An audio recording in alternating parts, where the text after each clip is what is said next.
guys, there's any mysterious circumstances, it's like 90% of the time it's the husband or wife who killed. Exactly. Right. Look at what happened to OJ. Look at how they did that man dirt. OJ is innocent. I remember what the fuck are you talking about? I remember like my family. The jurors' peers said he was innocent. Exactly. No. They said not guilty. In America, in a courtroom, you're never guilty or innocent. It's guilty or not guilty. He's innocent. They don't say innocent. He's innocent. There was a white construction worker that was working on a project, okay, in Northridge that consulted with the Simpsons in remodeling the Gretna Green house shortly before Nicole died. And he actually confessed to the murder years later when he was locked up in Florida. So again, at the end of the day, if you want to say it was the son, I'll give you that. Okay? He was a little bit confused. The son. The son. I want to say if it was the son. The older son. The son's Who's smoking crack? Even like MLK's alive, all of this weird shit. What do you mean MLK is alive? The fuck are you talking about? Listen, if y'all want to go on this conspiracy on this app and blame Jews for everything, MLK is alive and O.J. Simpson is innocent. Okay? And did they convert to Judaism? OJ did, right? I was joking. There's a secret refrigerator they're holding the children. Excuse me, Nicole Brown Simpson For the was record, Catholic. Nicole Brown Simpson was Catholic. Thank you very much. Yeah, she was very Catholic, and for the record, I don't think the son was. She's buried in a Catholic cemetery. What are you talking about? That guy was that, but I think the guy lives here in Scottsdale, whose son they killed. Fuck, I forget. Are you talking about Ron Goldman? Yeah, I think he was Jewish, wasn't he? Listen, we're not doing this. Okay, Yes, we're not doing this. We're not doing this. You're not going to blame the Jews, okay, for the O.J. Simpson situation. I blame them. I already did. You're not going to blame the Jews. What did St. Peter say? And let me just tell you something. Hold on. Let me just tell you something. No. If there's anybody in the victimhood camp that has a heavier weight as far as it's the Browns. Okay? Shout out to Casey Brown that's married to Nicole Brown Simpson's nephew. Amazing. Right? They own the Mission Inn Hotel. They're worth $500 million. You're screaming. But I'm pretty sure Goldman, he worked at Nordstrom's. He was the suit guy. Okay, that has. Okay. So, no, I don't think, I'm just saying, I don't think they, I don't know if they have any kind of money. Hold on! Goddamn! Shut the fuck up! Jesus, the father used to work at Goldman and Sons. The father worked at Nordstrom's for, I don't know, Jesus Christ! Holy shit! David is Armenian, for the record. Wow, you devils got nerves calling people names. Yeah. What did St. Peter say to Nicole Simpson when she arrived at the pearly gates? Nobody, your waiter will be with you in a moment. I thought she would have said it was good to chop it up with you. See, Abby said she knows. See, Abby said he works at the suit, the men's department at Nordstrom in Scottsdale. Yeah, he's been working there for a long time. Wow, they got a Nordstrom there, Scottsdale. All right. Do you know Scottsdale's kind of Yeah, I know. People here. Yeah, I know, but it's not even that fancy. They had a fucking Nordstrom when I was living in Anchorage, Alaska. They had one downtown. Yeah, to be fair, Nordstrom's is not that. How far are you from Paradise Valley? 10, 15 minutes. Got it. That's a wealthier. Right. That's really where the heavy lifting folks are. Scottsdale, no, yes. You don't have any cheap homes, and it's obviously the average price of a home is. Wait, do you have there? But you have parts of Scottsdale where you have homes that are almost as, if not as expensive as some of the ones in Paradise Valley, and very exclusive places though. Yeah, Scottsdale's a high end for Arizona.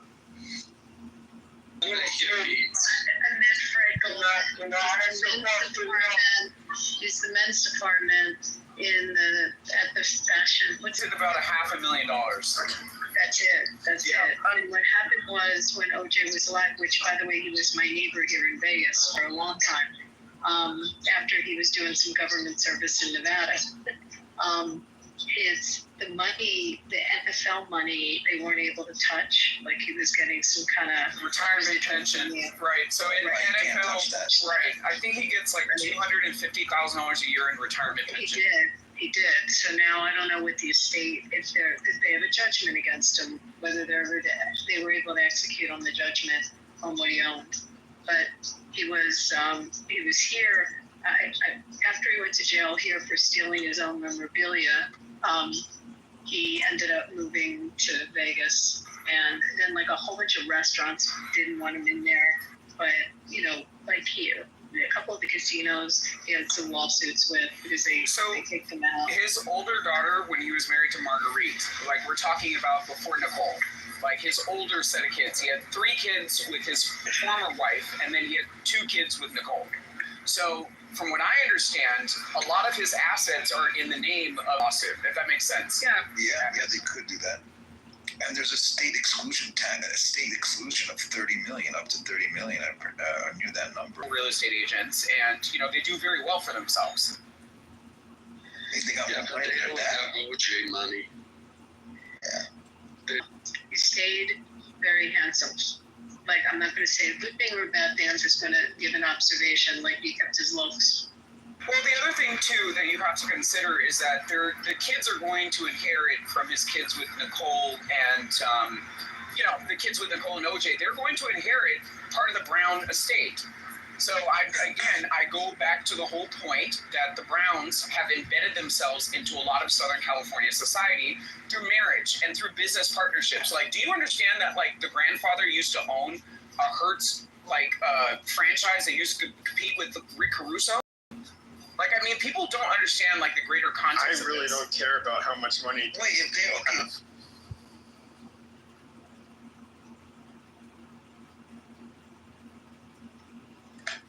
I mean, these are just like the children of celebrities. Like, I should care about them. Lost her daughter. Very sad. Nicole Brown, why was she a waitress? It was a very polarizing case, and she was a waitress coming out of being in her youth. She also modeled. She's also did many different she things. also kind of strikes me as a gold digging whore that cheated on her husband with a handsome young man, and O.J. Simpson being O.J. Simpson. They were divorced. And well, They sure, were but I divorced, mean, Pepe. They were divorced, Pepe. all right, well, still he got. You just How long had they been divorced? And there's no evidence that she was cheating on him with that man. There's actually a lot of supporting evidence that he Why did she get potentially had involved been in gay. it? Why did she get involved? Okay, so they went to Mezzaluna, which was a restaurant in Southern California. They had a restaurant in Monarch Beach next to where her parents lived, and they also had one in Brentwood. She went to the restaurant. She forgot her glasses. The young man, as a person working at the restaurant, returned her glasses right up the street. It's walking distance. Very simple. Very, very, very innocent. There's nothing to say that they ever had an I'm affair. not talking about the. Well, all right, it could be wrong. Yeah. How long had they been divorced? I think well over a year. Like I was very, he very, still very young. wasn't over her. Still wasn't over her. They were still fucking. How do you Yeah, go? there you How do go. you get? How do you go into a fit of rage where you'll kill somebody with a fucking sword? I mean, that is like so. Something snapped. I mean, Oh, dude, didn't you? What about? Oh, you didn't hear about the possible cocaine? You? Hello. cocaine so- made you act like that. I So mean, let's Yeah. talk about that for a second. Shout out to Faye Resnick, right? So I actually ran into her a couple of weeks ago at a gas station down the hill from my house. And Faye Resnick, do you guys remember that angle? Yes. As far as, right. So what's really crazy, and you also remember the theory as far as the Mezzaluna restaurant and the killings, the Colombian neckties, right? Do you remember that, Abby? So No, Faye that part, Resnick, no. right. So if you read, I read a book. It's called Murder in Brentwood. It was written by actually Mark Furman. Nonetheless, he was one of the lead detectives on that case. Right, he was And the he one, also- but he also had prejudice and so when he was Right. right? Because they, he did an interview and, he was talking about Nazi salutes and like all of this. So they basically threw out a lot of the evidence that Mark Furman had to bring to the court. Now, under the theory that was exposed in the book, there was a drug trafficking ring that was occurring in the Mezzaluna restaurants that occurred from Colorado down to Monarch Beach into Brentwood. And there was actually a waiter in the Monarch Beach location and a waiter in the Colorado location that were found dead, and it was investigated by the DEI due to, suspicious circumstances that may have been related to drug trafficking. I think you wanted to say investigated by the DA, not the DEI. DEA. Oh. DEA. Drug enforcement. DEI. Adams that's it's really crazy, man. What the hell would the drug cartel want to do with those two, killing those two? Why would a drug cartel want to that kind of publicity? Because the restaurant was a front, and a lot of people were buying cocaine. A lot of people were not paying their debts. Again, if you look at the theory, Faye Resnick was in substance abuse treatment in Marina Del Rey. Faye Resnick lived with them. So again, a drug dealer could have been coming to look for Faye. But at the same time, though, a murder that ends up like the whole nation knew about it, was constantly in the news. Like, who? To me, that I don't know, just look at the scene when he tries the gloves on and he makes it really hard to put the gloves on. Do you see what I'm saying, Abby? No, I'm saying that was very orchestrated. Yes, I'll tell you how. Abby, did you read the Bill Gacy book? Wait. It's very important. Okay. Because as a doctor, what happened was that OJ has rheumatoid arthritis. So Johnny Cochran told him, hey, listen, don't take your rheumatoid arthritis medication. That way your fingers get inflamed and swollen. We don't know that. That's a conspiracy theory. So what is a plausible theory is when gloves, especially leather gloves, are saturated by liquid material. And the expansion rate for which occurs, right? Not guilty means that they had a reasonable doubt. And a lot of the things that I'm explaining to you, that gives the average person, a reasonable person, reasonable doubt. There could be many different theories as to how that woman died. It just means the prosecutor didn't. No, that just means that Johnny Cochran did his job. Well, right? He did not. What's her face didn't do her job. Marcia Clark. If you read the Bulgasi book, or whatever is Bulgosi, whatever it is, one of the things that they royally screwed up on in the prosecution is the defense made a big deal about how the blood samples were contaminated. The problem is that's not the way DNA works. O.J. Simpson's blood was at the crimes. I forget exactly. It was at the crime scene. It was on the bloods. He cut it. Whatever. Barry Scheck's testimony you're talking about. Yeah, Barry Scheck. The DNA expert that testified. Well, then, in any event, the point is that just because the claim that the contamination. Alan, let me just respond to Adam agreeing with Alan. I know you are. Yeah, it totally created the doubt, but I do want to share something with created what doubt? It created the doubt with the jury with respect to reasonable. Hold on, let's why is everybody fucking talking over each other? The fact I can clarify that exactly. For the jury. Exactly. Yes, what created the doubt. But also that technology, that DNA. Go ahead. Oh, go ahead, Abby. Yeah. No, I was just going to say that my girlfriend here in Vegas, her name is Jackie Glass, was a judge. She's retired now. She does arbitrations. She was a sitting judge when he was tried on the theft crime here. And if you look at the sentence that he got like a very extreme sentence for the crime that he was convicted of in Nevada. And it was almost like a compensation for him to do some time. Who was the presiding judge on that case? It was Alito. Yeah, I would love to have him do a sit-down interview. Like, I would love to have him do a sit-down interview and actually discuss what his thought process was in allowing certain evidence into submission and his opinions on whether that said evidence contributed to the overall outcome of the case. Adams, he may have done like a 60 Minutes one. Like, you might look. Judge Ito. Sorry. Yeah, not Alito. That's the Yes. Ito, he They're was, both Asian. I'm just kidding. no, they're not. Both I'm Asian. kidding. You might take a look and see there probably was some kind of interview with him afterwards. But you know what's funny? I just want to say one other thing. It's so much, and probably a lot of the people on Clubhouse only know the story from watching the People versus OJ, the TV series that was with Cuba Gooding, and probably, like, that's their perspective on it as opposed to the case itself. No, my perspective, again, it was watching the trial and then reading the books. You see what I'm saying? Like Murder in Brentwood. You definitely need to read that book, Abby. It's a very, very, very interesting take on this case. I want to ask another question, Abby. Do murder trials usually take 1 year? No. This thing went on. Okay. Yeah, so they dragged it on for the media and money.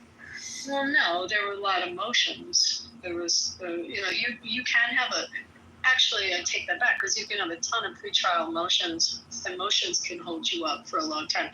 I mean, the defendant obviously has the right to a speedy trial, but if the defense chooses to delay it, with respect to the different motions to suppress evidence and suppress testimony. Right. If the defense is asking for continuances to be able to, to be able to produce evidence or to be able to examine evidence, that's something that is well within the defendant's rights to be able to request for, right, Abby? Yeah. So it's not to say that it was the prosecution that delayed the said trial. It could be the mechanisms of the defense in preparing their said defense in delaying that trial. You have, you have scientific evidence as far as DNA analysis. You also have tracking down witnesses. Witnesses, they have their own lives. They have their own schedules. Like, a lot of people don't understand, like, the mechanics behind how these things are pushed off in the way that they are. Did Alan leave? Yeah, I think he did. I don't know. I mean, there are trials that can take a long time. Again, you have a lot of pre-trial motions that'll occur prior to the case in chief being tried. And that's mainly due to examining evidence, right? Well, it's evidence, it's testimony, it's whether certain witnesses can be included or not. I mean, there's all kinds of facets of it.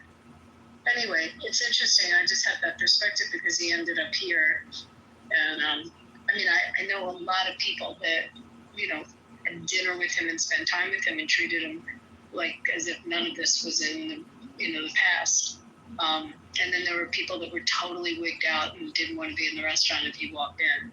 So he had that effect in his later years. It was just like no one was neutral on it, if that makes any sense. And so a number of restaurants banned him, and then I think he had a lawsuit. Maybe it was with the Cosmopolitan because they kicked him out. There was a few places. I mean, even being a kid at the time and having polite elementary school conversation, like, it's one of those things where it was very polarizing, across generational lines, especially in Orange County, where Nicole had a presence. Like, the high school that I graduated from was the sister high school that she graduated from. So it's kind of one of those things where, people knew the family and they knew the circumstances. OJ was a very noticeable figure, and everybody down to generational lines that could understand. And I don't mean the complexities as far as the legal implications as to what he was facing, but the overall circumstance. I feel like it was very polarizing. Adams, let me tell you, I know exactly where I was when that verdict came in. I was practicing law in Philadelphia, and they had like a all police bulletin everywhere in the city that if that verdict came in guilty, what we would expect. We expected Rodney King riots. We expected all kinds of problems, and that's, you know, how many 3,000 miles on the other side of the country. It was incredibly polarizing, that case. I remember it. Yeah, but you know what's interesting? I didn't realize how polarized until the verdict was read, and I literally saw all white people gasping, like what, and all black folks like cheering. I was like, whoa! I didn't know it was like that. Completely that way around the country. Or at least that was the anticipation, that there would be an issue from it.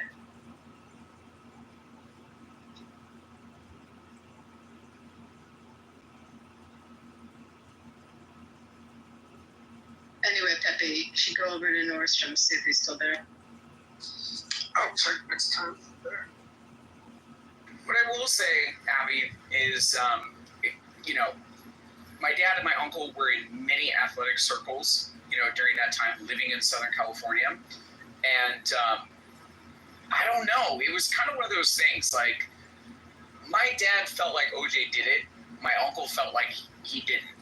You know what I mean? Like, it was one of those things where, like, I was in the car with my uncle and my cousins and my dad. You know, it was one of those coffee table conversations that I constantly heard during my childhood.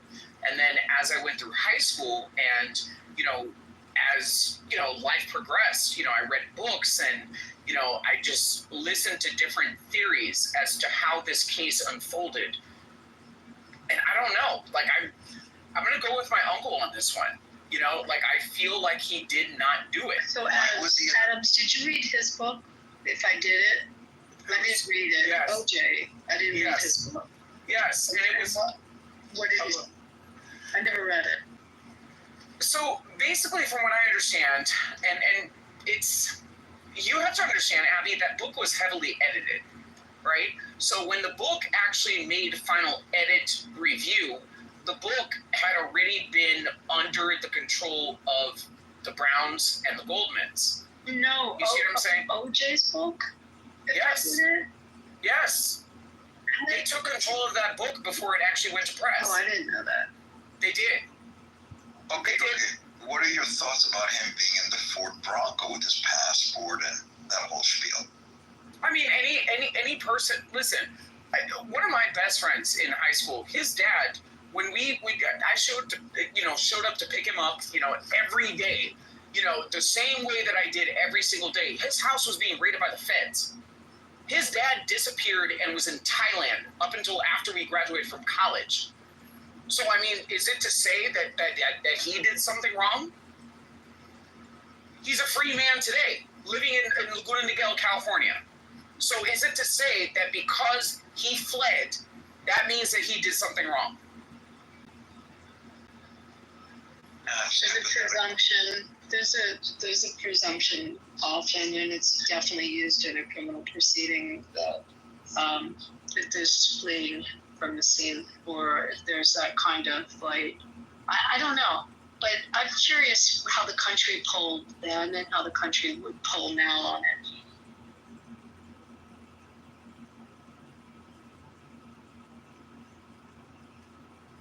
I mean, Abby, I've given you two different theories.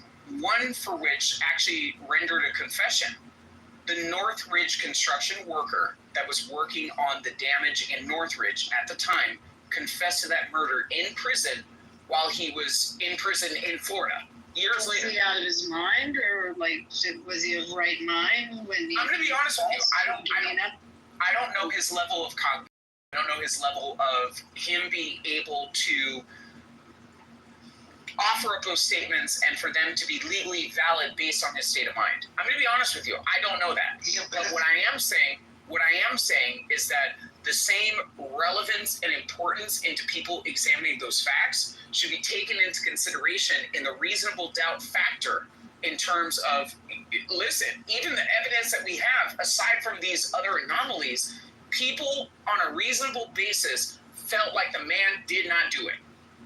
Yeah, but there was this guy who confessed to the little Ramsey girl, and they put him on the plane. They brought him to the courtroom. It turned out to be a whole hoax. The guy made it up. Which is another weird case that also intersected into my childhood.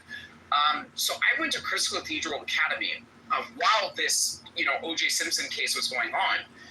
And I guess the daughter of the Dr. Schuler, who was the pastor at the time, she actually purchased the Ramsey house in Boulder, Colorado. Very strange. Wow.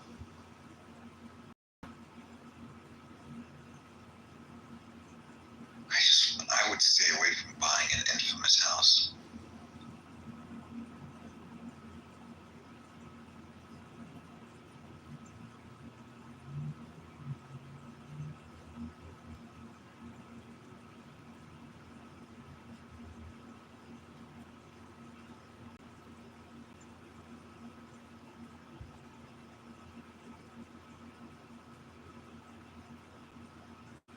So I think I pissed off Pepe enough for today.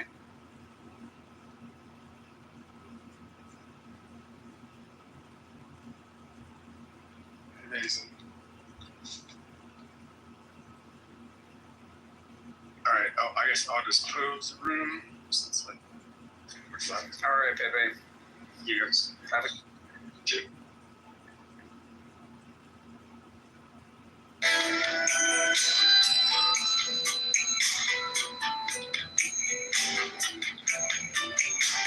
used to be a time in the life when we were lovers, and we shared this apartment together, just us two. Think of how we planned to get married, saying love how I used to love. I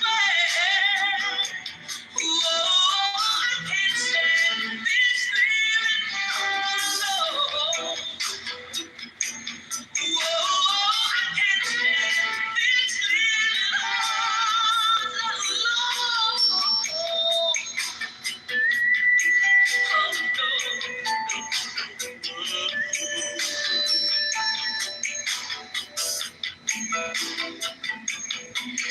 Now I live a single life and I find it's another.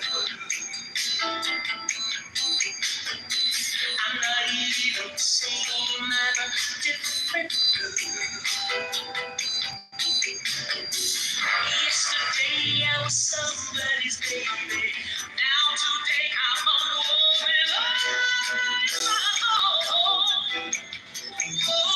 I can't stand this feeling all alone. I can't stand this feeling all alone. Somebody hold you tight. Feels good to have somebody love you right.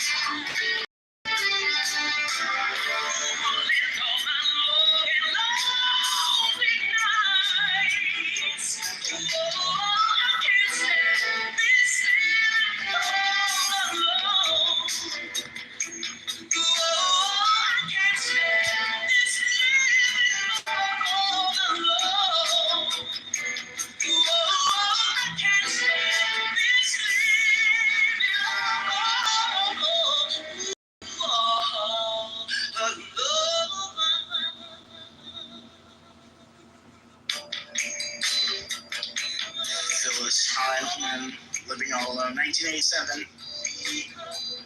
Thank you, Dr. A.G. If you want to listen to the full length of this song, the playlist is up top. Anyway, I appreciate that. Awesome. Now that's, open 80s or 70s R&B. Next up, well, we're back to Ellen. She's not asleep. Back to Ellen. We're giving up on that. All right, we're going to do direct from Minneapolis. Oh, and by the way, wait. Sorry. Anybody can come up. Like, hand raising is totally open. You can come up and just get in the queue, and we will get to you.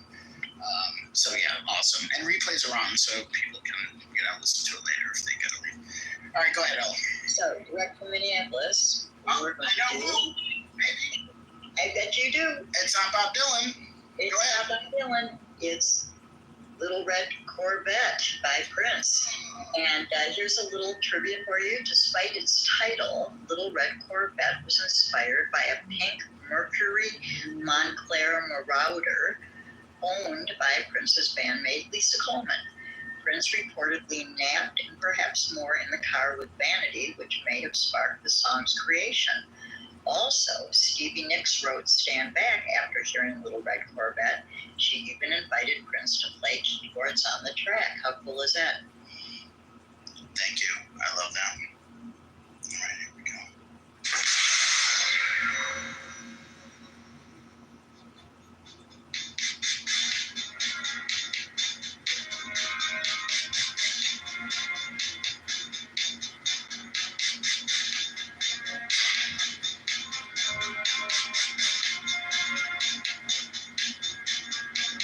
Guess I should know by the way you put your car sideways. You're the kind of person who believes in making out once, love and leave fast. Guess I'm missing it down. Shut up, I'm getting one of horses. Trojan and someone abused. It was Saturday night. You said makes it alright. You see whatever I got to lose.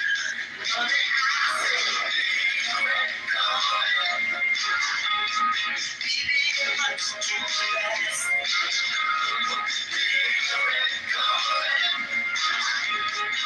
you need love that's gonna last. Guess I should close my eyes when you drove me to the place where your horses run free. I felt a little hit when I saw all the pictures of the jockeys that were there before me. Believe it or not, I started to worry, wondering if I had enough class. Like it was Saturday night, that makes it alright. You say, baby, I got enough gas. Oh yeah, baby, you might still be fast.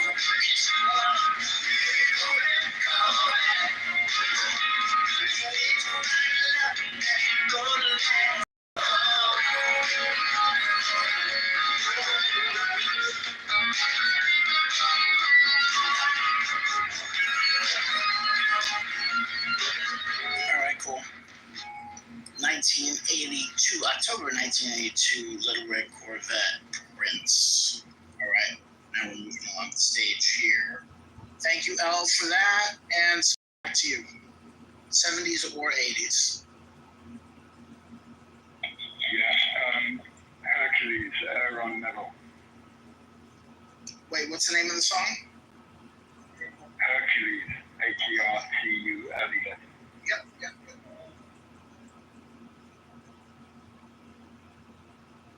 19th century. I hope I grabbed the right one. There's like a bunch of different versions. Let's hope this is the right one. Here we go.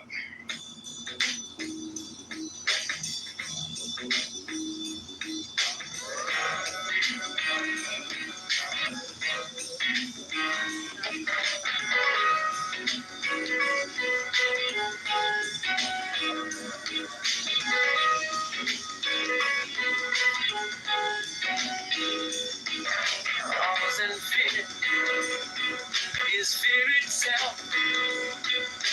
Check out your own backyard before you check out someone else. Railroad track in my neighborhood. Ain't no trains around that far, just ain't no good. All I know what's going down. Up on the corner, looks like the sharpest cat in town. Can't be no fool. My might get caught by other crew. Hard time for cool. Look out, chick, what you say, what you carrying, brother? I hope you're clean, cause the man is mean, but don't go another further. We all know the answer will come out in time. I might even carry some of your load right along the line. Thank you, man, Mr. Bleak, cause I must be Hercules. I must be Hercules. Like a bird on the wing, I just wanna be free enough to do my thing. I can feel the pressure from every side. If you're not gonna help, don't hurt, just pass me by.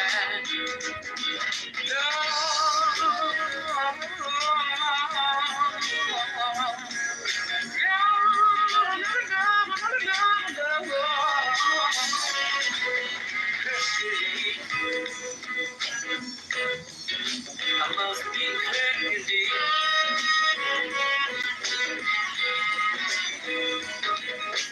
Jungle Root. Aaron Neville, Hercules. That's a good one. Thank you, Sky. I like that. I haven't heard it before, but that's great. And we're moving on to Rick. Rick, 70s, 80s. What do you got? Right on the cusp.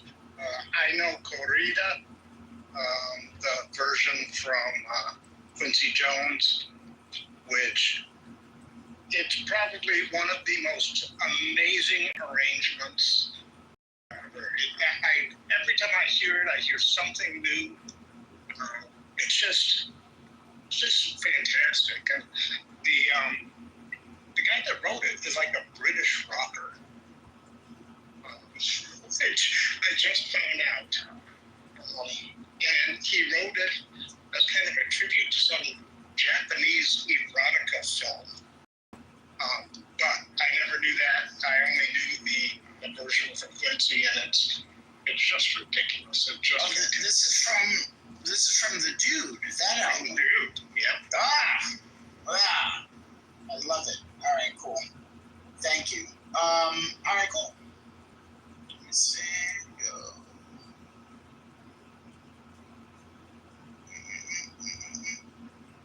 Thank you. 1981. Oh, shoot. Wait a second. give me another minute. I'm having little tech issues. I hope this is the same one. Wait a second.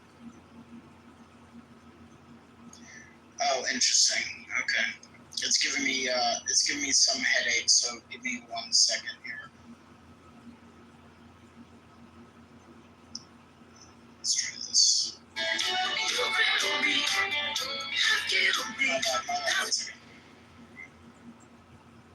That's the one.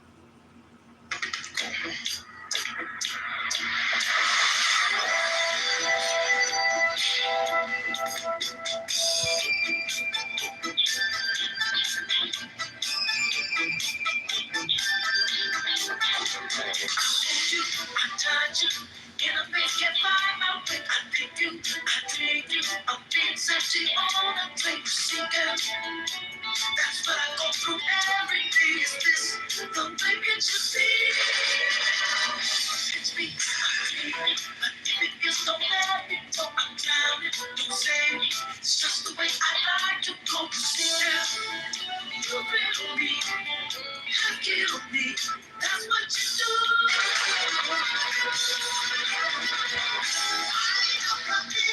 That's where I am. Listen, baby, come feel like a man. I am Camila, and my myself. Go out and down, just you and nothing else. You and nothing else.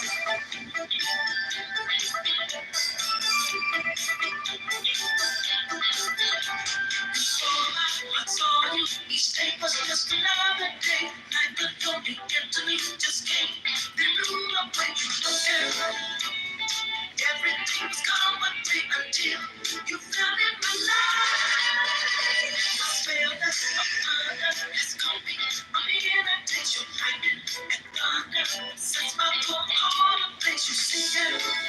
You wait on me, happy on me. That's what you do. I don't compete out. That's where I am. Send me there. Your dream is like a man. I don't compete out. But by myself, no other man. Just you and nothing else. You and nothing else. Don't compete out. That's where I am. Send me there. Your dream is like a man. I don't compete out. But by myself, no other man. Just nothing else. I don't compete out. That's where I am. Send me there. Your dream is like a man. So that's the first track off of the Dude 1981, Quincy Jones. That's great, Rick. Thank you. Whoop. Thank you. Oh, this technology. All right, cool. So now we are up to, oh shit, Andrew. Awesome. And more people on the stage. Oh my God, Erica, hi, RJ. Andrew, up to you. 70s or 80s? Hi, Scotty. How you doing? Good. How you doing? I'm good. Just making dinner here. So I'm going to go back to 1976, and I'm thinking Rubber Band Man by the Spinners. That'd be lovely. Thank you.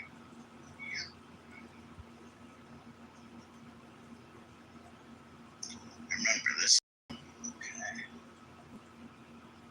It's hard, when you pull it up, there's so many different versions. So I hope this one is the right one. It's hard to tell right away. Here we go.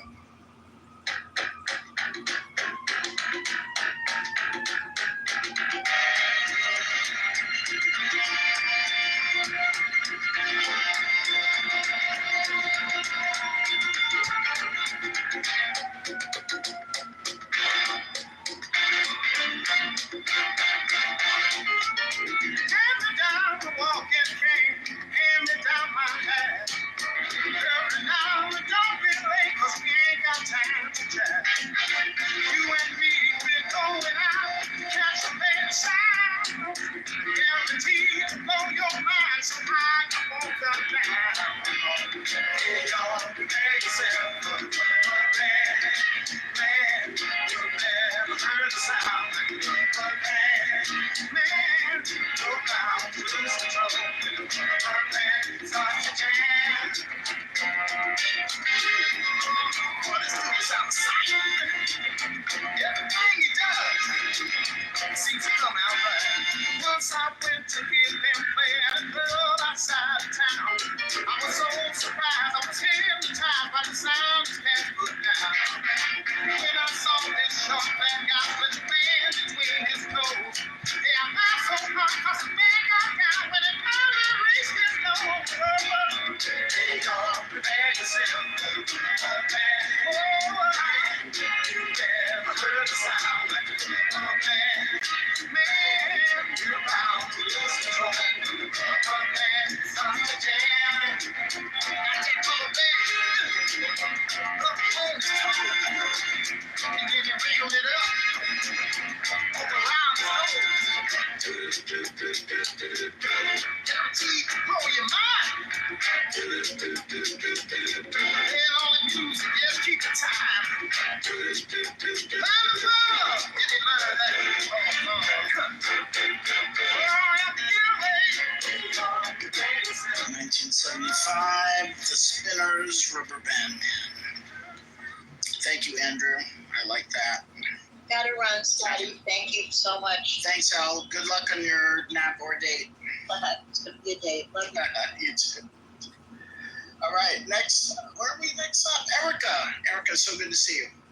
So good to be here. So good to be here. I know you're an OG. You're an OG Music Stoop playlist, making a playlist person. So it is an honor to have you here. Whatever you want, 70s or 80s R&B. I know you got a good pull here. I'm gonna do 80s. I'm gonna do Confunction. Got to be enough. Shoot, I know I'm spelling that wrong. All right, here we go. sometimes when you're entering in these things, like it has to be spelled so perfectly, and confunction is like 3 words. So it got to be enough confunction. Confunction.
Got to be enough. Here's the cool part, Erica. This came out January 1st, 1980, so it's literally right at the cusp. So thank you. You got it. You nailed it. That's awesome. Thank you very much, and also great to see you. All right. RJ, you are up, sir. Hey, Scott, quick question. So we need to choose from the list, right? We can't go outside. Wait, from what list? There is no list. I mean, there's a playlist, but those are the ones that are already played. Okay. Yeah. Right, so whatever you want, 70s or 80s, R&B.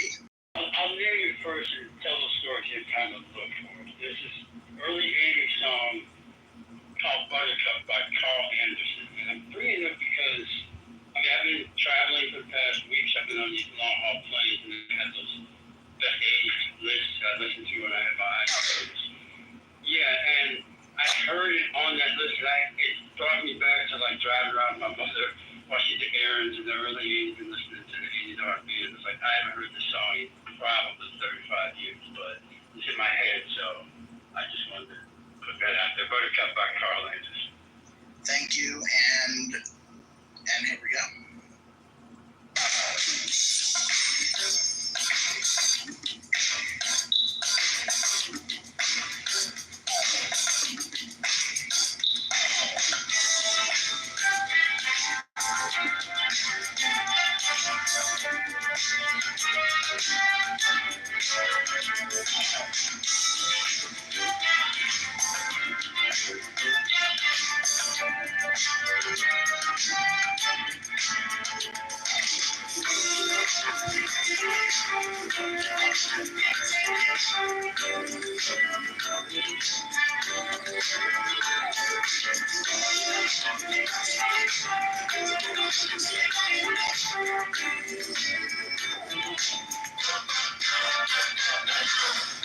There's a chance for everybody. So I took my chance on loving you. Yeah. Oh, a man can make you happy. You wanna have your cake and eat it too. Yeah. You want to love, you say you love it, you want to get it. He can't stay. No, no.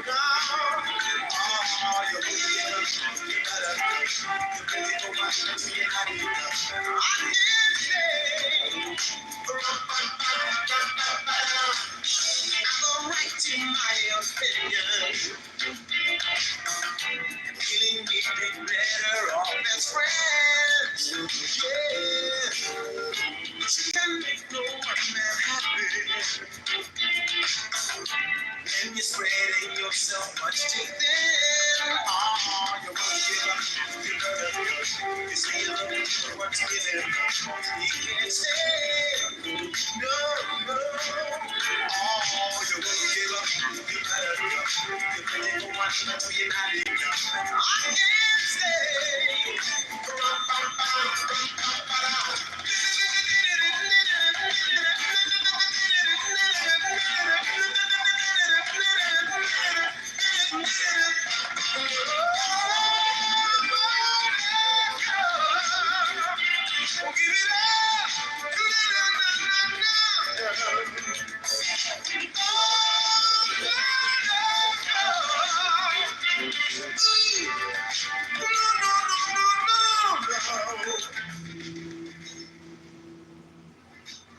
That was my bad. Jeez.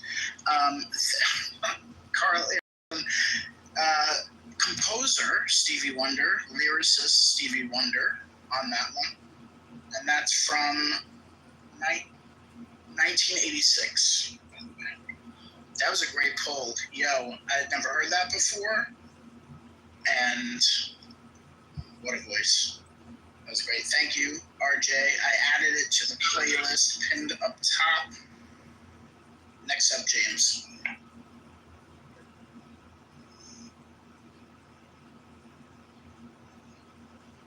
Oh, James, are you there?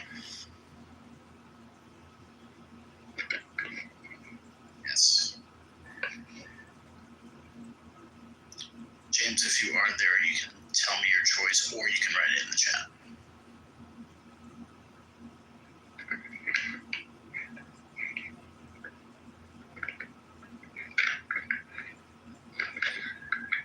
No, we don't. I don't know if you're trying to say it, but we don't.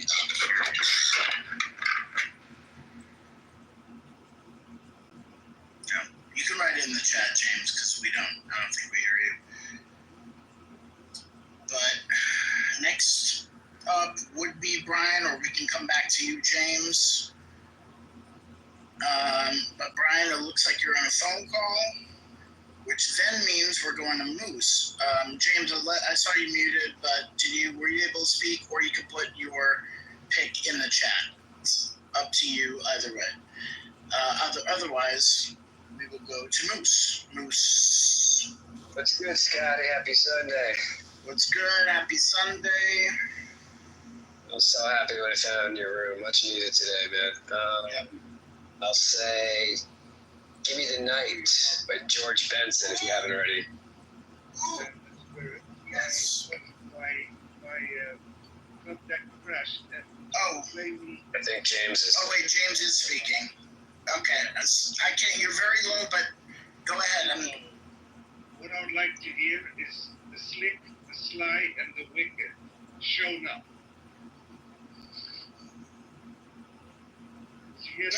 Can you write it in the chat, because I'm barely hearing you?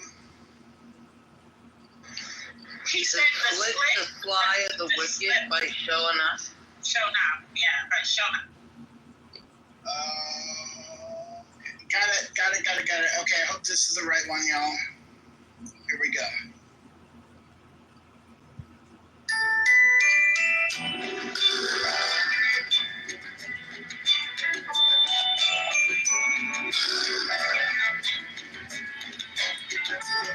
I like this. Whatever it is, I love it.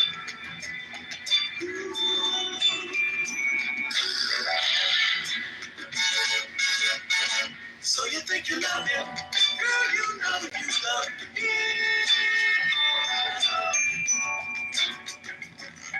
So you think you love him? Blow your mind. To let me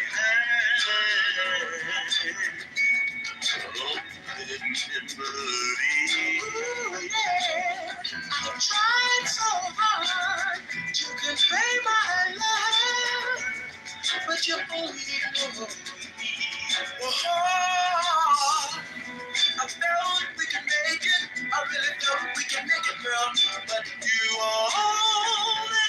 only thought of him. Show enough now. 10,000 times I've tried. Yes, I really tried. And all I can say is, you really love him. You really love him. Show enough. You really love him. Love him.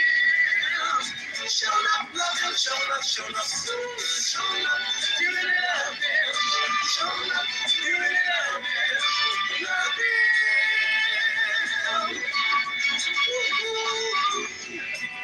Baseline. Yeah, we did it. Made money that girl. I don't know. 3 times you worked 800 hours on the job. Sure did. You didn't do nothing to bring him to you. Hey man, maybe that was his real. Or maybe she had a love Jones for the cat. I don't know. But you know, Slick had the same problem, didn't you, Slick? Did it? It even happened to me. Me of all people. Life is funny. Yeah, love is funny. It can play stupid games on you. Still, I watch out for the tricky game. But nevertheless, I'm still a man. I know I am. 10,000 times I've tried. Lord knows I really tried. All I can say is, you really love him. You really love him. Show enough. You really love him. Love him. Show enough, love him. Show enough, show enough. Ooh, show enough. You really love him. Show enough.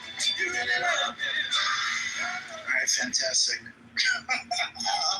I love that so much. I felt like I was, oh man, that was great. Thank you for that. I added it to the playlist pinned above.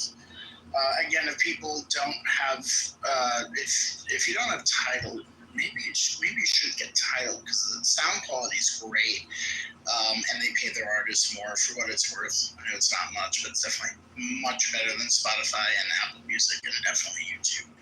But nonetheless, if you can't get the playlist, just back channel me and I can make a Spotify or Apple Music version and I'll send it over. But also replays are on here. So that's it. So let's go. Hey Sid, what's up? And we'll get to Brian in a second. Brian, I don't know if you're still on the phone call or no, what. I'm back. Oh, you're back? Yeah. Okay, cool. Sid, we're going to go to you in a second, but I'm going to go to Brian since he's been out. So Brian, pick a song from the 70s or 80s R&B. This is about 70s or oh wait, did I skip over Moose? Hey, yeah, if anybody goes to anybody, No, Brian. I thought you were just talking to Moose. No, I was. Yeah, I was. No, but then get first to go back to. I did. Oh yes, because the other person came back. That's right. Okay. Yeah. My bad, Moose. I got yours, so we'll do that. Okay. Cool. And this is my roller skating jam, by the way.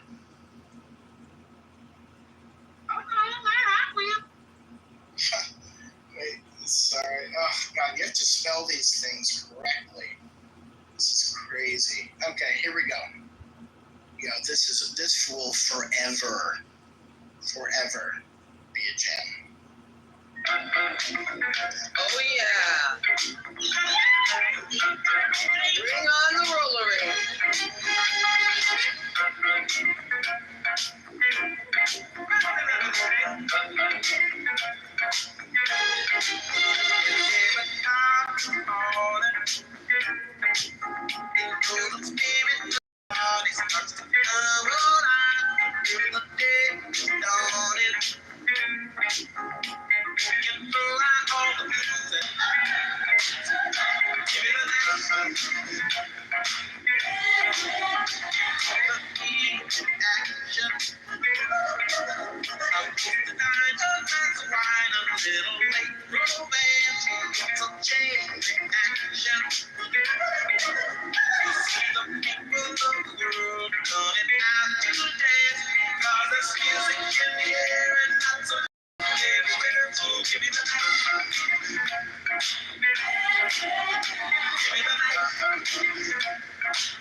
And the song's got another 2 minutes. You can listen to it.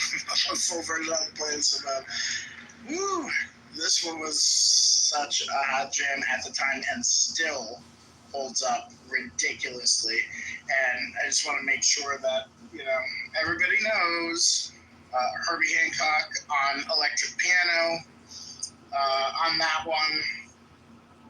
Background vocals, Patty Austin, Jocelyn Brown, Jim Gilstar, a bunch of others.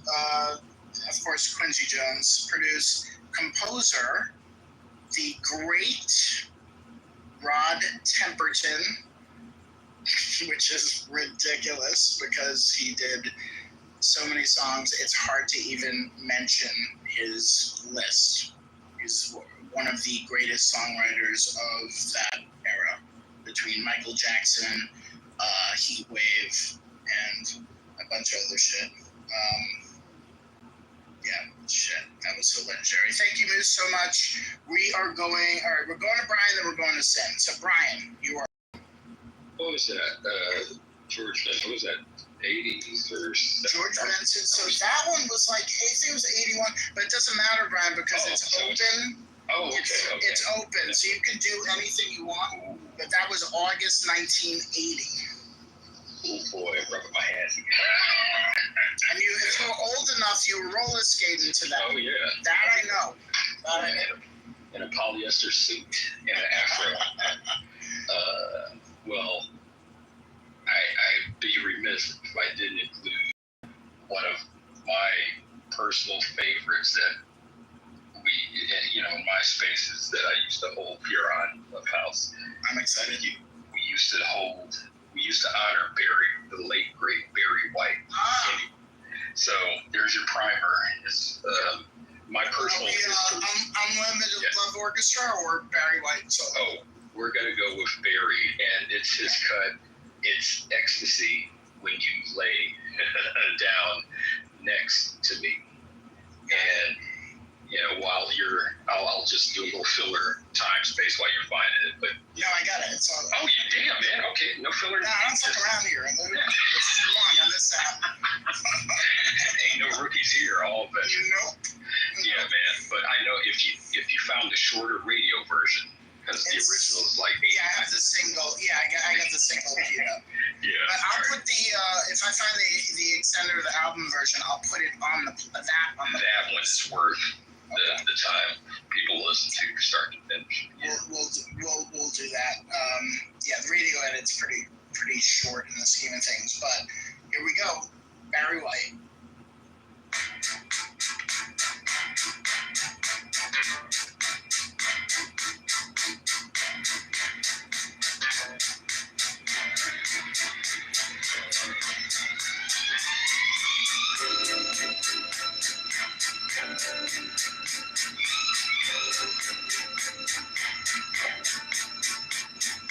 When we met, it went quite clear to me. What you had in store was there for only me. Surely you know you took me by surprise. When I turned and looked, I saw that message in your eye. There you were, I found on the floor.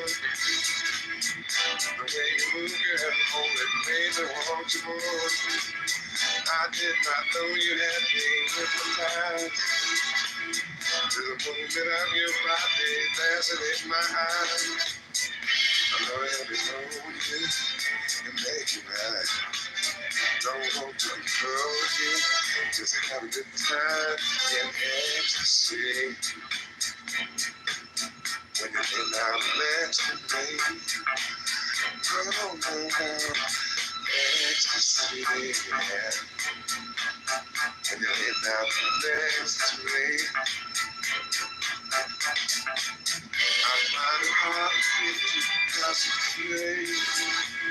If I don't make my move down, it's back into the lane. I've got to make sure you don't get away. After all you done, girl, to make me want to stay.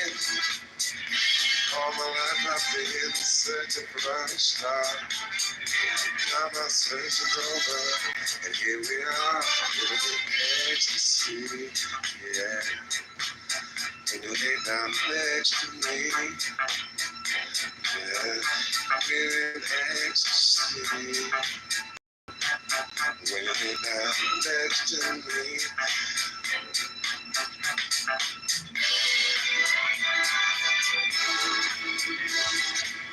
So this is like the 3.5-minute version, then there's the almost 7-minute version, which I put on the playlist. Brian, thank you, my friend. That was great. Yes, sir. God, you know, the thing is about Barry White is that he's such a brilliant composer, too. Like, and his voice, but also the compositions and all that. Do you want? Can I give some nuggets of history? Yeah, absolutely. That's why we're here, man. So Barry Eugene Carter, that's his as we say, government name. But he didn't know how to read music, so he would initially in his early life and career, he didn't know how to read music, so he would just do like, okay, this sounds like da da da da, you know, whatever. And then over here, the horns should do this, blah, blah, blah. And then in his mind, he put all this shit together and it sounded, you know, fantastic. And his voice, as he's told it, well, he's passed on now, actually, but the history goes that he shared in interviews that, you know, 1 minute it seemed like he was talking in his teen years, like, you know, any adolescent boy. And he woke up the next next day and scared the bejesus out of his mom when he was like, "Hey, mama," whatever. And Barry White started. You had Love Unlimited, which is the girl group, or female group. Excuse me, my apologies. Love Unlimited Orchestra, and Barry White. And lastly, another fun fact: his influence, Kenny G. Kenny G was in Love Unlimited Orchestra, amongst others that we know and take for granted. The obvious question is what happened to Kenny G? Next, go on to say that. Okay, so he peaked at Love. Okay, got it. Thank you. Brian, thank you for that. So far, this has been like ridiculously fun, and I'm continuing to go. We have 28 songs in this playlist already. We haven't even scratched the surface of like what is really out there. So we're over to Sin for the first time. Sin, I'm glad you came in, so thank you. If you have a 70s or 80s R&B track. Gotcha. I sent it to you in the back channel. Oh shit. You're gonna have to just tell me. Okay. It's Whitney Houston, I Want to Dance with Somebody. And thank you, Sin. It gives me warm memories because my neighbor had this pink record player, and we would play the song over and over again on her pink record player. So, it's just being I had no idea, like, I'm sure I was 7 years old. I didn't understand what the lyrics were. I probably shouldn't have been singing that at this young age, but I have such warm memories of the song. This is like when MTV Video, I think MTV came out like shortly before that, right? Because Whitney was definitely on MTV. And so I'm coming from that generation of where we first kind of get to see MTV, and I have like warm memories from MTV, the pink record player, which gives me back memories, and I just love Whitney. Her voice was incredible. Her way to connect with people was incredible, and there's just nobody like Whitney. Amen. This came out, this is I think it's her second album, or third, I'm not sure, it was 1987 from the Whitney album, I Want to Dance with Somebody. I remember this really well, and I remember the video. Thank you, Sen. Here we go.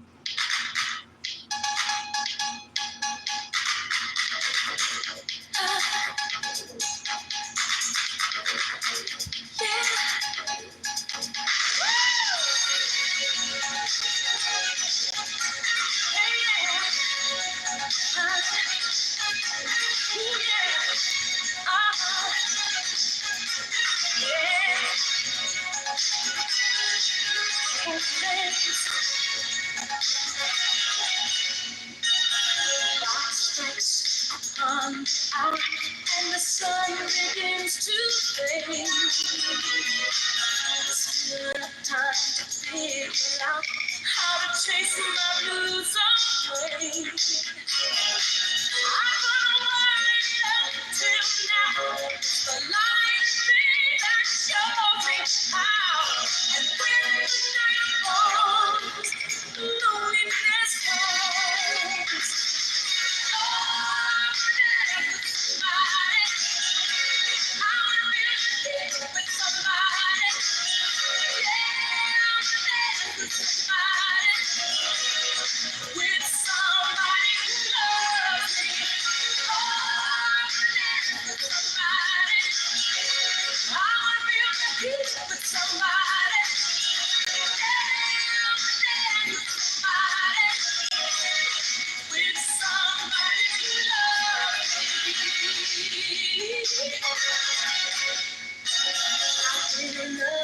And lost my senses, spinning through the town.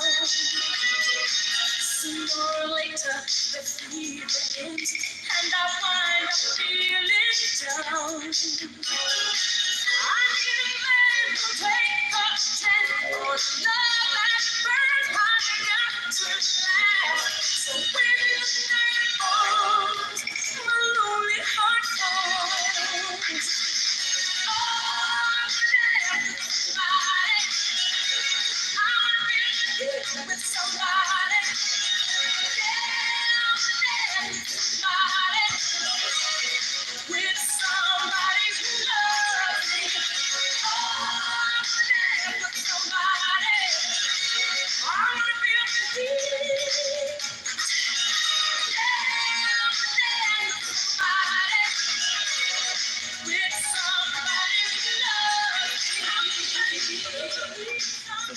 versions available on the playlist pinned to the top of the room. Thank you.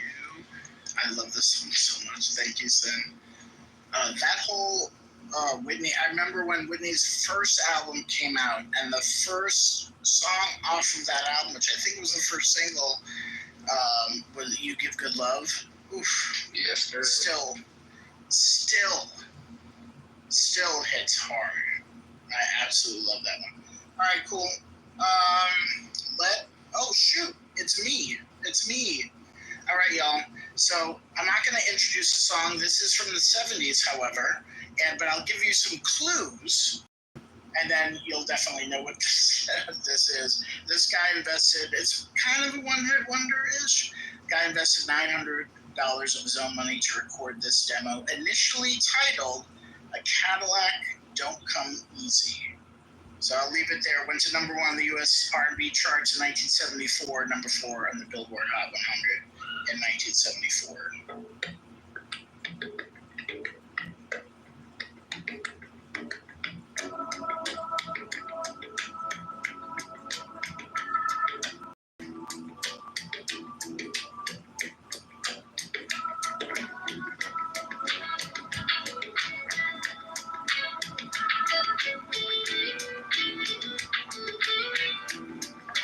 Though you may not drive a great big Cadillac, that's the white wall, TV antennas in the back. You may not have a car at all, but remember, brothers and sisters, you can still stand tall. Just be thankful for what you got.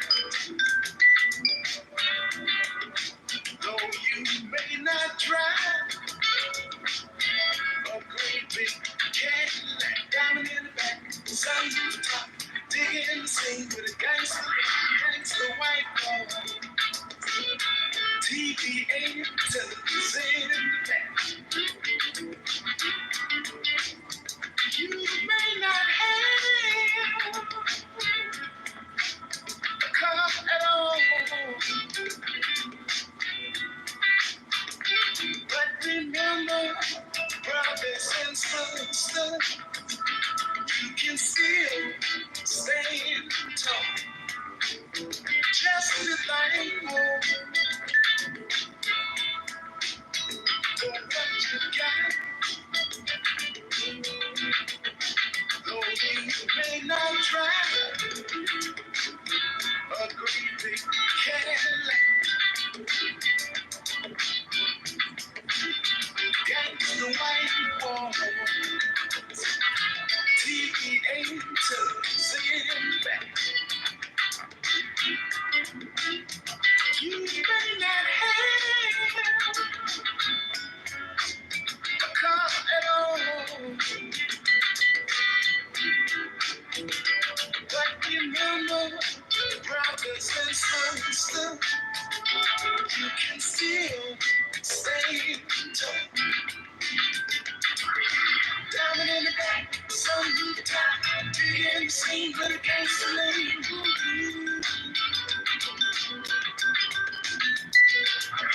Diamond in the back, sun roof top, big in the scene with a gangster lean.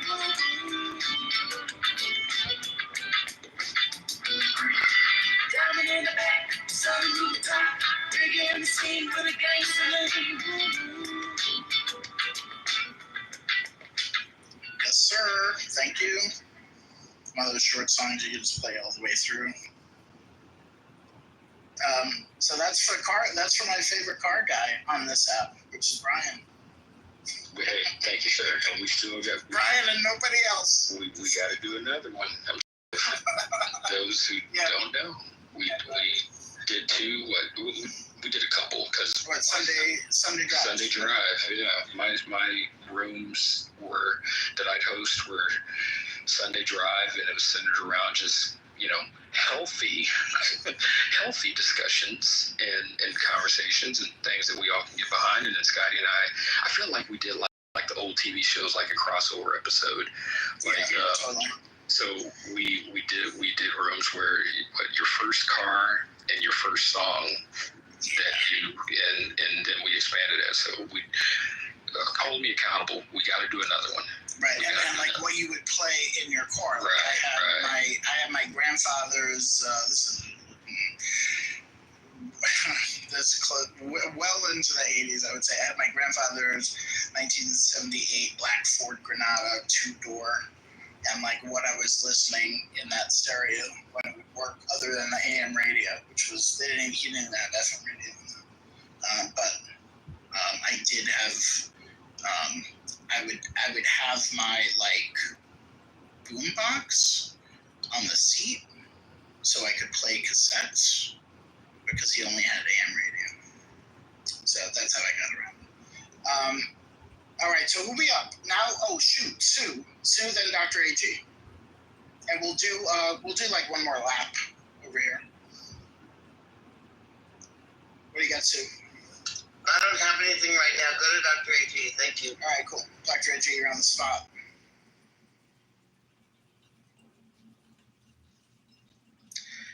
Dr. AG, you're on the spot, but if not, we can carry on. We'll go back. All right, I'm ready. All right, cool, go. In honor of myself and our current political conditions, I want Marvin Gaye's "What's Going." All right.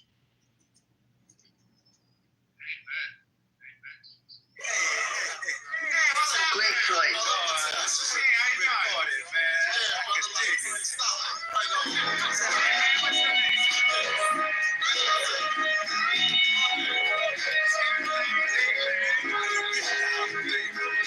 Mother, there's too many of you crying. Brother,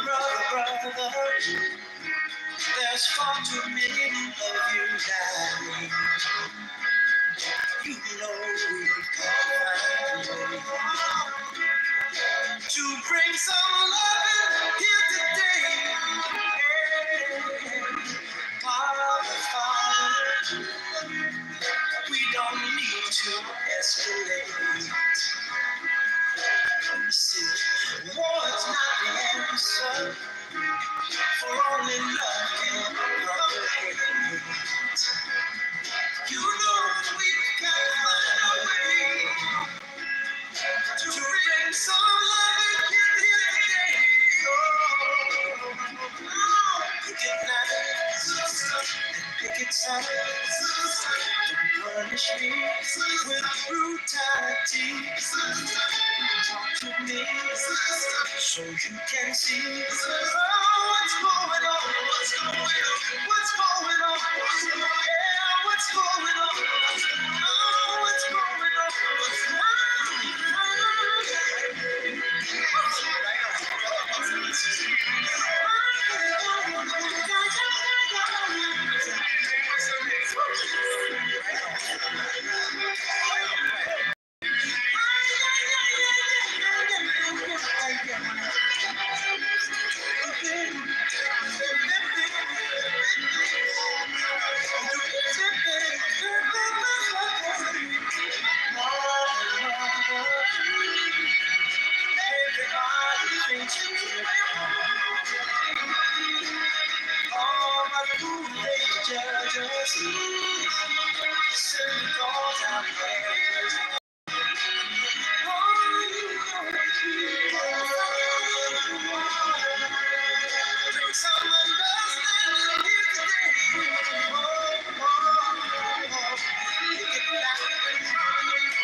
Come on, talk to me so you can see what's going on. Yeah, what's going on? Tell me what's going on. I'll tell you what's going on. Right on. That was Marvin Gaye. what's going on. This is first solo. Is this first solo? I'm trying to remember. I don't know. Anyway, that's from 1971. Came out May 20th, 1971. All right. So now who are we up to? We are up to. We can go back to Sue, or we'll go to Sky. It's up to you. Let's go to Sky. At Last I'm Free by Chic.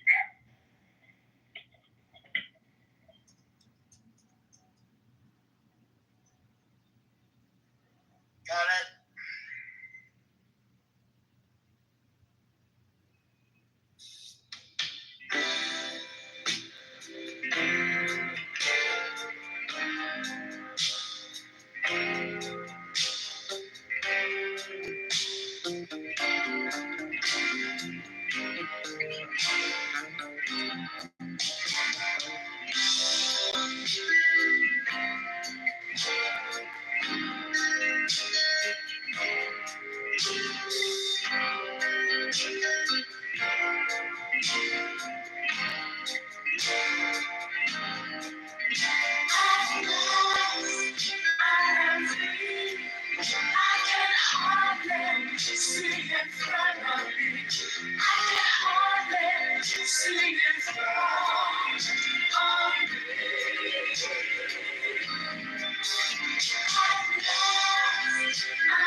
I'm lonely, please listen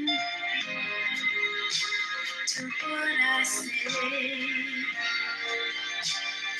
I can't go on living life this way. I've tried and I've tried, oh, to make you see. You call this love, all this lying, my friend, it just can't be. I am free, I can hardly see in front of me. I can hardly see in front of me.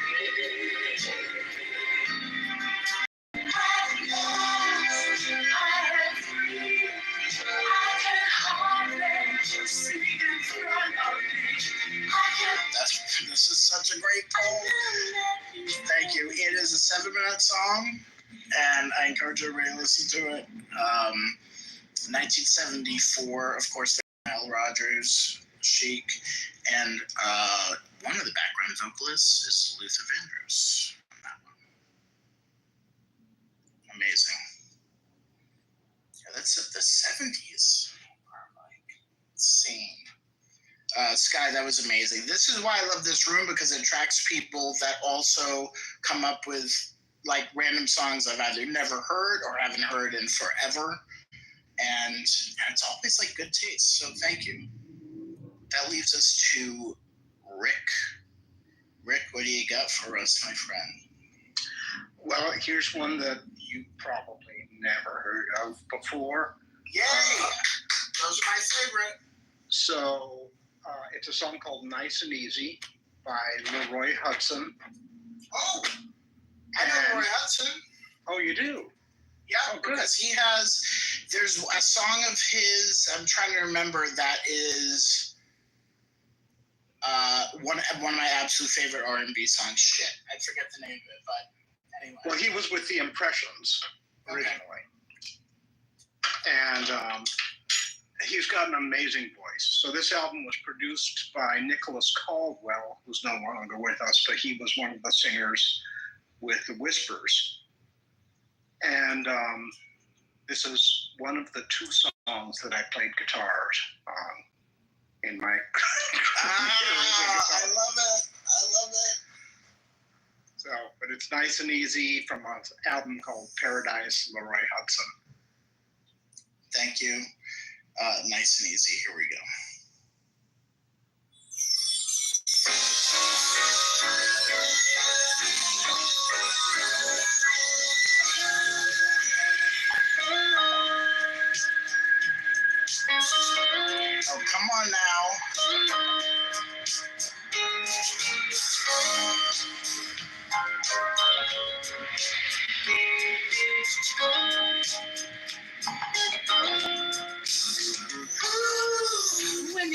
the floor and really moving, really dancing, baby.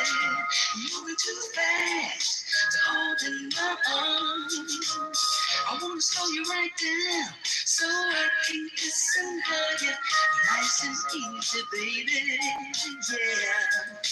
Nice and easy,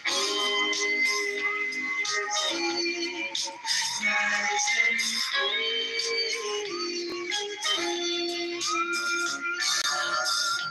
Hold right there. It's time for loving, baby. Your last move will be to my arms. Long as I'm able, I'll rock you in my cradle, baby. Nice and easy, yeah. Nice and easy. Nice and easy. Comes a time when lovers are dancing. They wanna slow down, feel the vibe. There's a time when two hearts are romancing. It's right. They're putting up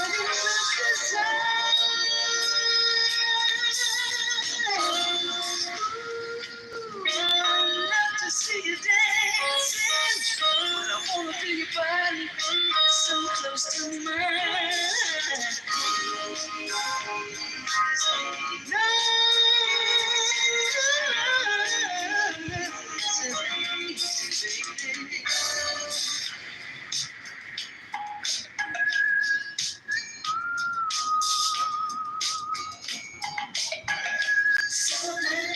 Rick, what year is? What year? That's great, Rick. I think 1982. Is it? Okay. All right. Thank you. Oh, yeah, from his 1982. Oh, I see that right now. Okay, cool. All right. Thank you. That was great. Erica, we are back to you, my dear. I am going to go with one of my mom's favorite songs, Low Down by Boz Scaggs. I love that. All right, let's hope this is the right one. Jeez.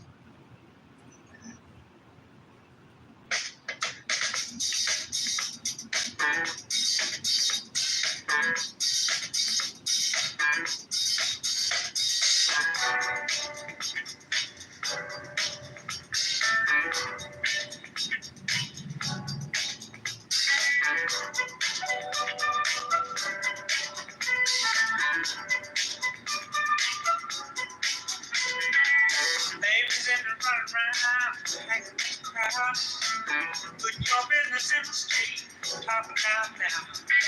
Saying you bought it, this and that. How much you done spent? I swear she must believe it's all hell to see. You better really check around. To the sad truth, the dirty low down.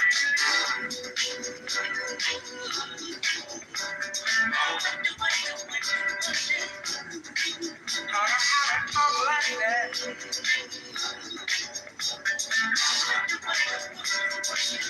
It's that big idea.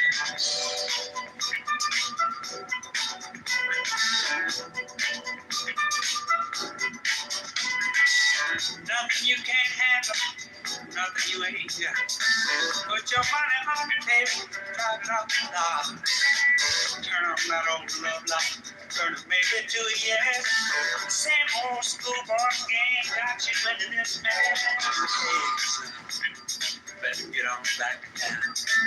Face the sad old truth, the dirty Lord down.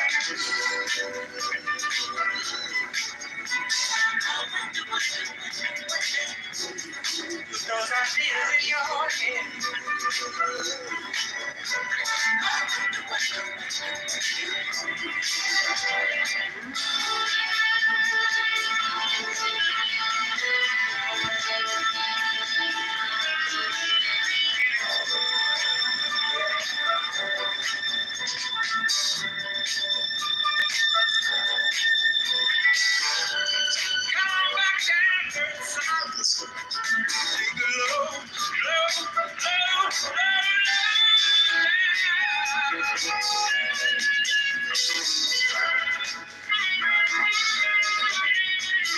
Yes. Yes, Gags. Thank you, Erica. Also, yeah, God, there's so many greats who appeared on this record. One of them is on drums, Jeff Porcaro, who literally played with everybody back in the day. He was one of those LA session musicians. If you watch the Yacht Rock documentary on HBO, I highly recommend it. But basically, the root of all of it is essentially like Toto, Michael McDonald, Steely Dan, all them cats. But Jeff Porcaro played with Steely Dan, Seals and Crofts, Barbra Streisand, Ricky Lee Jones, Don Henley. He was on Michael Jackson's Thriller. He's on Lionel Richie's Can't Slow Down. He was like the fucking guy. Toto, obviously. Yeah. Anyway, that was great. Thank you very much, Jordan. All right, RJ, we're up to you. Alright, I think this list has to have at least one actual song that Stevie Wonder sang. Oh my God! How have we not touched Stevie Wonder in this? Because like his fingerprints have been all over stuff. Not his fingers. Yeah, exactly. I'm gonna say Summer Soft because it's on my mind. I mean, it's like there's almost no wrong answer, except for I just called Say I Love You. And so this is great. Thank you very much from Songs of the Key Life.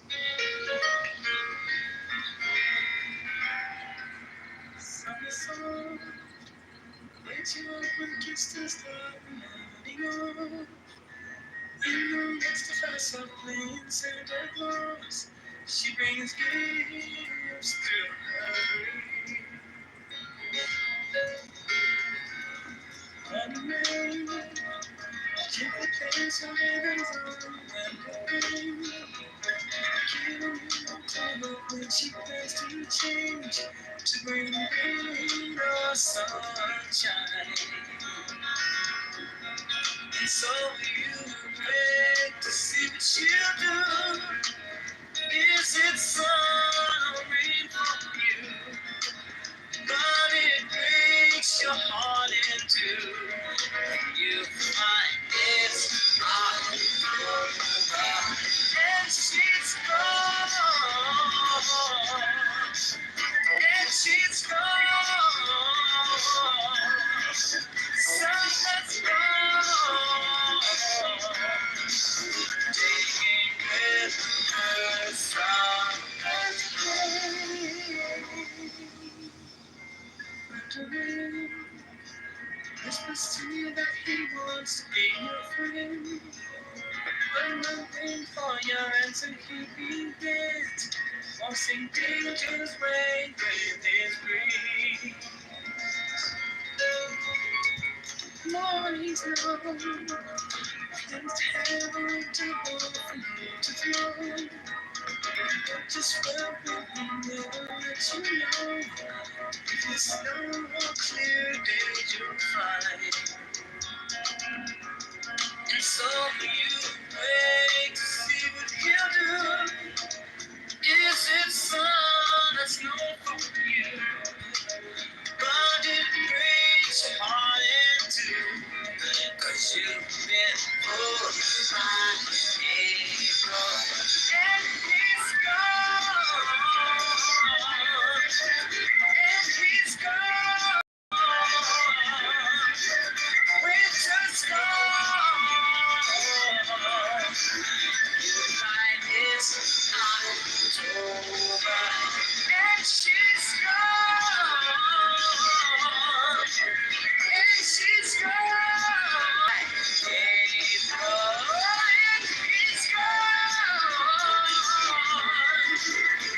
It's gone. Winter's gone. You find it's October and she's gone. And she's gone. Summer's gone. You've been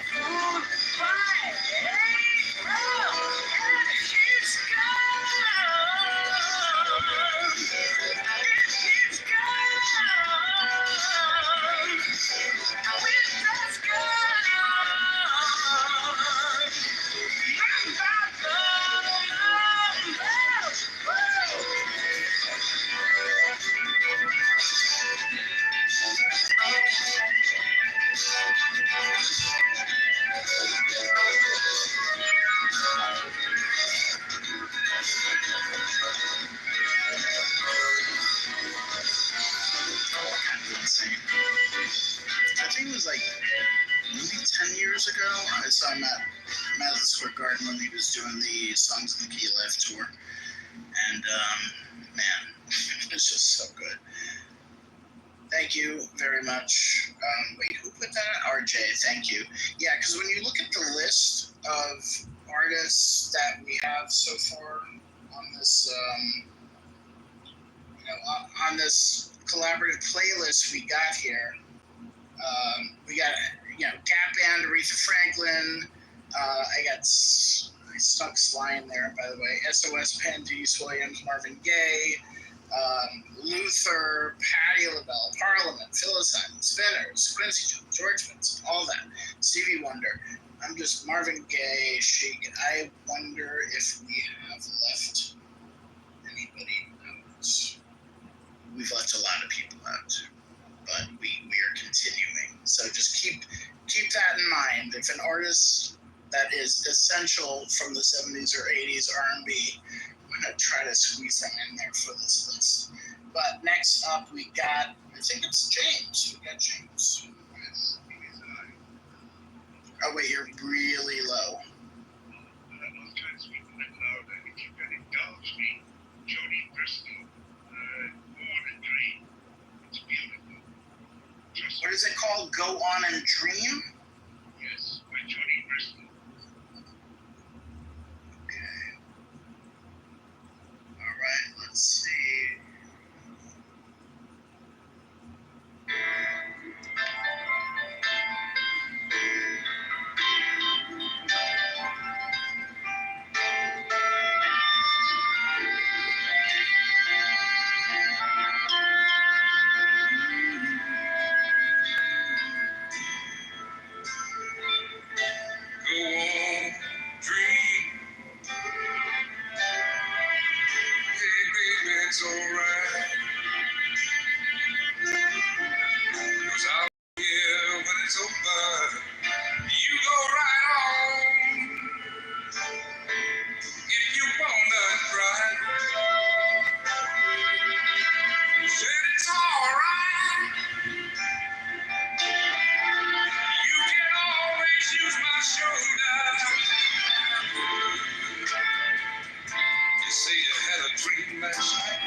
That is quintessentially mid-70s R&B right there. Johnny Bristol, Go On and Dream. I added it to the playlist. Thank you for that one. Okay. Yeah. All right. We are moving along. What's up? What's up next? Is it Moose? Let me pull the refresh here. Oh yeah, Moose. Then Sin. And then we may be done. Although I'll end it with a song, not sure. But go ahead, Moose. All right, buddy. Shake Your Body, in parentheses, Down to the Ground. 1978, The Jacksons. Right. Thank you.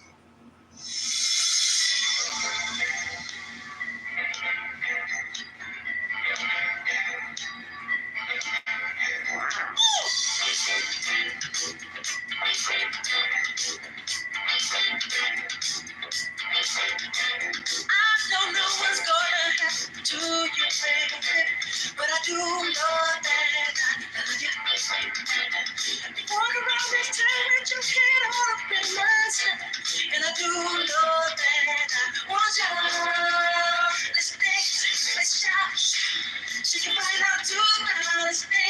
let's shout. Shake your body down to the ground, let's dance.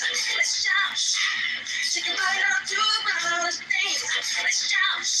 Shake your body down to the ground.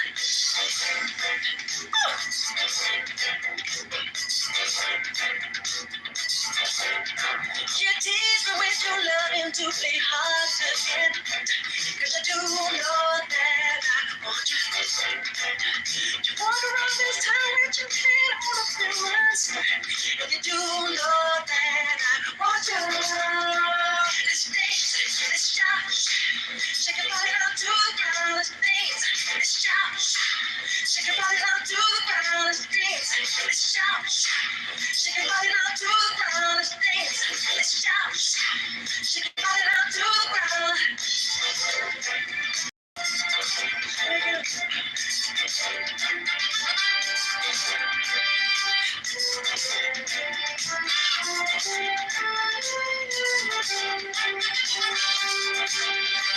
Just my that liquor fire inside of me, and you do know that I love you. I need to do just something to get closer to your soul, and you do know that I want you. Let's dance, let's shout. Shake your body down to the ground, let's dance. Let's shout. Shake your body down to the ground, let's dance. Let's shout. Shake your body down to the ground, let's dance. Let's shout. Shake your body down to the ground.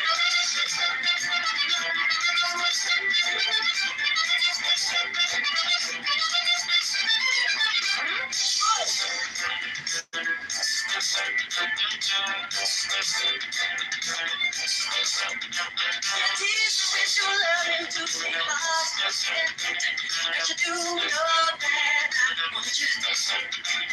I need to do just something to get closer to your soul. You do know that I want you. Let's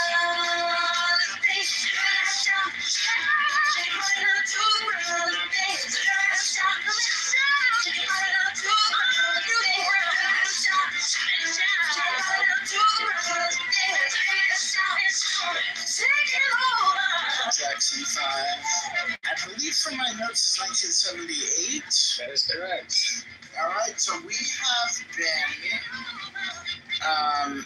had been heavily in the 70s, and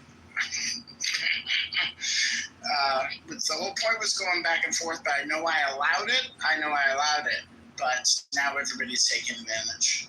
So I need something 80s. Poor Scotty. I know. Is this what happens? Thank you. Thank you, Sim, because I also got my 80s one queued up. I want to keep going, by the way. I got my shoulder pads are on. Yes, my biker leggings are on as well. Do you have hairspray? I have it. It's exactly. Yes. Correct. The higher the hair, the closer to God. The hair is gelled. And I'm ready to rock and roll. I got my moose in. No yes. Moose, but I got my extra moose. Hair is laid. All right. So because I'm an '80s baby, and we couldn't leave the other queen off this list, right? You know, there's another queen. I hope you're going there. Go ahead. Well, you're not gonna guess what I'm going with, but nice try. Right. There is a queen, and they say she's one of the most sample covered artists ever, right? And so I couldn't leave her off this list. It's the song is not from her. Someone remade the song, so it's called "Don't Make Me Over." Originally Dionne Warwick. Originally Dionne Warwick, but 1989, Sybil sings a cover, right? So let's do it. Don't Make Me Over. Originally, the OG Miss Dionne Warwick. Was it written by Burt Bacharach? I believe it's a Bacharach. I'll double check it. I think. Because that was the Dionne Hal Warwick. David. Oh yeah, Burt Bacharach. Yeah, Hal David. Yep. Hal David was the lyricist. Bacharach was. Yep. Dynamic trio there. Oh my God! All right, awesome. I'm looking forward to hearing this. Thanks, Yeah, thanks, son. Anytime.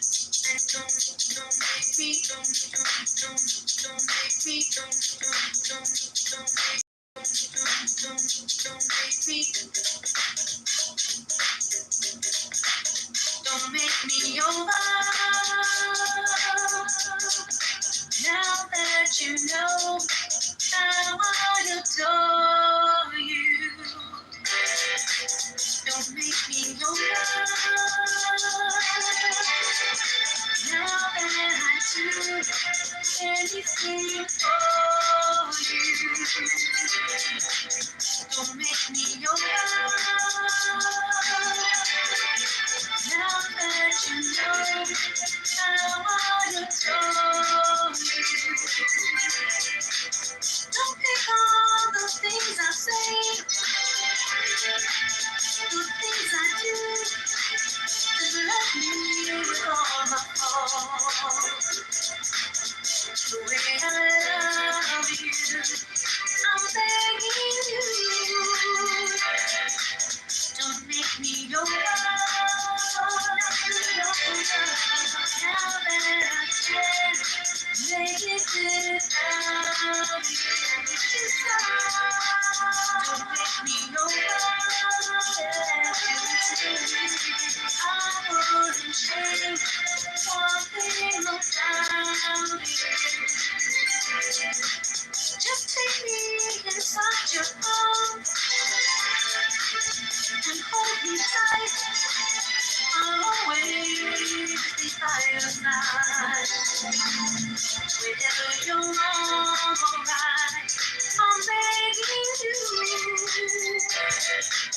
Don't make me your love. Don't make me your love. Now that I do anything for you. Don't make me your love.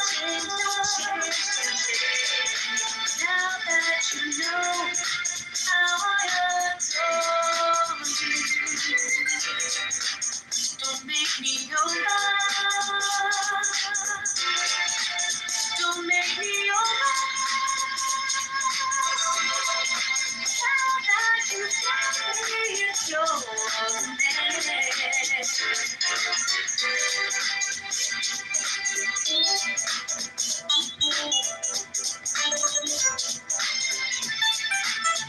That was nice, Sin. Thank you, thank you. Sybil, Don't Make Me Over. For Bacharach, Al David, Dionne Warwick original. Thank you, I added it to the list. When I was thinking about 80s, I'm like, man, this is one of my favorite 80s songs. And I have to play this one. The great Gwen Guthrie. I believe this is 1982.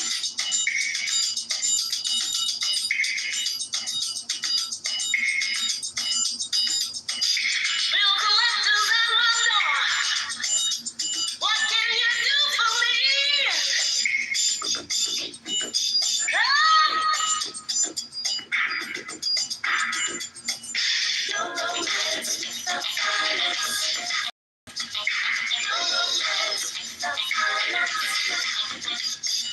Boy, nothing in life is free. That's why I'm asking you, what can you do for me? I've got responsibilities, so I'm looking for a man who's got some money in his hand. Leave nothing. You got to have something if you wanna be with me. Oh, life is serious. Love too mysterious. A fly girl like me needs security. 'Cause ain't nothing going on the race. You got to have a shade on me if you wanna be with me. Ain't nothing going on the race. You got to have a shade on me if you wanna be with me. No romance without violence. I said no romance without violence. Boy, you're so cute. I had to do that. That is a an anthem. Oops, sorry about that. Oops, wrong button. But I do want to play an audience submission. Here we go.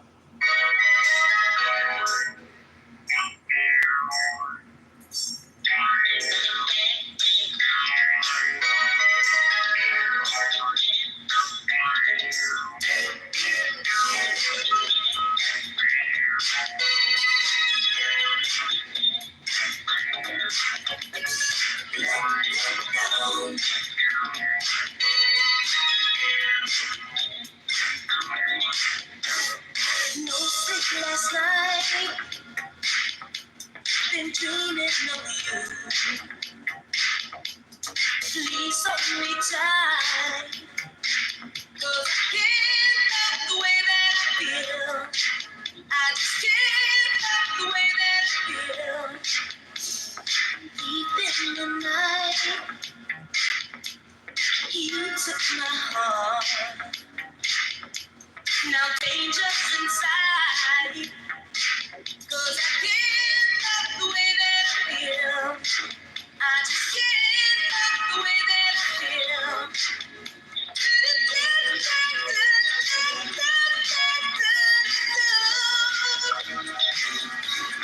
Baby, you make my love down.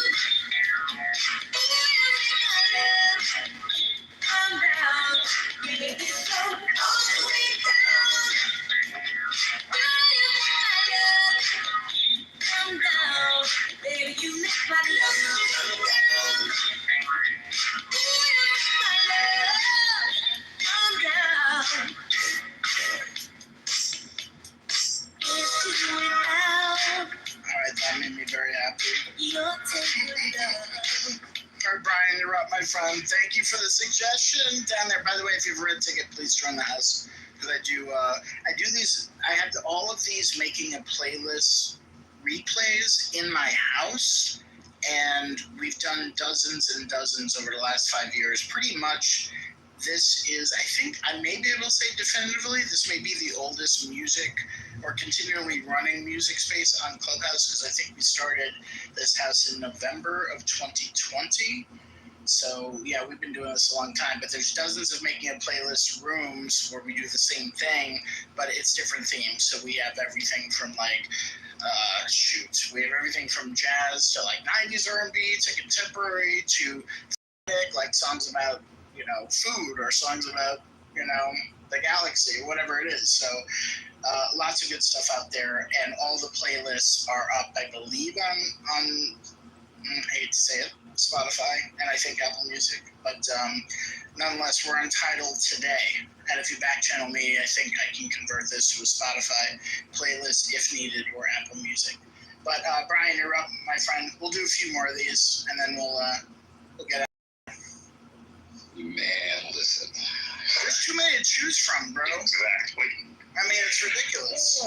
I'm sitting up here like I stopped work and I'm leaning back in my chair like, all right, because I'm just going off the top of my head, and I'm going by what I've I was gonna say exposed, that sounded bad, but shared with my 13-year-old, and man, okay, so I'm gonna respect and stay with the 80s, but one, Kashif, Love Changes, and that's one I've played for my Bailey. Sorry, dog's barking. Kashif, Love Changes. The one with Melissa Morgan? Melissa Morgan, yep. That right there, he's been like, I'm opening up his eyes and ears, and he's like, oh my God, like, when did this come out? That's old, but it sounds great, so yeah. I love that. What year is this now? I'll look it up. 80-something. It's in the 80s, yeah. All right, let's do it. Thank you for this. Come on, 80s.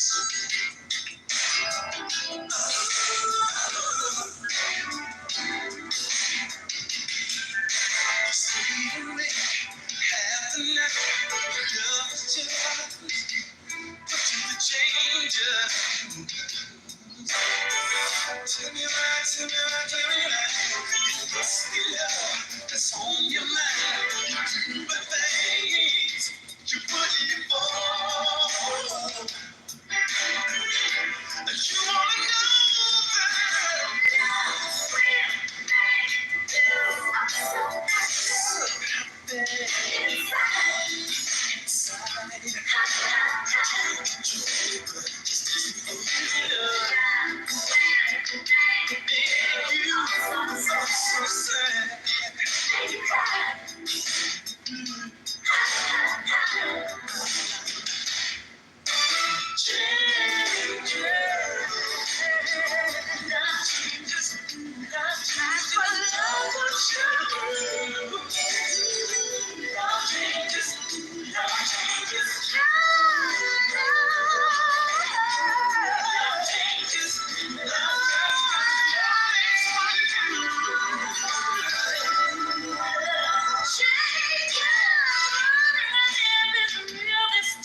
I love it. Thank you, Brian.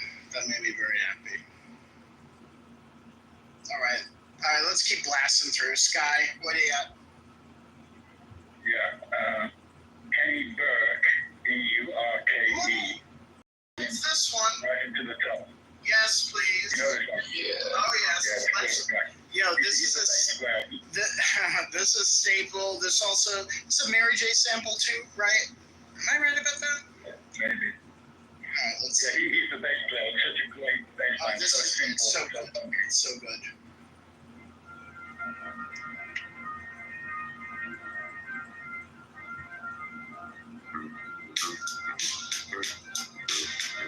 Yeah. You can hear Mary hop over this.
shine on through.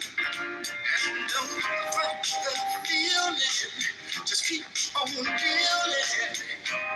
Everybody, keep on moving, 'cause I know we can get it over, so baby, give it all you got. Let's keep rising to the top. Give it all you got.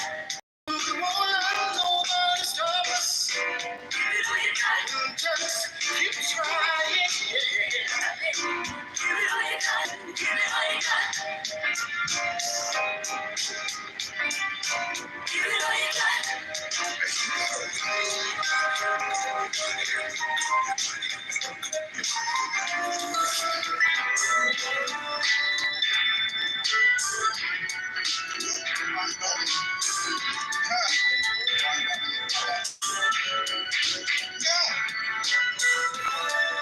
My bad. Anyway, so I don't know what this is going to be. Anyway. Rise to the top. Sorry. My bad. Oh, wow, these buttons. All right. It's no worries. Come on, old man. Jesus fucking Christ. I'm like, what's going on? I'm being attacked by this technology. Okay. Very good. My God. What the hell? Once again, right before your eyes, so no surprise, it's the man. That's what I'm saying. This is the Mary version. That's what I was trying to get to. So that's all. Just the first couple notes. This is not going on the playlist because this is 90s. But my God. Yo, Puff, I don't think they're ready for this. Unfortunately, it's a Puffy remix. Oh, damn. Baby, there's no need to tell. It's good. Anyway, moving on. All right, let's finish this out. Moose, Sin, and then Aminet. Oh, sorry, my bad. Wait, did I do Erica? No, Erica. Wait, Erica, Moose, Sin, Aminet, if I said it right, and then we'll close it out, and we're done. I'm going to go with Very Special by Deborah Laws. 1980s special. Damn it. This is so cool. Touche. This is so cool. Okay, thank you very much.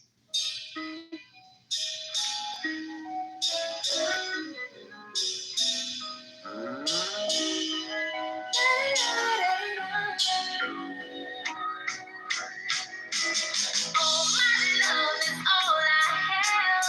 And my dreams are very special. All my life I look for you. And today my dreams come true. You need me and I need you. Love and us is very special. Things you seem to do divine. You look straight into my eyes. I know our love is meant to be. Cause our souls touch tenderly. Love is life and life is living. It's very special. In my heart there was you. Love is life where dreams come true. And even though I can't have you, baby, desires like these are true for you.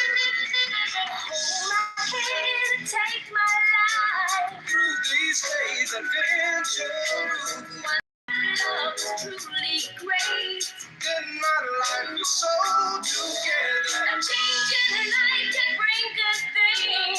When you're in love so sweet. Close to you, our lips should meet. To remember days so sweet.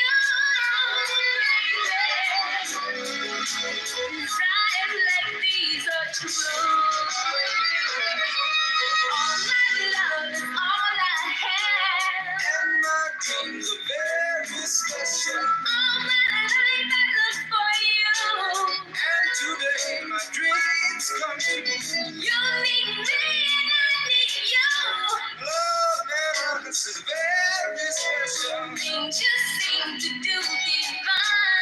You look straight into my eyes. I know what love was meant to be. Oh, I'm so touched tenderly. Love is life and life is living. It's very special. Another track I've never heard. Thank you, Erica. As since January 1st, 1981. So yeah. Thanks, Erica.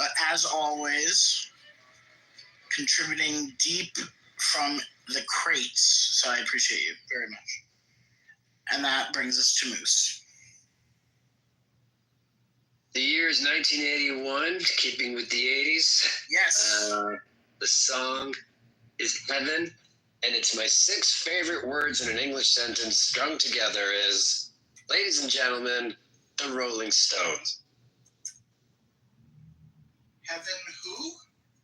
Just Heaven. The song is Heaven on Tattoo You. Wait, how is that R&B? Oh, it is. Listen to it. Really? Okay. First denial. First rejection. All right. Well, we have a theme. We stick with it. I mean, no, that's true. Well, we'll see. And, we'll let the people decide. And the people is me. Thank you. give it 30 seconds, and I have a backup if that doesn't qualify. All right. I will talk to my crack team of experts. Hold on.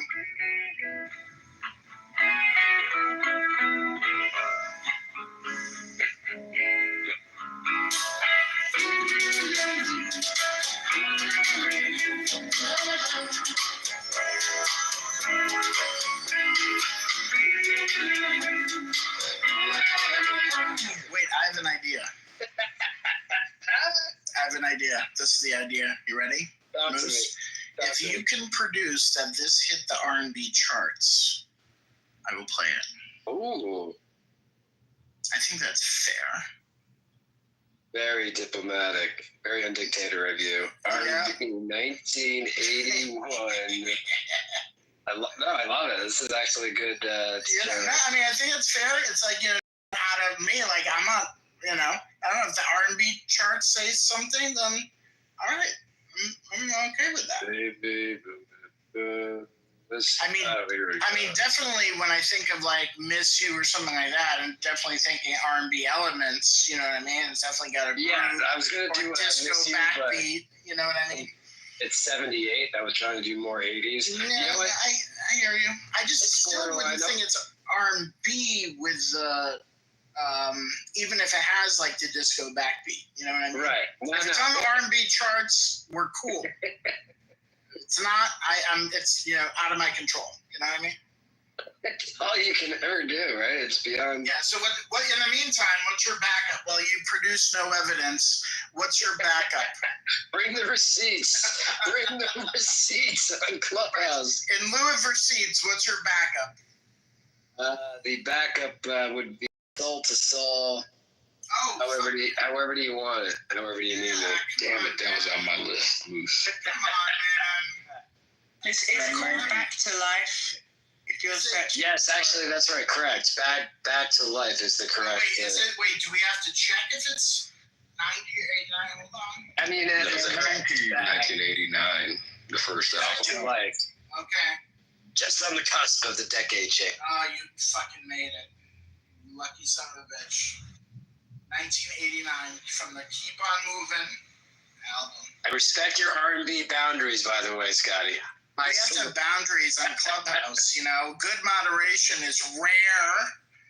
All right. Back to life, back to reality, back to life, back to reality, back to life, back to reality, back to the here and now. Show me how desire you want from me. Tell me, baby, I could be there for you. What do you want me?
Yo, this is still, how many, 30, I don't even want to do the math, 35 years? Still Yo, I shouldn't have even said that because now I feel really old. But what I pulled up was pretty interesting. Karen Wheeler is the vocalist, and she said she wrote it, and it's from a near-death experience that she had. So she, yeah, I know. Shout out to the Brits for this album. This is one of the great albums of that era of the 20th century, of the last 50 years. Thank you for that backup, Moose. We're just going to assume no receipts, and we'll edit out your submission from the replays. I don't even know what you're talking about. Rolling Stones? Never I don't know. No, you must have been in the rock room, and he came over here, and that's all good. Here you can get on it. I forgot to bring my R&B passport for a second, but I found it. Thank you. That's all right. We'll keep you honest here. Sin, and then Amina, and then we'll close out. Go ahead, Sin. I mean, I was gonna put a song that you put in the chat, but you want to go ahead first, because if you don't say that song, I want to play something else. So if you're ready. So I will say what song. Jody Watley. It's 1981. Oh, which one? A very good year indeed, if I say so myself. It is She's a Bad Mama Jamma. Oh. And Sin, we'll go to you right after. Is that cool? Okay. Yeah. All right, cool. By Carl Carlton. Got it. This is such a good one.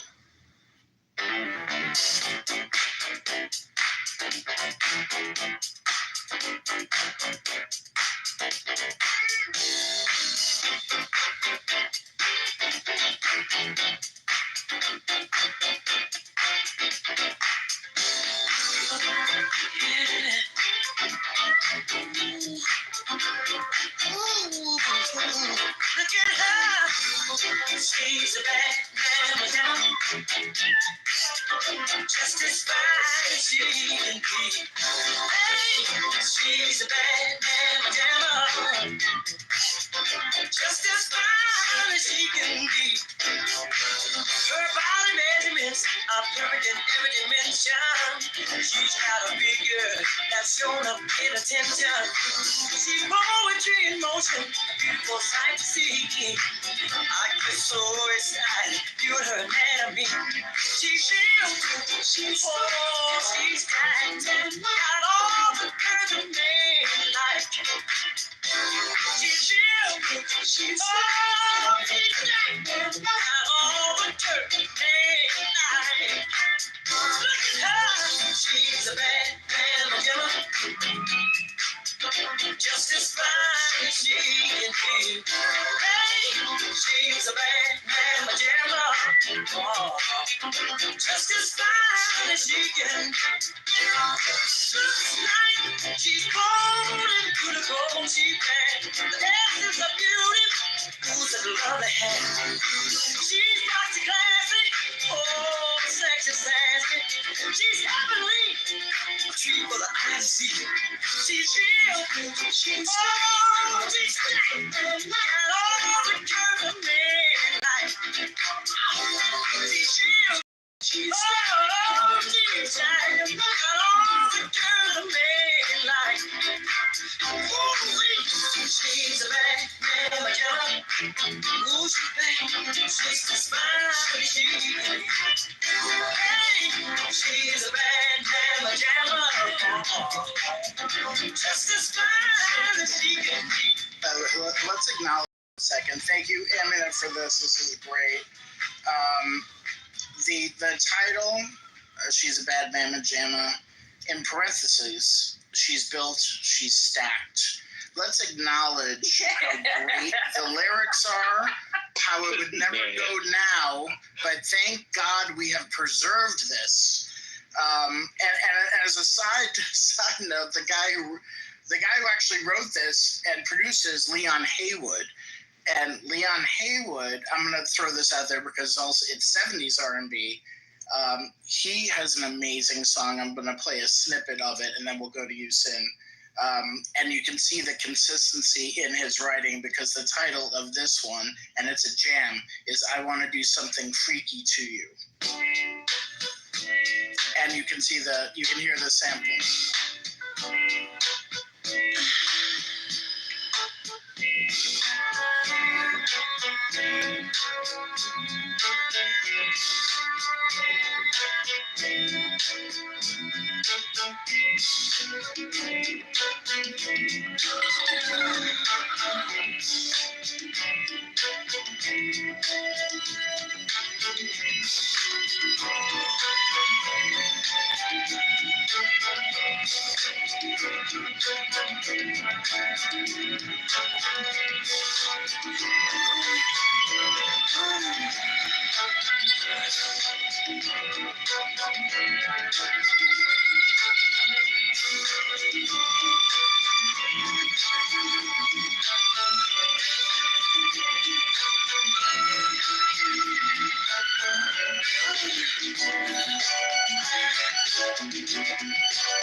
You can listen to the remaining 4 minutes on the playlist. Shout out to Leon Haywood for, keeping it 100. I appreciate you. Woo!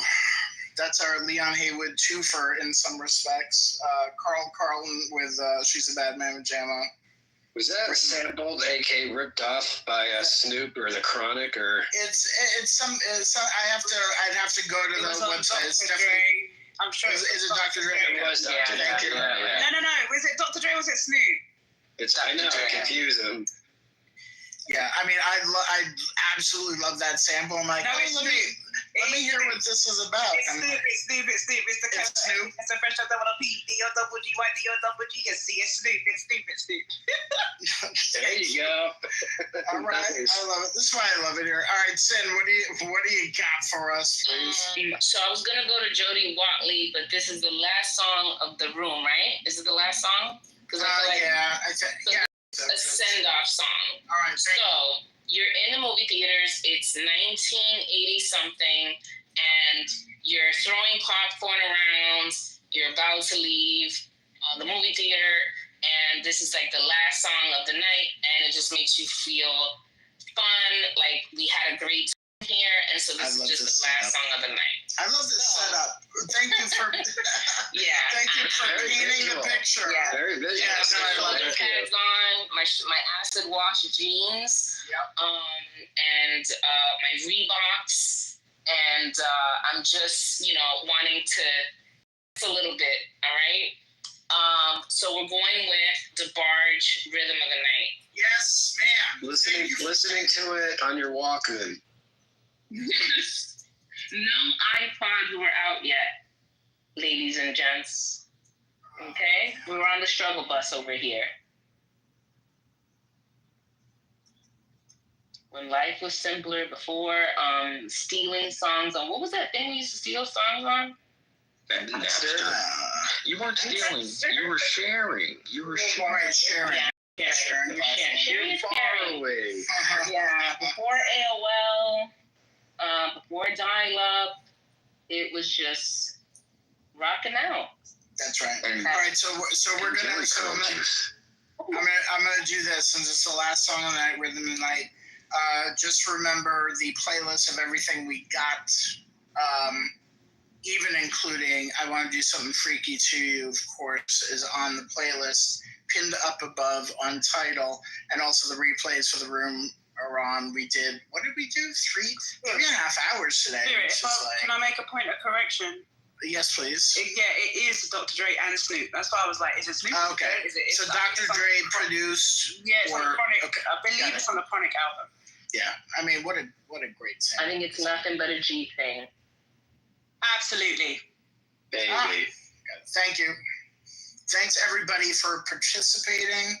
Thanks to, this is the first time I ever said this, thanks to the people who listen on replay, whoever they may be. We appreciate you. It's been a good 3.5 hours. Great way to spend Sunday. All right. Thank you, Sin. Thanks, Brian. Thanks, everybody. Here we go.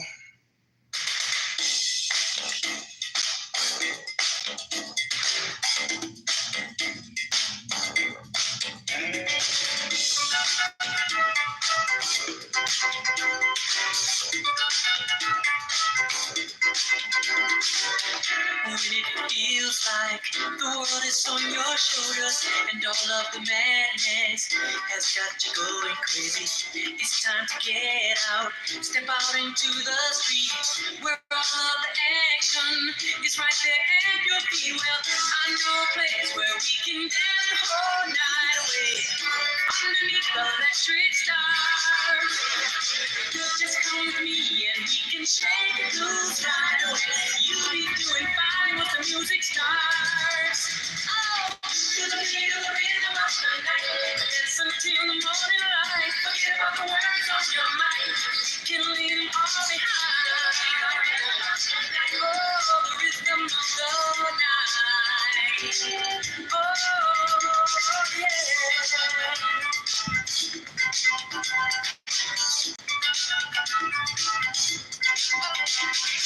Look out on the street now, the party's just beginning, the music's playing, a celebration starting. Under the street lights, the scene is being set, a night for romance, a night you won't forget. So come join the fun, this ain't no time to be staying home. Ooh, there's too much going on.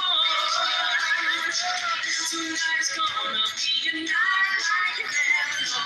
We're gonna have a good time the whole night long. Oh, to the beat of the rhythm of the night. Dance until the morning light. Forget about the words on your mind. You can leave them all behind.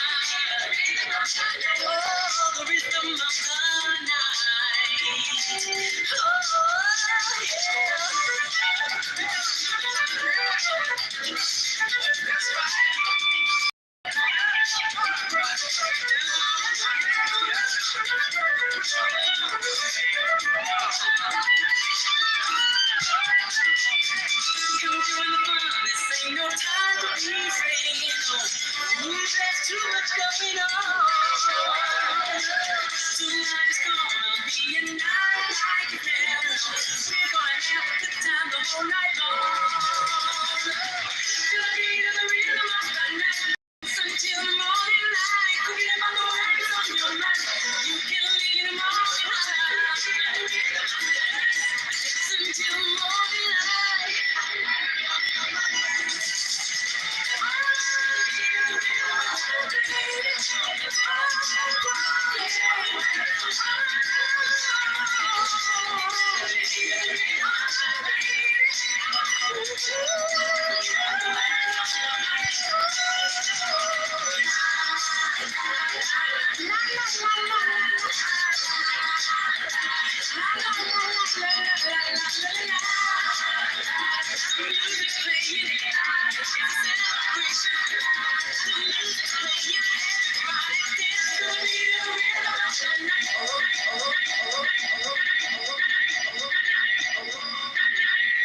The DJ Master Mix at the end, Scotty. You hear that?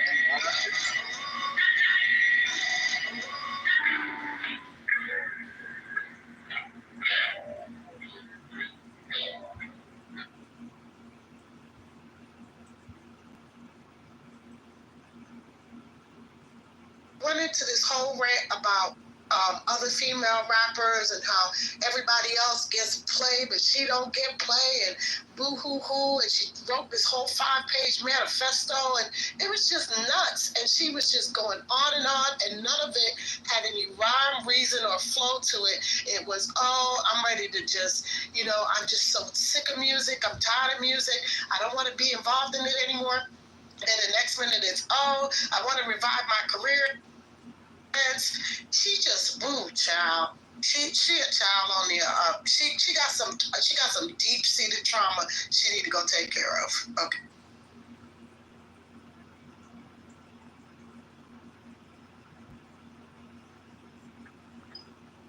To speak directly to what she said in our post, what's wrong with sleeping raping basically a 15 or 14-year-old girls, that the age of consent in New York is 17 and the age of consent in Florida is 18. So it's a crime. So it's statutory rape, and if he was doing that, he's a rapist. So that's just to say, make sure that we understand what was wrong with him, if he was fucking 14, 13-year-old girl. It's crazy how she tries to make an argument. At no point in any civilization, we're in the United States of America. Our society is not built for that type of behavior. I don't care where it's legal at in the world and all the historical perspectives. She sounds dumb as fuck. And she's, so I expect dumb things to come out of her. So yeah, she's an idiot. It's plain and simple. She's an idiot. And I don't know who said in the chat about who cancels her. Azaria Banks has had a hit song in about 3-4 years. She's had more problems than she's had a song. Let's be clear. She doesn't have a going music career. At one point, she was going in a good direction, and she just went left. Let's be clear. Even if she was a multi-platinum artist, what she said, it has no excuse. I don't care how wealthy she is. I don't care, I don't give a fuck about her career. Whatever she's saying, whatever's coming out her mouth, she's doing something very irresponsible with her platform, and it's disgusting. Man, she's a lost soul. That's what she is. 100% agree. And I mean, anybody who is caping for any of this, like last night, we were in this room, and you should have heard some of the things. We had a guy who's Latin American come in here and start calling me all kind of names. Like, he was calling Lisa all kind of names, using the N-word, just being a filthy, low-down. He called us ghetto, all kinds of craziness. It's like some of y'all really think that your proximity to these people is that close, but it really ain't. Because when they're ready, when their shit starts down, they're not taking you on the bus with them. Let's be clear. Because I'm starting to see, like, people who was caping for Trump, especially on X. Listen, now all of a sudden, all of them jumping off the boat. I find it quite funny.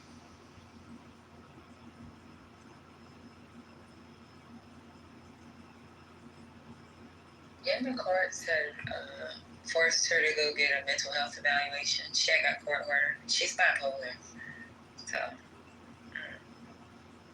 That's even more sad that if she's bipolar, that she's still in a place where she's. It sounds like she's not on her meds. You know what I mean? Right. Let's hope her family, gets a hold of her and gets to the help that she needs.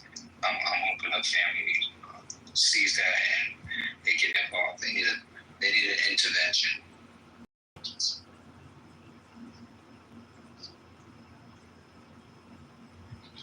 If I can't, my hands got freaking start to. Can you mute me, please? Thank you.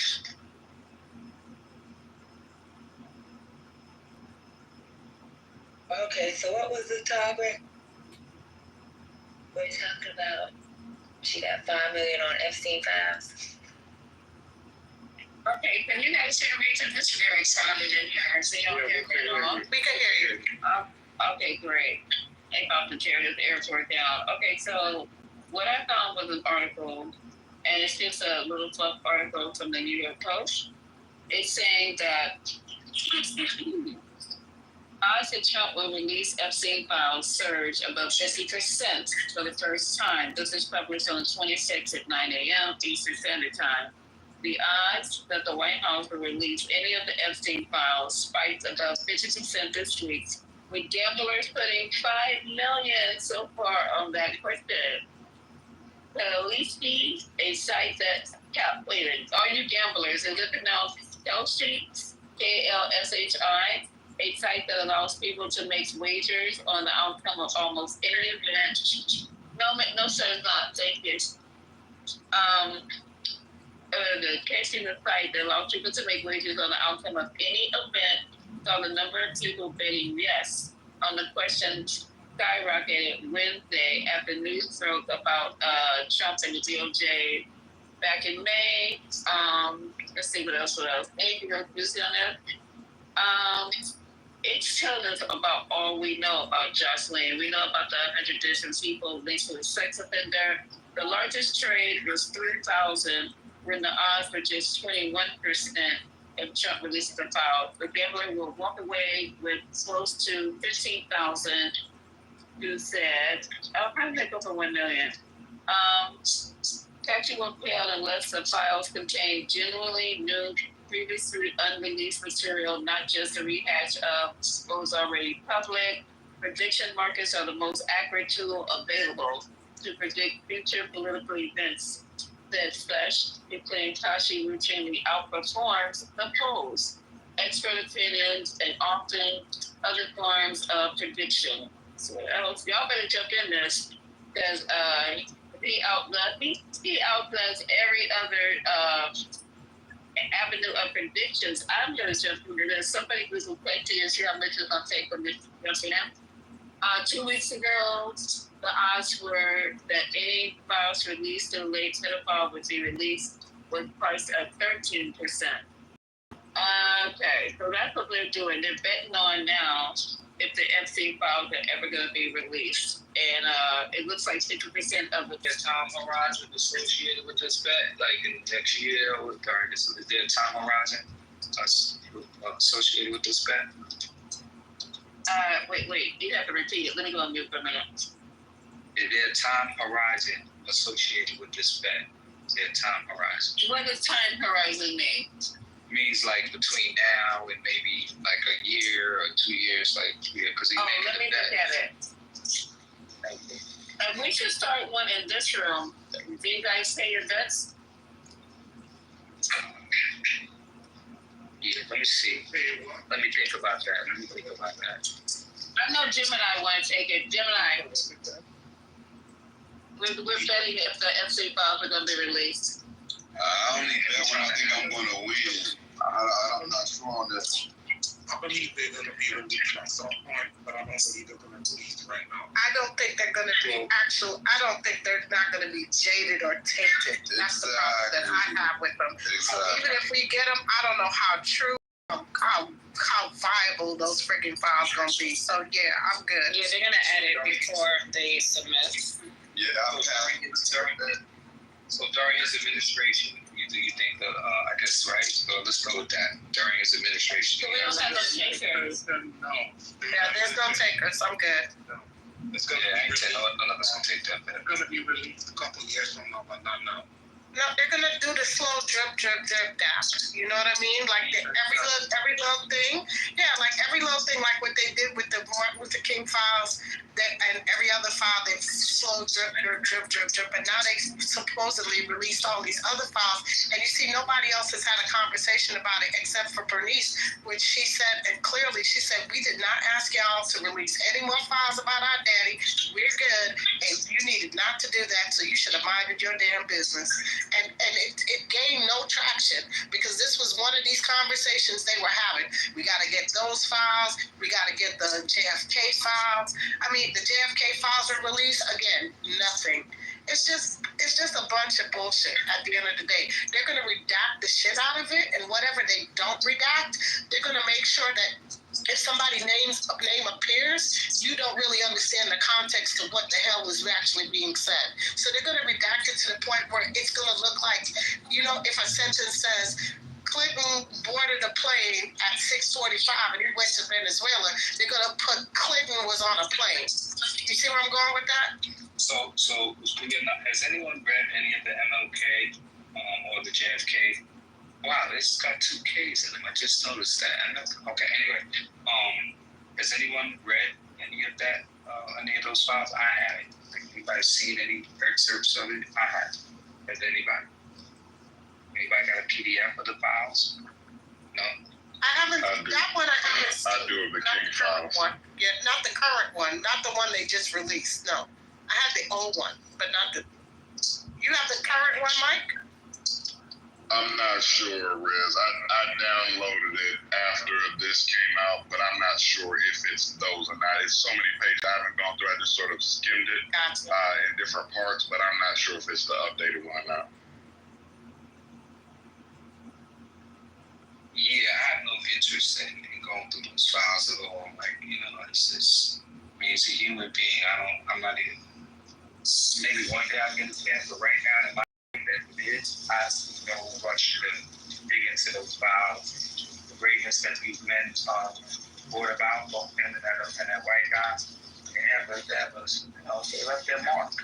They had a more positive impact than the state of likes of a. Here's the thing: we know that MLK was shot to death, and we know it was set up by the CIA and the federal government. That's just the bottom damn line. And at the end of the day, you could put all the in-betweens, who he met with, all this other stuff. But at the end of the day, he was assassinated by this damn country because he was trying to do something to move this country forward. And I mean, there's nothing else that I need to know at this juncture. You know what I mean?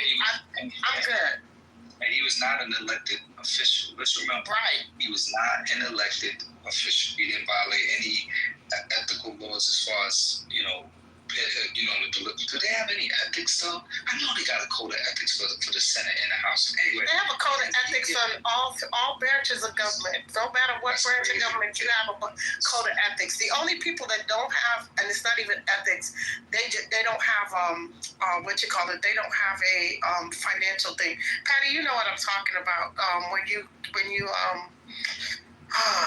have to sign off on that stature that says you can't take X amount of money and all this other stuff. The only people that don't have that is the Supreme Court. They're the only ones. That's why, what's his name, that jackass Thomas been able to take all these gifts and stuff. You know what I'm talking about, Patty, when you can't accept gifts, right?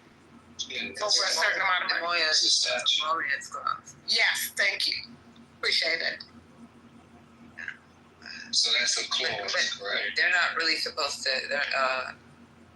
Supreme Court justices are supposed to report to it. It's just broad. The language is broad. The emoluments clause is in the Bill of Rights, right? It's in one of the documents. It's a law. It's not a it's not a it's something just passe. It's an actual law. They tried to get Trump on that the first time, and it came close, but he stacked the Supreme Court, and that was the end. The main rules they have is the 3-word clause.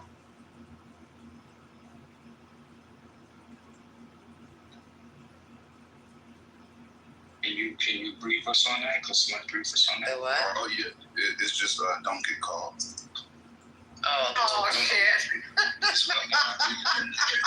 Gemini, I cannot with you. He's like, don't get caught. They live by that. They live by it. Well, guess what? The Republicans don't even give a shit no more because they're doing all the shit out in the open now.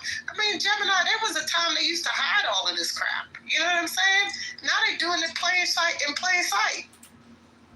Man, that's what they do. This administration is they doing most of their dirt besides the Epstein shit. They're doing most of it right in front of your face, blatant. Like, you know what? If we hide in plain sight, nobody can see it or question. Yeah, well, the rule of law is no longer the boundary. You know, we operate outside the rule of law now. Clearly. But when was the rule of law? When was the rule of law ever really operated on a straight line? There's always been diversions, right, of the rule of law.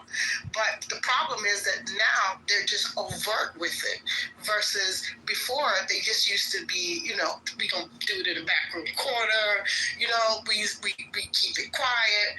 We ain't doing that no more. Now is we just gonna break laws, we gonna do what we want, we gonna be racist right in front of you. Call you all kinds of names, and what you gonna do about it? And so what? There's laws on the books that protect you. Try it if you want to, because we stack the courts. That's where it is. My boy Lou, I kept getting pinged to this room while we were hosting the room earlier because he had a room on Twitter, or still does, where he has the owner of the new town in Arkansas. Yeah, he has him in the room right now questioning him, and he's being blatantly honest. Like, look, I just want to make sure that we preserve our race. We don't have a problem with other races, but it's too many immigrants. It's too much dilution. They don't give a right, because I'm literally writing a book called Sundown about a group of people end up in the sundown town. But at the end of the day, like, this is beyond sundown. This is sun up. Like, we don't give a fuck. Broad day, we don't want y'all here type shit. Yeah, this is sun out. I told y'all. Real, they just don't care. This is about bloodlines. I told y'all this is about, you know, they don't want their blood diluted, and this community was able to infuse itself into their bloodline. And it's about bloodlines. Black folks can be clearly identified by our skin, our kink, right? But the Mexicans and other Spanish people, other people from other Spanish people speaking countries are absolutely coming in here and mingling their blood with their blood. This is a blood issue more than anything. It's about bloodlines. It's that Aryan, pure white, blonde head, blue eye narrative. And Trump is right on board. He's leading the charge right now. You know what I mean? He's the leader of it. Let's be clear. He started MAGA for that reason. This is what I've always said to folks. Make America great again.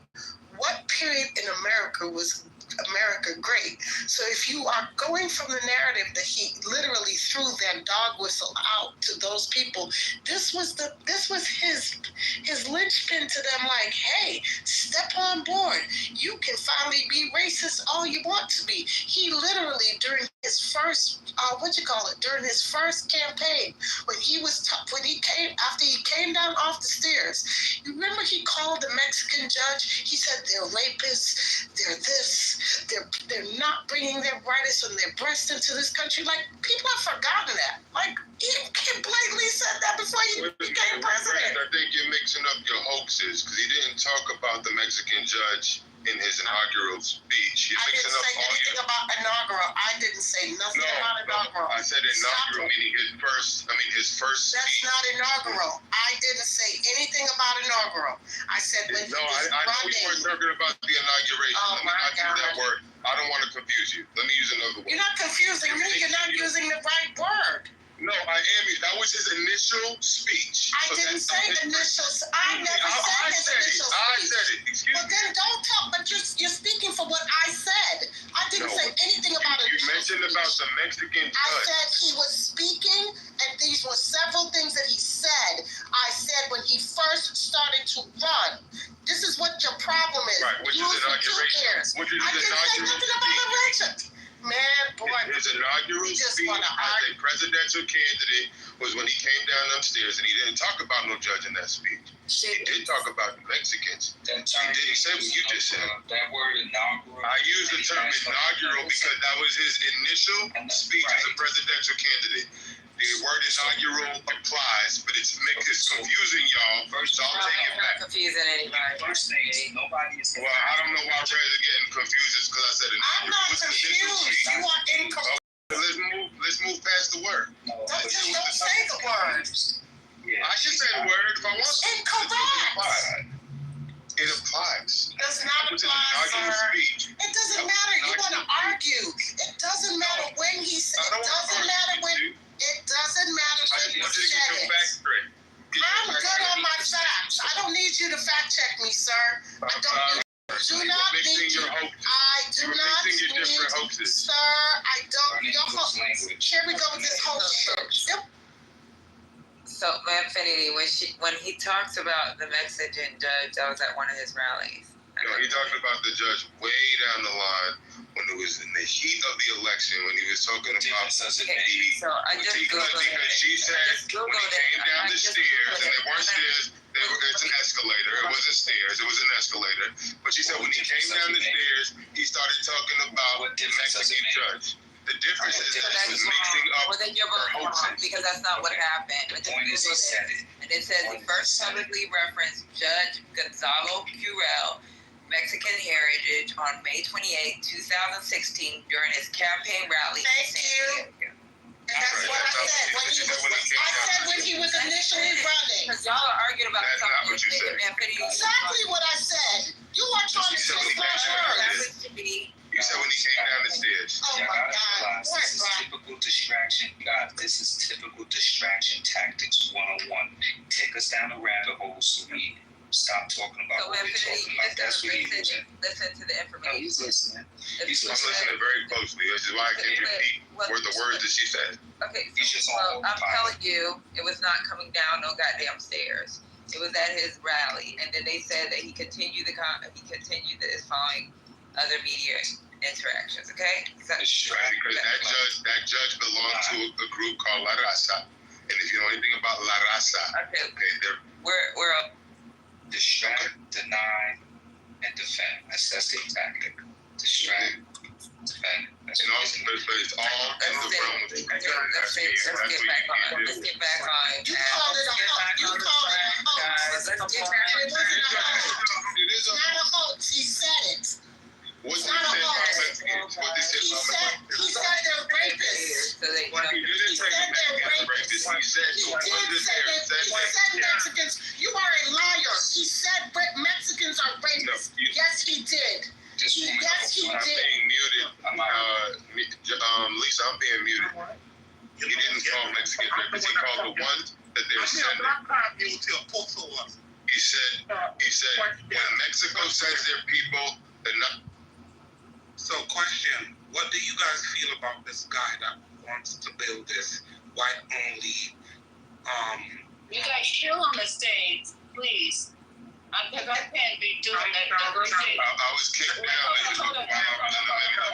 Okay, can you be quiet for a minute? I'm in the airport.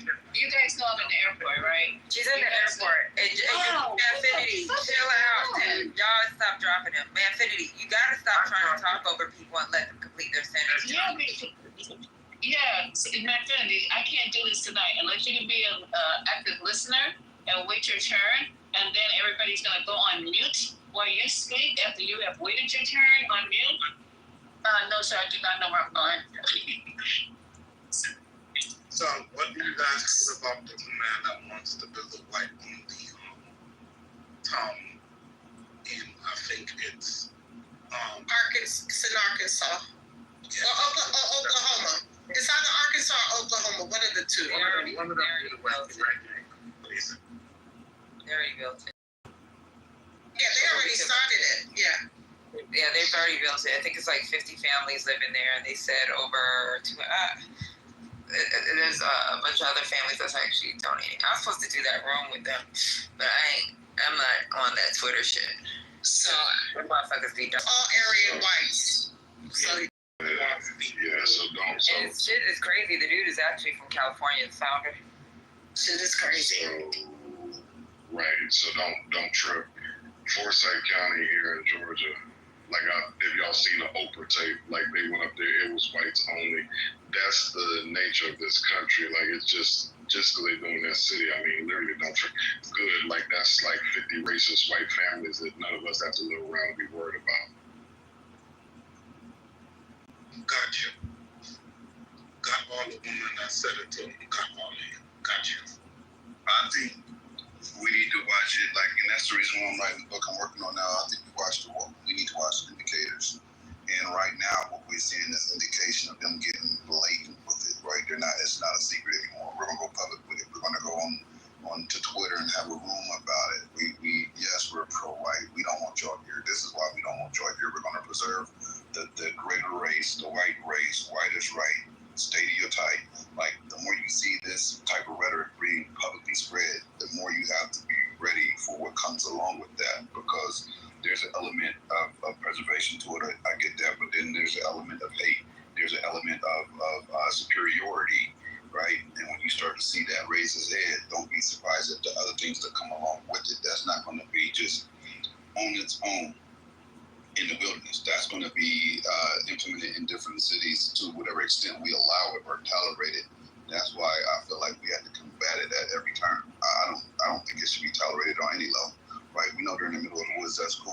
Now they're trying to do it in another state. Okay, it worked here. Let's try over here. What happens if they keep trying that in every state? What happens now? Because I don't know if you know, the Arkansas is now trying to do it in either Mississippi or Missouri. I can't remember which. I know it starts with an M.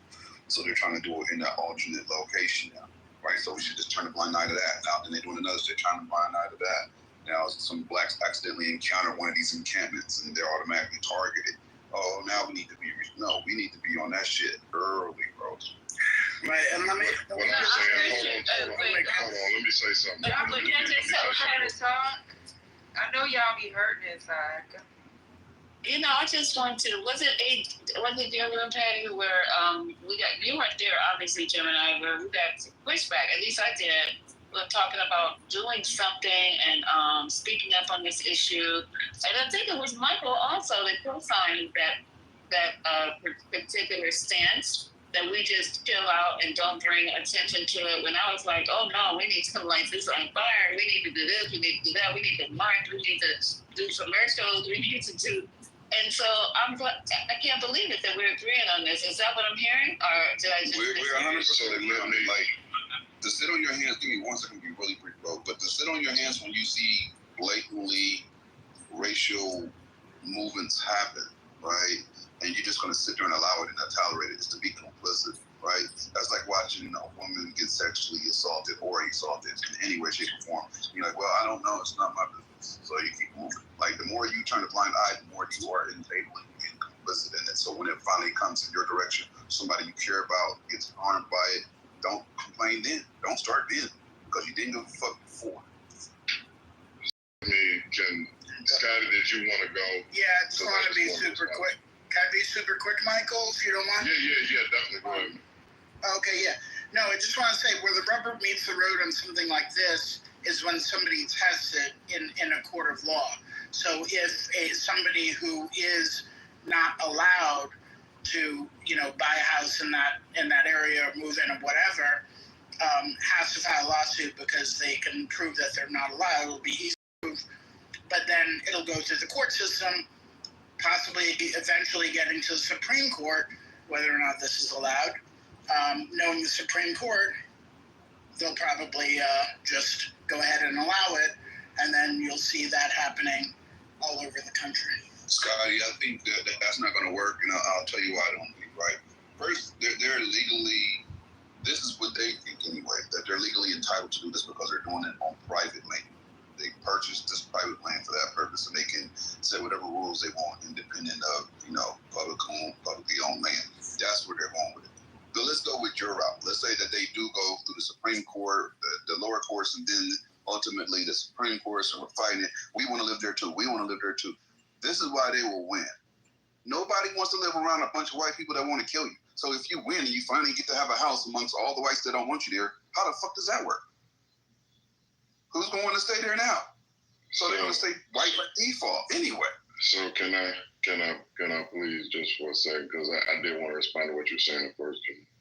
So the thing is that just because they're saying this, so I just did a quick search. So because Donald Trump, when he went to Michigan on a campaign trail, and he went to this police station in some township in Michigan. If Sandra's here, she might be able to tell me the township, but it's like where the Klan, it's either the headquarters of the Klan or it's where the Klan originated. What I'm saying to you is that would be Howell, Michigan. Thank you. We are so you think black families are going moving over there? Do you think that town is probably already all white? I'm just saying, even like in Brooklyn, and like, well, not Brooklyn, but in New York, I remember like the whole thing about like, I think it's like Bensonhurst. There was an Italian neighborhood. That's correct. I think Tawana Brawley came through. So like there are already these towns. So the fact that they say it, who gives? In my opinion, it's just a non-starter. We also are segregated ourselves. This whole thing, even Martin Luther King said he feels like that he might have led his people into a burning building with all this segregation, this desegregation stuff. I'm just saying that we are literally already self-segregated. So the fact that there's a white town, there's already a ton of white towns.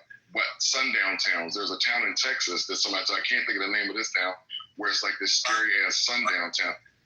And if you go throughout the South, a lot of places are segregated. Most people live within proximity of the people who they relate to. So you have majority Black areas, majority Asian areas like that. If you go throughout the South, it's extremely prevalent.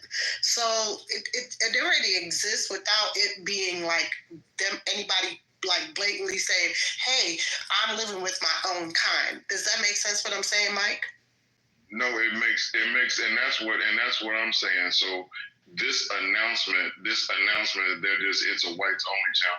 So let's, as Black people, let's get a Black only town. Let's say we're gonna repatriate Tulsa. We're gonna go back. We're gonna rebuild Black Wall Street. So like it's gonna be Blacks only. Whites can't come here. What the fuck? It's just, it is what it is. We literally already doing. I guess what I'm saying is just for them to make this proclamation. I get why it might be a something, but literally. The Civil Rights Act of 1964, we just got out of apartheid in this country. We went through this whole Jim Crow thing. You realize that like we were segregated. This shit was already like this. The fact they're trying to roll it back, I get that the announcement probably is like jarring to people, but let me just say that it's a lot of towns, people ain't, just to me, it's a non-stop.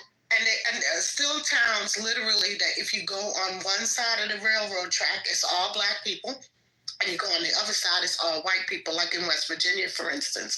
I'm from West Virginia, and I was in shock.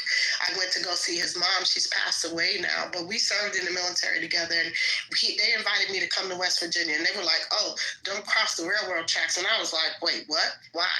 And they were like, "Because that ain't outside of town." I was like, "Oh, okay." And we talking about in like 2011, this was the shit that was going on. So it still exists.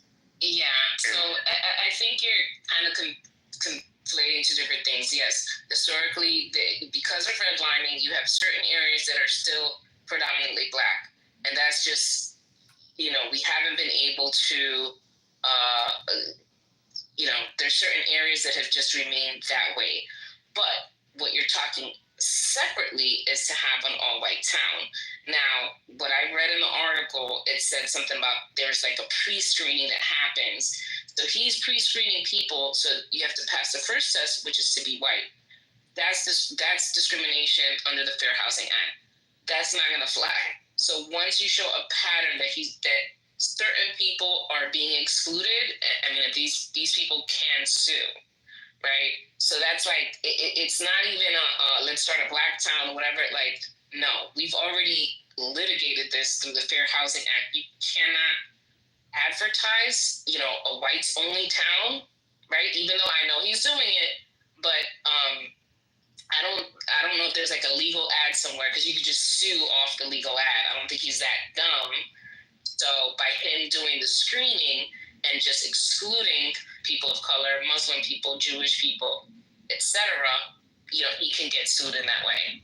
No, I agree with that part as far as the suit part and the legal part, I agree with you.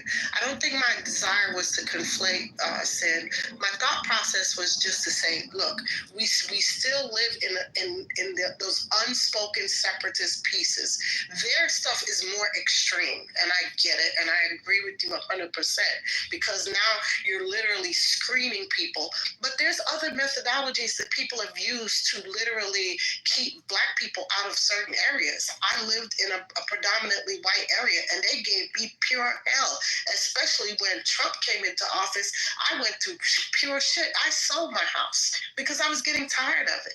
It was getting to be too much for me. So they use other tactics. Let's be clear. You know what I mean, Sin? I understand your point. 100%. Yeah. I'm in the affordable housing space. I 100% understand.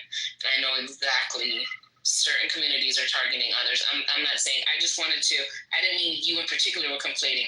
I was just saying we need to be careful when we're talking about two separate things, to sort of compartmentalize them a bit so we're not conflating them together. Gotcha. Okay. Let me, because I did want to respond to what Sin said, because she mentioned redlining in the Fair Housing Act. So I get that. I grew up in Maryland, like a suburb of DC metropolitan area. So Prince George's County, I think that it may still be, but it's like the top 5 richest Black communities in America are in Prince George's County. There's a whole thing. Still is. Yeah. So here's the thing. It's not just about like redlining and like we want to go someplace we can't. We can have our own. People already have their own. And here's the thing to the Fair Housing Act, because when that was instituted, they like unfair practice, right? Like, you know, have us living in like slums, like where we can't own stuff. You know, you're renting forever. You're always under that, like Donald Trump and his dad or whatever, the suit in the Nixon administration. We're trying to go and get something that's fair. But if we have our own and it's nice, thus like the Tulsa situation, even if you look at the movie Rosewood or whatever, like Bloody Summer 1919, all these communities were built up, had our stuff together. Why would anybody in this world or the next, and I really need to start questioning Black people's insanity level, want to go live in this town in Arkansas where the Fair Housing Act would even be a thing? Like, why? Who's the one who wants to go and break the color barrier there? Like, why the fuck we even doing that? Didn't we see what happened in the 60s? I'm saying, if you're living in squalor and somebody else is living like in a mansion and they're saying you can't get to this, great. Then let's get together. Let's go, and we got to segregate. We got to break this shit down because we got to be a part of this. But we can get our own. They got their own. But yeah, if anybody wants to, I don't even see that coming up, because who the hell wants to go live there, or whether it's Black? If they do, then God bless them. So Mike, I want to say this to you. All right, so you're correct, and I agree with you. But different states, they do different things. So based off of what Sin was saying, I'm gonna go off of what Sin is saying. All right, so like in New York, you will have, I'm not gonna use Manhattan. Let's use the whole state of New York. So in New York, you can't really have a building that don't have, or some type of community that don't have some level of Section 8 going on in that area and building whatever. Now go to Manhattan on the 5 boroughs, all 5 boroughs, including Manhattan. You will have a billionaire, and the billionaire live in a building. All right, they live in a penthouse, but a Section 8 people live on the lower level of the building. So here in New York City, it's different. Things are done differently. I can't speak for other states, but in New York State, things are done totally different. There's no way that person that we're referring to and we're talking about that I brought up can ever do those type of things in New York State. It just will never happen. It will be shut down. In the city of New York, but you don't think upstate New York is still very separatist? Because I've been upstate. Yes. Let me answer one thing that Dab said. Way upstate. I would say more past. I would say past like Oneonta talking about. Up there, they will get away with it because, up there's red. Right, that's what I was saying. Down here. Hold on, Rez. Let me answer that because I didn't let just answer. You can't do it in New York City, Dad. You can't do it probably in Atlanta. In major metropolitan areas, you can't do it. You see what they're doing in Arkansas, or like Rez just gave you an example of upstate New York, or those Klan towns I talked about in Michigan. Like literally, they would never happen. If it did, then what Sin was talking about, that's when the Fair Housing Act will come into play because people got to be able to live and move around, and it would be. Try it, but that's when you get into like the Fair Housing Act and people getting sued or whatever. Nobody, again, if somebody's going to Arkansas, God bless you or whatever, or if you're going to metropolitan areas where it's a bunch of people, it's impossible, or this is going to be lawsuits out the yin yang. Exactly. Don't you think that's the reason why they do it in these remote areas? Because at the end of the day, who's going to test the water? You know what I mean? So they go into these remote places. Most people don't want to go because they're not built up areas, and they do this kind of crap. Yeah, but we as Black people live all together too. Jewish people, in Maryland, again, I grew up a lot of like strong Jewish communities in Maryland where like they're all together. Baltimore is one of the most segregated cities. Like they have Phillips Point, I think it's the Irish, they have Little Italy, they have like all these different like where people just that's where they live. They go to church, they do all their stuff, and they do it and they just live together. It's America's already like that. The fact that we're like been sold this crop. Like we're this big melting pot. Yeah, a lot of people come over here, but they come over and they get right in their communities and they pretty much stay together. Unless it is like in New York, or like you have where like brown people have gotten together. Even when you hear like these tales that they talk about with LA, where the Mexicans and the thing with the Mexicans and the blacks and how the blacks were running the Mexicans, and now the Mexicans, they got Mexican gangs in the LA Sheriff Department that are literally out killing blacks and like getting like tats for like a black person they take out. We are not. This country is not segregated. Like it's not desegregated. I get your point. Desegregated, right? Literally, we have the ability to go anywhere we want to, but people self-segregate. Oh, Mike, I 100% agree with you. I mean, you brought up the same point that I kind of said earlier in regards to we still got Chinatown, Little Italy. Every state that I've been to, literally, you're gonna find a Little Italy, a Chinatown. Some segment of the population that people all live and co-mingle within their cultures and races and things like that. So I 100% agree, right? Yeah, and all I'm just saying is that a town in Arkansas in the middle of nowhere, who's even going? The fact they said it, I get it. The fact that they're saying it, Trump has enabled that. Before, like social norms and social mores, it wasn't good to say that because, like when Lyndon Johnson was in office and the Kennedys and what they did with Bobby Kennedy as Attorney General. And like forcing people into schools and Dr. King and them getting their heads beat in on Edmund Pettus Bridge and America feeling sorry because dogs getting sick on black people. All the stuff that happened that made people like want to be like, okay, we need to change some of this shit. We're like 60 years away from that now or whatever. And it's like we have a fucking somebody that's like more like a classist than a racist that's in office right now, but he's using people's stupidity, so he's enabling that. And you have the Heritage Foundation, who are full of racists. You have Stephen Miller that's a racist. You have Bannon that are like, these are white supremacists that he has all around him. So you doggone Skippy, it's going to be something like that. But what I'm saying, it's already going on. Just the fact that they're coming out of their mouth and saying it in some public town in Arkansas. Good, I get it. Like we need to fight, but are we going to Arkansas to like pick it? What are we going to do? It's like it's some town Arkansas. If they bring that shit to LA, if they bring it to New York, then like that's we're going to do nothing, and that's it.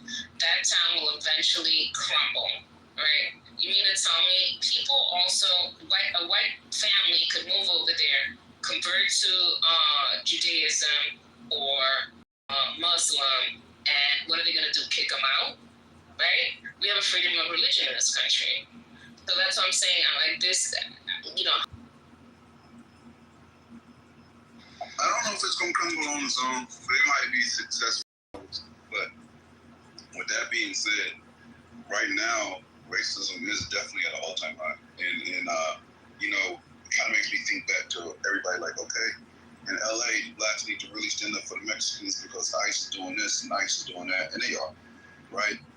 But also right now, a real big story that y'all probably not gonna hear about because you're not in LA, is that the Mexicans in Compton are banging on the blacks, on like spray painting their churches, chasing them home, shooting at their houses, and the cops don't know how to stop them. Right? That's happening in Compton right now, like yesterday, right? That was in the news yesterday, that they're actively targeting black families. And these are not even people that bang. It's not a gang thing. It's a race thing. These are people trying to make a home from work to their house, right? So it's getting worse. It's not getting better. All right. Why is, I'm sorry, is there a backstory behind what you're saying? Like, or is yeah, it's a backstory. The Mexican gangs don't fuck with blacks, and the blacks don't fuck with Mexican gangs. And now the neighborhood racial demographics are changing to the point where this church that used to be in a black neighborhood is now in the middle of a Mexican neighborhood because of the way the racial change is happening, right? And they don't want people going to that church, so they bang it. I mean, it's real simple. They don't fuck with us like that.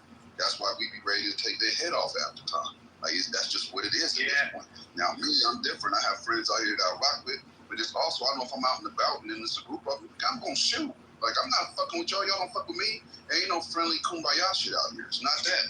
Now, you can have isolated incidents, like, and I have to be hyper aware that I'm in the little case. So when I go to visit his house, I don't stop at the gas station. No, I know I gotta have enough gas to make it to his house and make it back out without stopping. Because if I stop, it's probably gonna end up in somebody getting dropped, and it ain't gonna be me. Look, those cities that you think are gonna crumble, I don't know, because I would say the biggest example is Salt Lake City. This is a Mormon town. They were like basically sending religion to be racist against black people, and Salt Lake City is like a tech hub. So I wouldn't consider that. Secondly, we were in San Diego. There was like a Mormon kind of like castle that was in La Jolla, and there was black people couldn't go in there. They let that shit go on for like 20, 30 years. It's still there. It's some Christopher Cathedral shit. It's still there. Now that more people have their reckoning, I think they allow black people there. But for 20 years, I grew up there. Black people couldn't go. It was just something that we accepted. So when you say like that shit will crumble, I don't know. It depends on the businesses. Salt Lake City, they got JP Morgan, they got not JP Morgan, what's that? There's Goldman Sachs. They've got all these tech companies that are coming out of there, and they still kind of have these things where they're like exclusionary. I can't believe that. Something could happen to that town and they can blow up and they'll still exclude black people. I don't know. So Salt Lake City excludes black people?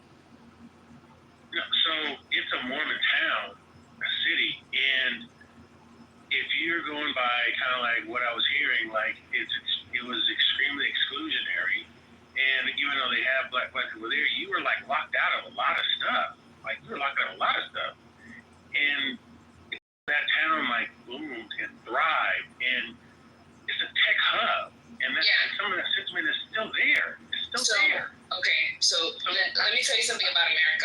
Every city in America is racist. Like, do you think New York City is not racist? Because it is. Don't let these, liberals fool you. They're racist as fuck out here.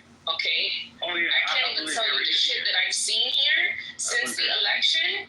The shit that I've seen here. I'm talking about hate crimes. I'm talking about a lot of shit. But they have to hide it. It's called micro racism. Yeah, but you're talking about America. America's a racist country, so you're not saying. So the way city, people are exclusionary there. Believe me, people are exclusionary everywhere. I see it every day, right? Every single day, so everywhere is racist. But this time in particular, because the laws are the way, I think the way they're setting things up, this is bound to fail. But I don't think anything of it. I'm focused on helping who I can help, who I can mentor. Like, I'm not, I don't even think about this white town. You know what I'm saying? Yeah, no, I feel you. Don't get me wrong, but the last thing I want to mention is the town that you were talking about in Texas. It's called Baker. It's Thank you. Yes, that is definitely known. stay the away from it. You're going to Alabama. You do not stop by that town. You don't get gas. You get gas before the town. You get gas after town. You don't gas, and that's a fact. Riders well about documented. 2025? We're talking about right now. Right now. Lisa, I've been researching this. I wouldn't go in Missouri. I've been researching this for a minute, Lisa, and I can tell you like this: there's a lot of story times on TikTok, because we can find a lot of them, and YouTube, but mostly TikTok, where it's mostly UPS and FedEx workers that are saying that they accidentally got routed there and almost got killed. Right? Like, it's really that serious. Like, you show up after dark, you die. You stay there after dark, you die. They're very open So about it's it. They have no the law. Confederate flags. So the police are. There's laws, but they don't give a fuck. I'm just asking, the police are involved in it too then? The police are allowing it, and they don't care. The police are part of it, yeah. Wow. Overseers in this country, like the police have never given a damn about black lives. Let's get that straight. Mm-hmm. Most of the times you find them people, all the sundown town research I have always has a botched police investigation where they basically turn the blind eye, or if not, we're absolutely complicit in it. You don't run to the cops and think that's how you die. Like, okay, I'm gonna go to the cops. Good luck. Listen, Rebel Ridge might have been a fictional story, but trust me, Rebel Ridge, if you ever seen it with what's his name, Aaron Pierre. Listen, that is definitely what sundown towns are about. It's a really good movie to see. And as far as sundown towns not working, I can tell you all about Murder Mountain, which is Humboldt County. That's been around, I don't know, 80s, 90s. They're doing extremely well right there. Like, they've been around. Everybody knows it's sundown. They do extremely well. Nobody gives a fuck. It is what it is. Go up there and die. If not, you stay alive, and they keep doing what they're doing. You better do what you're doing somewhere else. Just because it's racist don't mean that they're not going to be able to thrive. Racism has been thriving and alive, just not next door to you because you don't see it. But that town is more than likely going to succeed.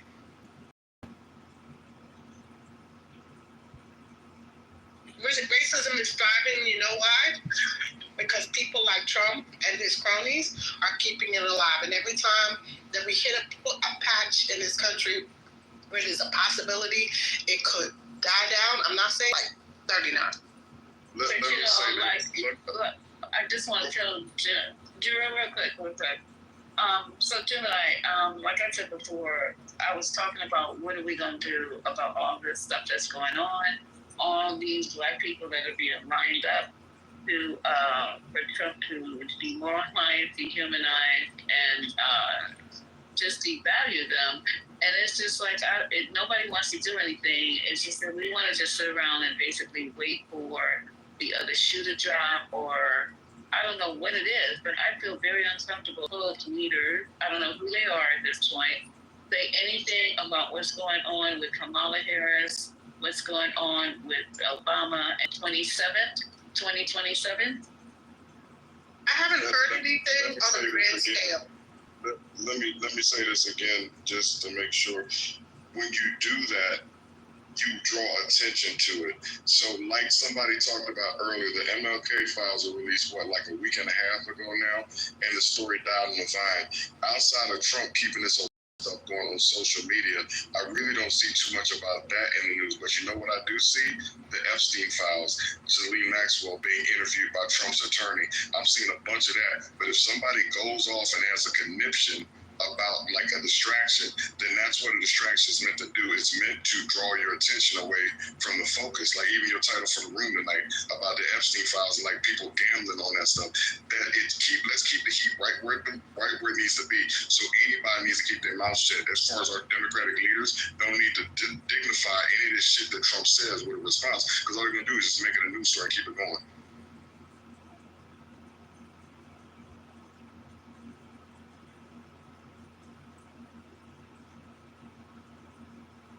Our leaders aren't doing anything. Democrats don't seem to have any fucking leaders right now. They're non-existent. There's nobody to lead the charge. Gavin is not going to work out. I don't know if y'all can follow what's going on. That's because y'all not looking? Let me finish real quick. Yeah, but Gavin, it's a false Gavin, right now, It's a completely false statement. Okay, right now, nobody did shit about the Martin Luther bus being moved. They didn't make a Because fucking it was statement. part of an executive order. It was a presidential executive order. You can still get pushback, like Obama said, quit bending over and spreading your cheeks. You can still I'm gonna tell you how. You can still create by creating public. I'm gonna tell you how. You can't listen if you're talking. I'm gonna tell you how right now. By not bending over, by creating public announcements, by not just sitting there and letting it happen. Publicly announcing this shit. No, there's not publicly pushback. They're not doing it. Who? Show me. Show me. They swallowing cum. They're not doing shit about shit. Yes, that's why Obama made the statement he is. Obama made that statement about being tough for a reason, because he sees it too. Everybody is sitting down and letting it happen.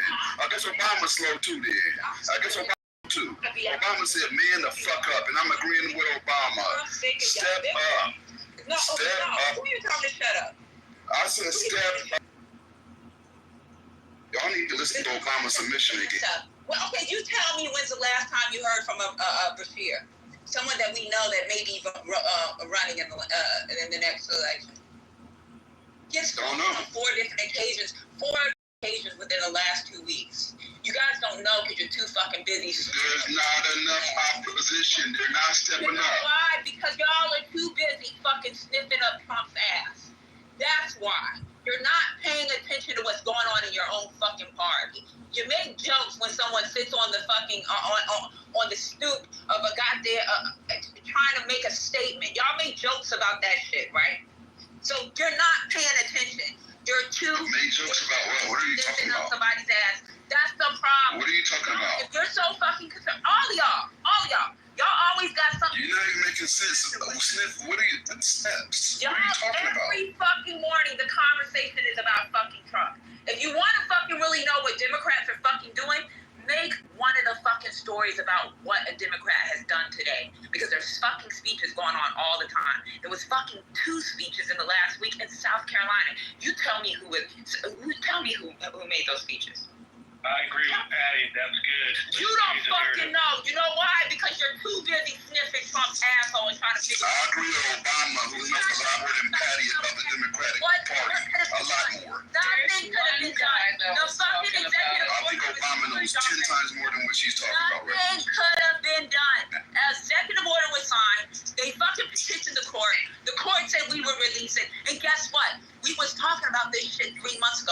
You think the shit wasn't gonna fucking come out? It fucking came out. What do you think a Democrat It should be highlighted and put in the media a lot more. Guess what? Tell me what you see in the film. It needs to be highlighted. It needs to be pushed back. You People know need why to stop it's not just sitting there letting it happen. Because the entertainment is in fucking Trump's dumb shit. The media fucking emphasizes Trump's dumb shit. You motherfuckers aren't even paying attention to the reality of what's going on within your own party or the party that you're fucking supposed to be supporting. You know why? Because you're supporting the fucking narrative of a Republican. Explain why Obama said what he said. I'll wait. Explain that, Patty. Hold up. Wait right there. Wait, Lisa.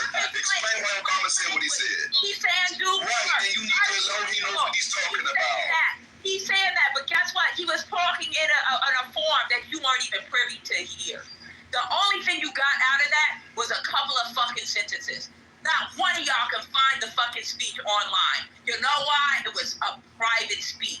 What people do is just take bits and pieces of information and send it out to the public. You weren't there. I weren't there. The fucking media was there. It was a private. He said it's going to require for Democrats to step up. He said they need to step up. Period. They're not doing shit. Be emotional if you want to. They ain't doing shit. You tell me. Go ahead and fight rhetoric. They're going to keep putting out narratives. We need to put out more narratives. We need to push our own narratives. That's what. Explain what's going on. I bet you can't tell me two. We need to push our own narratives, Patty. So check this out. People slept and watched this motherfucker, woke up in the morning and seen him early in the morning fucking give a speech. You tell me 2 themes in his fucking speech. You know what? I'm gonna be nice. You give me 1 fucking theme. And I guarantee you can't fucking say anything.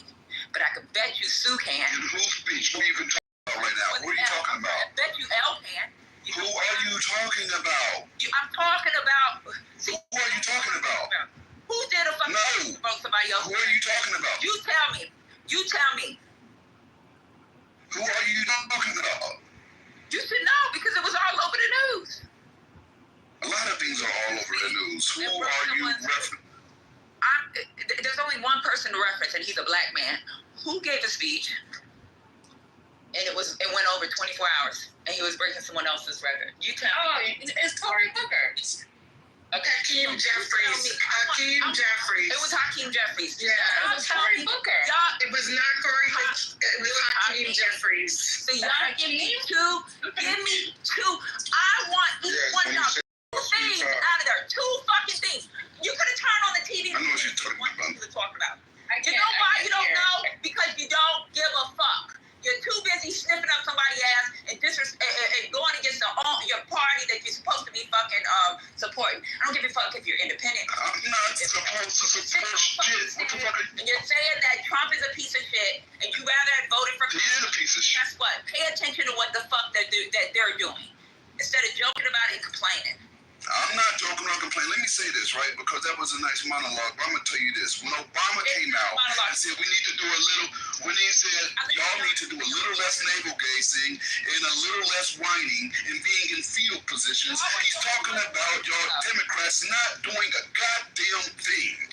He said it. Get mad at him. He did not. He gave that speech this month. I'm going to read it to you. He did. That lets me know you didn't read. I'm going to read it to you again. I am reading.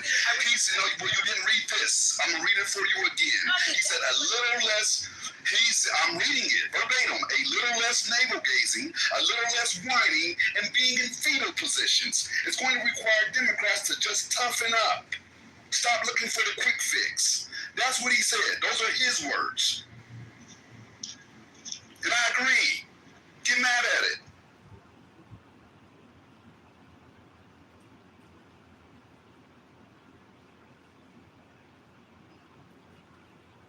We gotta combat rhetoric with rhetoric. We can't allow them to just control the fucking narrative. Okay, if we can't combat an executive order, I get that. But we can combat it with the narrative. We can put it out there. We can highlight it. We can highlight the fucking negativity that he's doing consistently.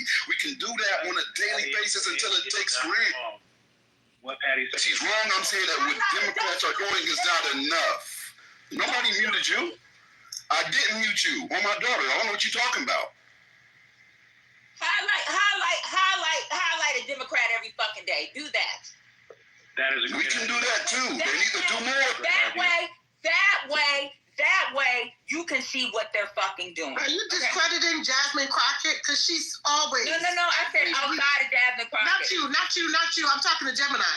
Gemini, are you discrediting Jasmine Crockett, who is loud and proud? I love what she's doing, yes. We need a lot more of her. We need a lot more. I'm not saying we need more. She gets highlighted is because of her lashes. She's black, and then she gets. Thank you. And she represents in one way. There's other ways to do it. She can be loud and proud and ghetto. We need people to do it refined. We need all kinds of people. I love me some Jasmine Crockett, but nobody me too. Wants to hear the interesting. Nobody wants to hear the interesting speeches that are actually being made. No one wants to highlight some of these fucking lunchings that they're having at some of these shitty ass red states. Nobody highlights that. You know what they highlight? Beach blonde built bitch, bad body bitch, or whatever the fuck she said. That's what they want to fucking highlight. If you listen to the last time she was standing on the stoops, fucking giving a speech, the speech to me was trash. I'm gonna be honest, it was trash. That's what we fucking highlight. That's what they want to highlight. Highlight the shit that's actually going on out there. There are people out there. Bashir has made a lot. He's in Kentucky. He's in fucking Kentucky. He's going to other states. You got when they Gavin Newsom, they highlight the fucking shitty shit that he saying that he's trying to become he's siding with Republicans because they highlight certain words. He just flopped in the worst way. I don't know if you heard Gavin. And Gavin is pay attention to nothing Because if y'all did, you know what? Every day when you come into the fucking room, if you're fucking being modded, say something about a fucking Democrat. Figure it out. Go fucking I do it. accept your challenge, Patty. Every time I come in here, I'm going to try to find at least one person from one state, from one city, from one town. I don't give a fuck who, and I'm going to drop it. I accept that challenge. That way you can stop complaining about what Democrats ain't fucking doing. There was a reason Obama made that speech this month.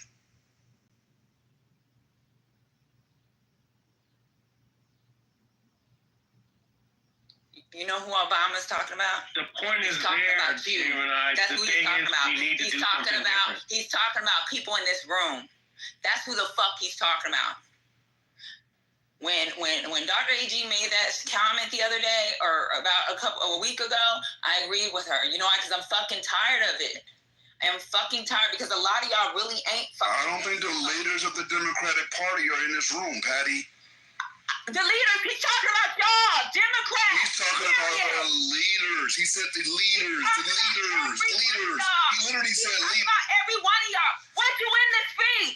Weren't you there? No. That's one of the things highlighted in his speech, a quote from his speech. You were not privy to that goddamn conversation. He said the leader. That was for Democrats overall. He's talking about every one of us.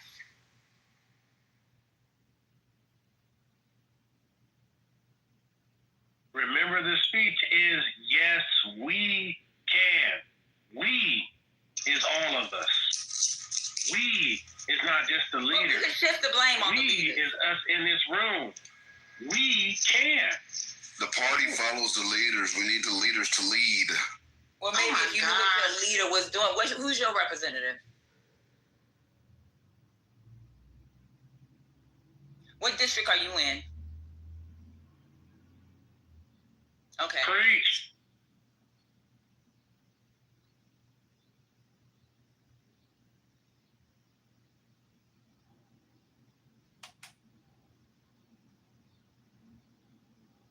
Just saying, Gemini, she ain't wrong, dog. She ain't wrong. And she damn sure ain't right. I mean, you can suck dick all you want. It ain't gonna make her right. Obama is more right than she is. Obama's a lot more right than she is. Obama knows a lot more about the party than her, and she keeps forgetting. I'm not a fucking Democrat. She said, what party are you in? I don't have a leader. I'm not in the fucking Democrats. No fucking leader is. She asked me, who's the leader of your party? Nigga, I'm not in the Democrats. Fuck is you smoking? Well, you should know who the fuck you voted for. I know who the fuck I voted for. Do you understand what Patty is saying, though? Do you understand? Do you understand what Obama is saying, damn? Do you understand what Obama is saying and why he said it? He repeated it several times. And that he was talking to the fucking leaders. He wasn't talking to all the Democrats in general. He's saying, I need you guys, the leaders of this party, to step up and do more. Get the fuck up. Stand the fuck up. Toughen the fuck up. Fucking cry. But Gemini, here's the thing, right? Here's the thing. Emotional ass motherfuckers. Hold on, but Gemini, a lot of us make an impact in our local government, which is what really drives dollars, right? So what she asked you was about your local representative. I just left Georgia, and for the I knew what was happening and was very engaged in what was happening. So if you don't even understand what's going on in local politics, it's for me that you guys always talk about what's happening at the federal level, but you don't even know who your city council is. How many people have actually been to a city council meeting, has been to a planning and board zoning meeting to see what actually is being put in your city? Because please understand this, your planning and zoning meetings are okay, I'm glad for you. Planning and zoning all day. Fuck are you smoking? I deal with planning and zoning all day. How you get a license either? Okay, you don't have to. Like y'all talking. Y'all don't know the fuck y'all talking about. I deal with them all day. Talking to like that. I deal with planning and zoning more than y'all do. Fuck is y'all smoking? How do you get licensed? Who controls licensing in LA County? I don't know. Okay, so when you were talking about the leaders, right? So this is content to the audience, right? Since no one was there. But this is what the media is saying. This is actually coming, and I will post it in the chat since you guys got it. And this is audience with CEOs, business executives, policymakers, and everyday Americans. The purpose of doing more. Encourage businesses. Urge the public. Promote broader public-private cooperation.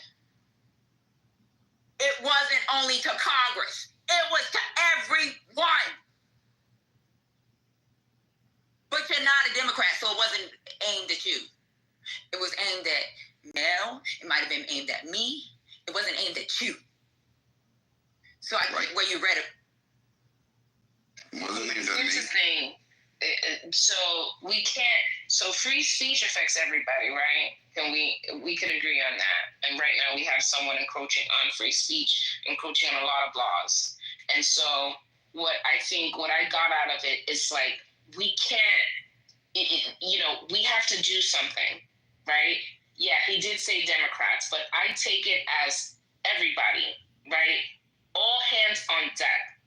Like, for me, you can't just say, oh, this isn't my district. Oh, this is like, if there's a problem, we need to be able to listen to people. We need to be able to act. We need to be able to help each other. I know what's going on in my district, in the district of like all the districts next to me. Why? Because I'm very much engaged. I don't know everything, but I'm constantly on a regular basis engaging with people, not with necessarily the issue that I deal with, but multiple issues that affect a broad range of people, right? And that was like a call to action for people. And whether you're a Democrat or not, I take it as, if you're not a Democrat, okay, but we're in a fucking hole right now, right?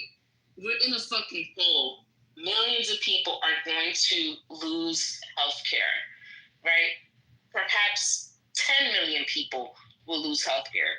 That's going to affect us all. Like, all these things are going to affect us all. So we need to be engaged and we need to act.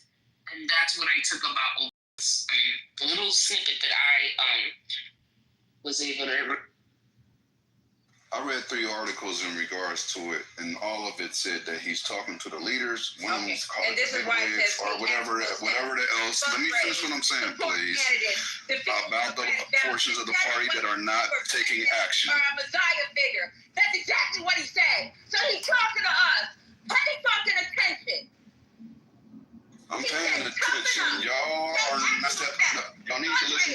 Support candidates. Defend democratic values. Who the fuck you think he was talking to? Who the fuck? In that portion, it sounds like everybody. This person's where he's talking to the leaders. Who he was talking to? The leaders are going to lead. You understand what the leaders are supposed to do? Of you motherfuckers that ride a dick and don't even fucking pay attention to the actual read.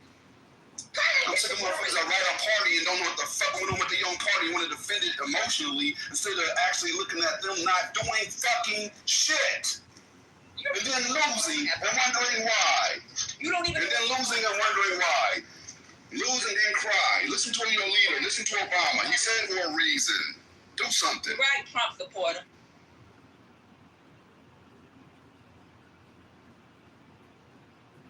You're the enemy, to be honest. Yeah, accountability is your enemy. No, I'm accountable for me. Accountability for Democrats is their enemy. The last 14 years. See, I support defending the Constitution. So I've been. She's asking you to be accountable. Motherfucker, I deployed 6 times. Get off her fucking dick, damn. Shut up. Shut up. She can speak for herself. Don't talk to me right now. I'm telling you. I'm not the one. You're not I've been accountable, motherfucker. I got shit to prove my accountability. Democrats need to be more accountable, period. I got shit on my body to prove my motherfucking accountability. So don't tell me about accountability. The party as a whole is not being accountable, and they're fucking failing and flopping. You just want to talk, Gemini, because you want to hear what you want to hear. You're not even hearing what I heard what she said. I just don't agree. I don't have to agree because I heard. You don't have to agree. You don't have to agree. Right. Y'all act like somebody got to agree with everything somebody say. Like, y'all stand up and pass them. That fucking dick. I have my own fucking mind. Okay. So I said quit. That's what I said. I'm not sucking. I have my own fucking mind. I don't just bow down because somebody else think differently. So fuck what?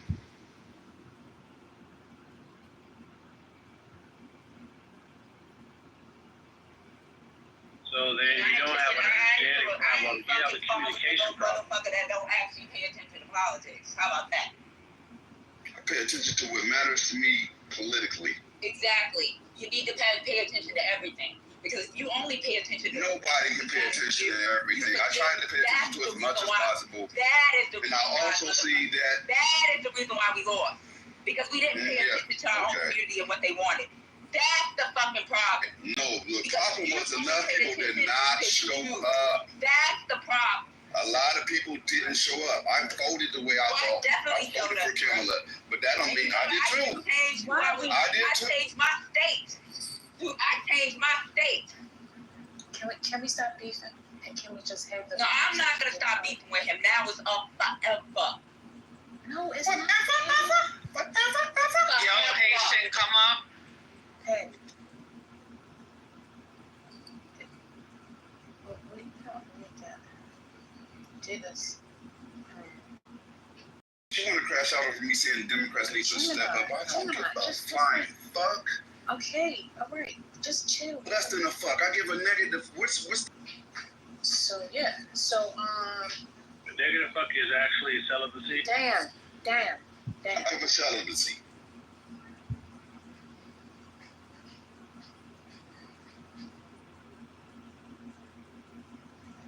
Okay.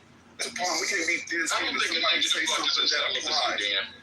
Yeah, I don't think it is either. I thought about it after I said that's kind of why. But at the end of the day, like, if somebody can say something about Democrats and it triggers y'all that much, and your own party's leader, the commander-in-chief for 8 years, said the exact same thing earlier this month, which means that you need to be stepping up, whether it's the whole party, the leaders of the party, whatever the case may be, the party, which I am not a part of, by the way, then why the fuck are you going to get mad? But then everybody needs to step up. I'm not part of y'all's everybody, so I still say I read the article so you can understand what exactly was being said. And let's say I grant you that.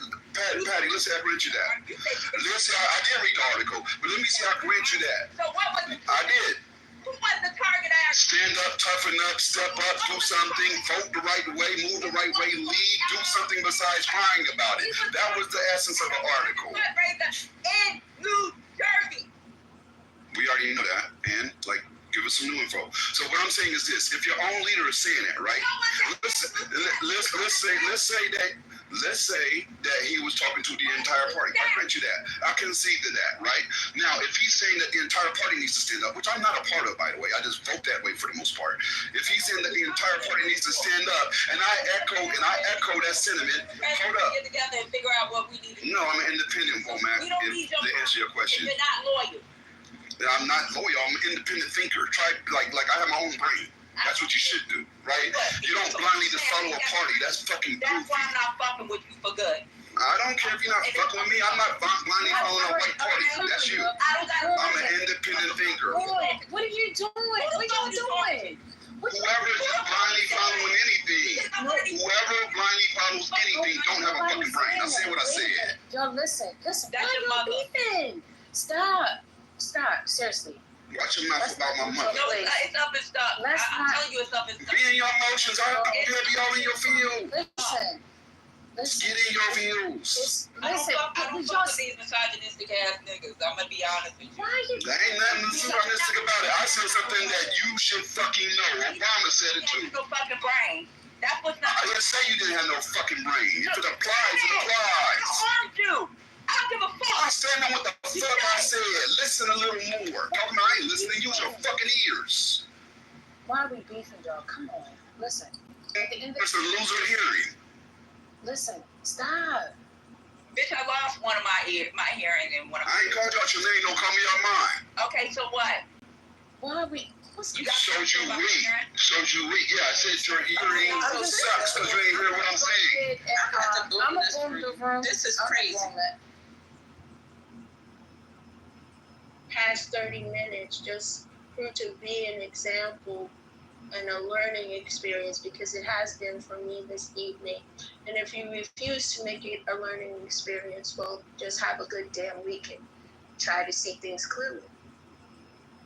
Now, Bonita, I might not agree with you 100%, but I think we can find a common ground, because I've been in here in and out when the conversation was only about minutes, right? And I wasn't allowed on stage, and a moderator who I don't see today arguing. But I don't like the T-app shit for men. T-born, was it what it was called? I hate the world where men, in order to, but I'm a man, and I think our women have enough to concentrate on because we've talked to them for so many years. So I do talk to women, but I like to talk to men a little more because I'm a mentor of men. I'm not eligible to mentor young ladies about anything. But when I see the T app open and women are talking about men, and then I hear on TikTok, Instagram, Facebook, whatever, right? I do make money on social media, so I pay attention, right? And I see men go, well, if they got their app, let me do mine. I hate that tit for tat thing for men, because how dare we come into a room and tell women we're logical and solution based, but every time a chance pops up in the world for logic and solutions to exist, we end up becoming emotional, right? So I don't like the T-born app. I think it's a very emotional response to the T app. I think those men on that app would have survived perfectly fine because I know the real world. But I don't like that men take women's protocols and then go, I'm a man because I took a woman's protocol. I just disagree. Like, and I'm only 33, but I was raised by older men, so I might have more older mindset. I'm from Chicago originally. Dang, why are people so tired? You know, I'm trying to figure out. People from the South sound extremely old. My family is from the South. Why do you sound like you're 70? Yeah, but it's just because I don't think, because I'm married, and I come on this app a couple times a year, but I'm married. I've never been able to get through my wife by being more of a woman. My wife don't respect me because I'm more of her feminine. My wife might be mad. We might have our differences, but she loves the duality that she's a woman, I'm a man. I don't want her to be a man. She don't want me to be a woman. So when I hear men become women to make a point, I'm slightly disgusted. Because how dare you tell women they're too emotional to have a conversation, yet you get emotional to have the conversation. And I'll end there because I don't want to be too long-winded, but I'm not a fan of men taking a woman's approach to prove a woman wrong. I think stoicism is enough, and I think good women, no matter where you go, no matter what she say, I think being a stoic man makes a woman want to be with you forever. Being an emotional man makes her want to date you for a couple of years. I'll land on. Thank you. No. Appreciate it. You still sound 70 to me, but it's okay. You said y'all didn't stop being so emotional. Donnie! Go on up here.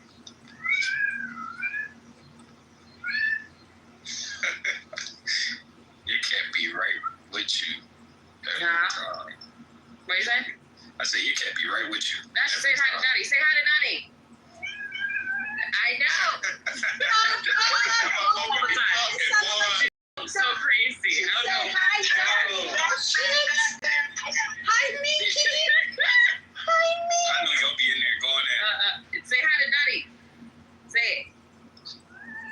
Okay. Oh my All right. gosh. I don't know what she be saying. She just, if you yell at her, she'll talk to you. A dog. That's a cat. Say you a cat. I wish I could have a cat. I'm so allergic, it don't even, I'll die. But I really Let me send you some cat hair there, my nigga. Oh my God, Bonita, don't kill me now, sis. Fuck you, cat. Oh my goodness. Fuck you. That's diabolical. Nah, because Bite me, Donnie. Donnie said hi. Look, Donnie said hi, cat. Bonita, my homie had 2 cats, right? I used to sacrifice my allergies to see those 2 cats interact with each other. They used to do swanton bombs, F5s, all the rest of the shit I grew. Them cats was a ball. But God damn it, did I not sacrifice my health to see these memories? That's Benadryl, This nigga blew up like a damn balloon. That's Benadryl, my nigga. That's Benadryl. Let's get back to this. How do men and women devalue themselves? Gosh, cat. Okay. How do they devalue themselves? RPO we will go in on a topic. They wouldn't stop. They had 1 million of them. They had 1 million of them. I don't even know what to do. Like, they had so many different examples. It just would not stop. It really wouldn't. Like, I don't even know. We got to keep it going, I guess, because everybody has different things that they said. I didn't even hear the first one at all. But whatever. Hey, Panda, can I throw a we had to start the second one. I guess so. I don't know. Saying that he was a liar. Oh, get out! That's why there was part 2. Wow. Yeah, it's because a man straight up said, "I didn't say that." What did he say? What was the so? Shit, I wish Mr. Clark was here. He said he did not say that women were incentivized to leave black men. Yeah, he definitely said it. Women are not incentivized to leave black men. No, he said that women were incentivized, but he said that he did not say that. Yeah, he denied saying that. Oh, okay. But he actually why said the hell did he say? I'm gonna have to listen to that replay. I'm confused as to why he was. What's he saying? Like, what the fuck? All right, yeah. Well, that didn't work out too well for him. Then he goes talked about being. Hold on. Then he talked about how he was accountable. Because after we ended the room to listen to the replay of him saying it, then he said, "Oh, yeah, okay, fine, you're right." He's like, "Yeah, I'm being accountable." We're like, accountable. When you said it, we go, "No, you did say that." You would have said, "Oh, okay." Then, but instead, you waited until we started a whole new room to take accountability. That sounds like they're gone. That doesn't really sound like accountability, but what do I know? Now somebody's trying to talk. A lot. You know a lot. Good Lord, this is a hot mess. Miss Cleo, I love your PTR. Oh, thank you. Who's got? Dang, Bo! Damn! Bo! You okay, Bo? You good? Can I ask the ladies in the room? Hold on, is Bo okay? Are you right? Put your hands in the air, Bo. Put your hands up. He's Because of no hair. That nigga okay. He higher than he was.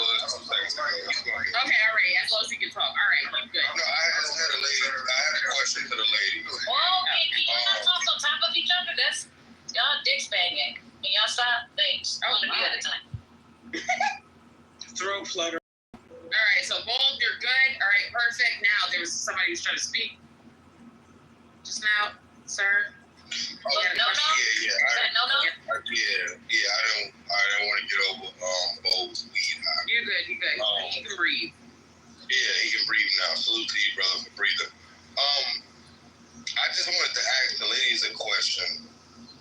Because I know y'all been in here for a minute. Have y'all felt more valued as women over the years?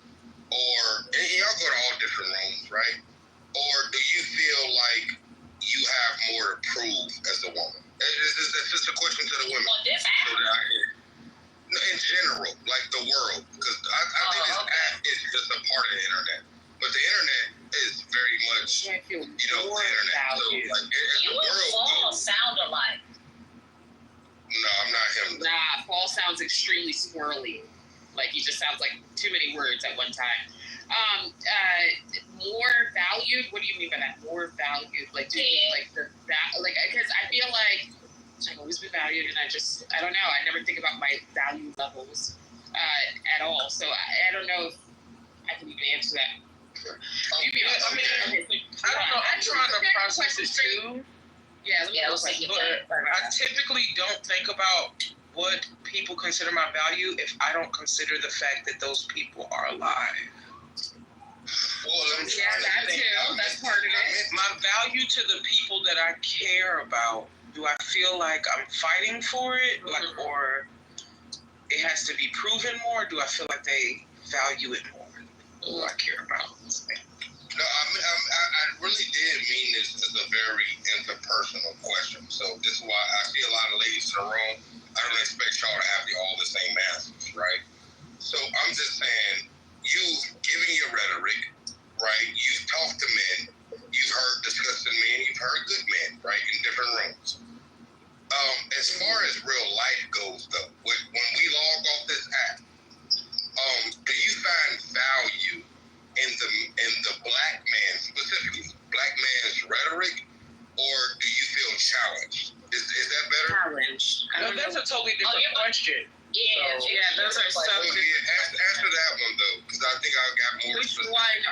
Which one? Do I find value in black men's rhetoric? Typically not. No, you have an option: empowered or challenged. That's your options to the question. Okay, so empowered or challenged when I listen to black men in real life? Is that what you said? No, totality. Real life. I'm saying totality. This has no For men you know in real life and men you know on the internet. Totality, right? Do you feel more empowered to one of the two? Go ahead. No, I'm gonna let somebody else go and see if they can answer. I don't mind going. Give me an idea of what. Yeah, they'll give me an idea of what exactly. I don't mind going. Thank you. Bonnie, I also heard you. Were you trying to go? I don't want to step with nobody. So. Okay, I'll go after. I'll go after you, Miss. Wait. Okay, let me just go because I'm getting confused now. All right. Just go.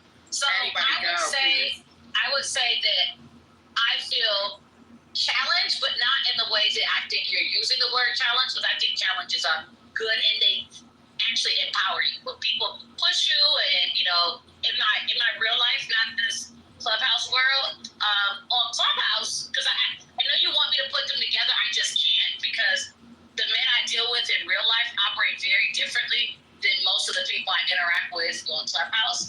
I feel confused on a regular basis because men can't even keep up with what their arguments are. Like, they'll say something, you'll question it to kind of understand or make sure you're understanding what point they're making. And in that questioning, they realize the shit they said, the reason I didn't understand it was so confusing that they start changing it. And I go, well, you first said this and you said this, and they accuse me of, being even though they're the ones who are confusing. So, I real men, in real life, I feel challenged, which is empowering because, like, iron sharpens iron type of thing. And on this app, utterly confused. That's my answer. Well, Ms. Cleo, I will say this. This is not a trick question. I don't have a connotation attached. So I'm not saying a good connotation or a bad. This is genuinely, which is not for most men on this app. I'm literally asking an open-ended question for me to learn. Not for you to, there's no trick behind it, right? So be yourself. I didn't think there was a trick. Yeah, I don't think I think you did. I think you answered it well, Ms. Cleo. I'm just clarifying to other young ladies. There's no trick question. Yeah, and like you said, it's be easy to DJ. And I'm getting a lot of requests for this song. You fucking lying. Okay, so put me in the queue for people who are gonna answer, and y'all just got a display of just how much niggas be making sense and mattering in this bitch. Okay, I'll go. Feeling empowered about what Ben said on Clubhouse? No, because I don't value men who has nothing but time in a day to talking to random strangers on the internet any valuable than what I'm doing right now with my actions. I'm at work. Sorry. Take that good point. Now, do I feel challenged by what they say? No, because if I have a hint of feeling challenged, that means I'm here to prove a point, and that proves them right for what? Make that make sense? So if I wanted to be challenged, it will be the benefit for myself, where I myself challenge myself to better myself, because I'm living for myself, not for others. And I don't look at it as a challenge. I just look at it as, are you making sense? You're not making sense. Why would I get mad about someone on a voice app? Well, I'll never fucking see it in my whole life, especially these men. Ugh, no. I know my value. I know my worth. And any opinion that comes out of any of these burnt motherfuckers' mouth on this app, I really don't give zero fucks. I don't care. I don't know you. You don't know me. That's your opinion, boo. You could go to bed with your opinion. I just don't care. I don't care. So the options were challenged or empowered. Yeah. And I'm really trying to walk through it. So, was there a vagina talking? Challenged or empowered? There's no challenge in I rarely hear him make sense, to be honest with you. Like, I hear a lot of emotions called logic. And then, like, for them to empower me, they would have to be powerful. See? So the options that you're giving me, I can't really pick one. Confused, often. Empowered, impossible. Yeah, they don't have a power to give me. I like. That's what I like. I like the confused. Right. That's all what you was doing. That's Did I say yes, I like the confused sentence because. Yes, you did, Miss Cleo. Miss Cleo clearly said this was confusing. Okay, well, I'm sorry. I'm just listening. I heard the last thing. for Fro, but I was just like, Miss Cleo, what I like about it. Hold on. One at a time, my goodness. sorry. Real fast, because you know I like to just jump in as a referee and just jump right back out. I think he intentionally gave two options just to see if you would pick the greater evil, because nobody really picked either or, but Miss Cleo hit it first when she said confused, because she wasn't really empowerment or challenge. She originally settled on challenge though, but she said challenge not in the way that most people would see it, and then she topped it off with confusion. So now we're all on the same court. Yeah, I like confusion because I think that's a human emotion, right? There's a lot of I come to this room because there's a lot of smart people, right? It is often of a smart person, they don't want to admit when they're confused by something. And that's not to dismean anybody who talked before, right? It was an honest question. But, you know, when you live in real life, and you, as a man, at least, because I can't speak from a woman's point of view, you could easily, from Clubhouse or any internet app, hate black women. But you could also learn to love them if your algorithm is right on other social medias, right? So when I hear confusion, the only reason I appreciate confusion is because it tells me that this person has a mind of their own, to where I hear bullshit, but I hear great shit. And sometimes I get confused on what is good and what is great. And it was like the kid said, it was an open-ended question, so I'm not hating on nobody. But I was looking for the obtuse answer of, you know what? The world shows me 100 ways to be a black person, man or woman. But I've decided that I'm going to figure this out through confusion, because it's so many ways to operate that with my own mind, not nobody else's mind, my own mind, I'm still trying to figure out what the correct process is. So, you know, I appreciate everybody's responses, but I did love, I'm going to say your name correctly, sis, Firo's responses, because it shows a human reaction to too much information coming. I'm sorry, sis? It's Fro, no why. Oh, Fro, okay. I do appreciate Fro's response, because it shows a human reaction to being confused, because there's so much hitting you at one time that you have to find your own way. So I'll just land there. So I do want to respond to that, though. I think that with our answers, you kind of created something for yourself. So one, it wasn't an open-ended question. You said it was not. And the confusion is not like I heard great shit and bad shit. The confusion is literally, what are you talking about? Like, the confusion is more so hearing somebody be conflicted in what they're saying and not being sure why they still talking. It's not so much, wow, that was powerful and I'm just kind of lost. It's very clear what they're saying, and it's usually contradictory to what they've said before. And that is confusing. Well, I will say this, Fro. This is why I gave accolades to the people who spoke before you, because I didn't ask a right or wrong question. I think everybody within their own mindset, right? We often talk about mental health until conversations not about mental health includes it. So when I asked the question, it was an open-ended question because I get to know people on a more personal level, right? I don't know if y'all understand psychology. But you gave multiple choice as not open-ended, sir. Right. Have you ever took the SAT? Hold on one second. Have you ever took the SAT? Of course. Right, can we move from this question? Yeah, the open-ended ones I had to answer like in paragraph form. By the way, it didn't tell me this or that one. Right, but because they're paragraph form, this is why I did not interrupt somebody giving their paragraph. I didn't say it's a yes or no. I asked a question that allowed you to expand on your mindset. But you didn't. You gave us two to choose from, and we said, fuck that. We're going to give you another answer.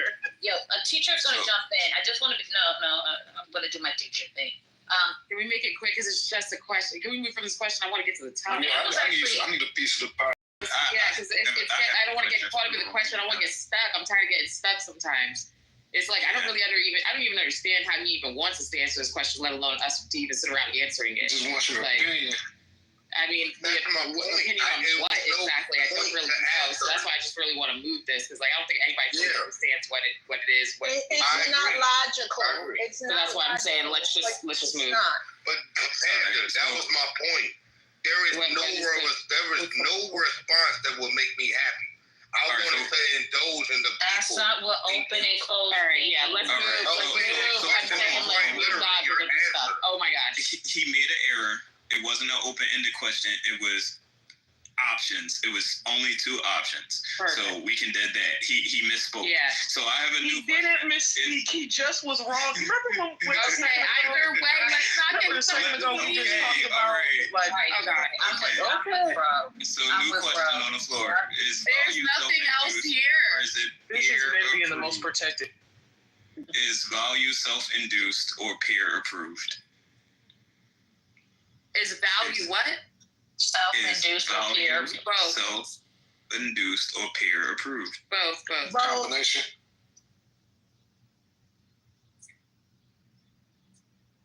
Well, I have a question. Quickly. Yeah, I mean, it's both. It absolutely is both. Do you have a?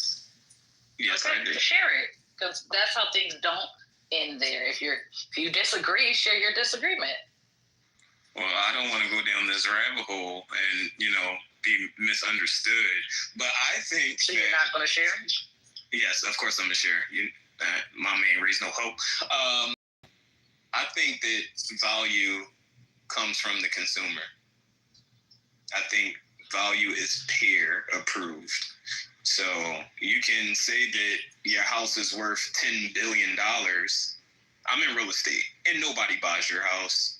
Your house is not, in fact, worth $10 billion. If it was, then you would have a buyer. I deal with it all the time. People list their properties for above market rate. Market is what your peers are willing to pay in that area for this product or property. I think a lot of us think we got to buy it. And people only buy based on supply and demand. And supply and demand is measured by its value. So if there's a whole bunch of houses on the market at the same time, evidently the prices are going to drop because they have options. And if they don't have options, then the price is going to go up.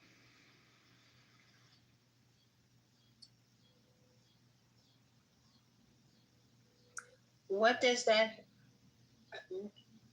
property versus a human being?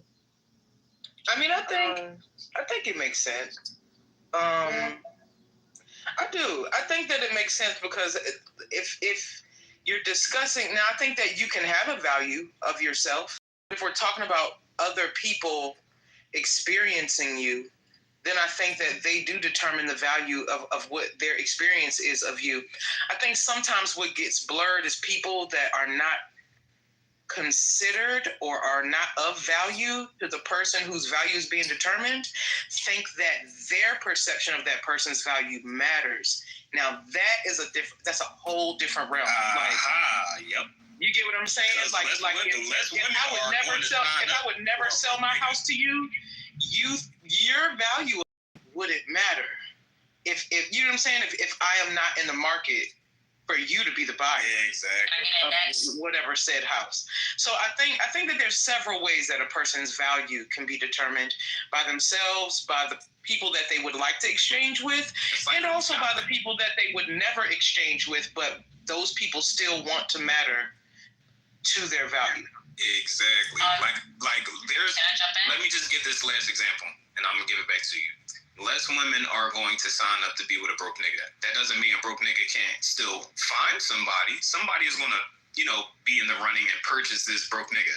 But let's compare him to somebody with a little bit more finances and he's also handsome. I mean, we hate to admit it because we're human beings, but let's be fucking for real. That handsome man with a bag is always going to have more people checking for him than this broke ass nigga that's trying to live in your house for free. I think part of why the examples of like goods and services doesn't exactly work for people, particularly if you're talking about partnership, which it sounds like you're doing, is you're actually, well, I don't consider myself in a competition with other people where I do think goods and services are in a competitive environment. So I think that's one shift is deciding that it's a competitive environment, one. And two, you're only really the limited number of people that you're actually looking to sell to, which is different than in like traditional sales and goods and services. So I think those two key pieces make it a bit different. Also, I do think some of your value is internal because even if nobody's going to buy my house for a certain value, I'm willing to stay in my house because of the value I see within it. And that doesn't mean there's not value. That value lies within me and my enjoyment. And I'm upgrading, I'm doing this. And I may not even have my house. So it doesn't mean the house doesn't have value. There's a lot of value. And some of the value in the house is like, this is my childhood home. This is where I grew up. So there's a value that nobody else will ever have that still is a very rich value that exists. So I think to make it a cut and dry how you could sell on a market to be where it is, I don't necessarily think that exactly translates to my opinion. But value is directly in competition with a thing. Is it not? Like, what do you mean? You can. So in my field of profession, right? I'm in real estate and I deal with clients that want to sell their homes or buy homes. So in order to give a thing a value, you have to have something to compare it with. Otherwise, value doesn't exist. It's the comparison. That's market, but that's when you're starting to talk about, like Adrian is saying, something, but not the intrinsic value of something. Have you ever heard that something is priceless? Yes. It's not in comparison to necessarily something else on the market, but more in comparison to time. Something is timeless as well. So that level of self, that intrinsic value that can be placed, you don't have to compare. And just like Adrian said, it can be something as simple as a memory. And understood. You're the only one that holds. So yeah, I understand that, but I'm speaking value. You're talking about market value though, because again, you're the one that drew the comparison to real estate because that's your profession. So yes, I hear you in that term. But again, how does men and women devalue themselves? The analogy, when you draw out the flaws in the analogy, you actually can take a step back and answer the question thoroughly yourself. So I would say, stepping back from, the market hypothesis, right? I don't think that black men or women can devalue themselves at all, because you can be ghetto fabulous, a bum, and as long as you say to yourself you have high value, regardless of what the market or what everyone else says, then in your mind, you're valuable. So there is no devaluing of a person, because a person is always going to see themselves as valuable. You're a human being. I have civil rights. I have human rights. I'm not devaluing myself. I can be a piece of shit. No, but you have people. You have people like narcissists and the like, that get extreme pleasure out of tearing somebody down, stripping them off, stripping their value from them to big up themselves. And this is where a little portion of the devaluing conversation comes into play, because not everybody values everybody. But that goes back to the market scenario. But there's a manipulation because of what that particular individual is going through. They're gonna devalue somebody else to feel better, which is fucked up. But can they really value another human being? Can they really do that? Yes, because how does somebody commit suicide?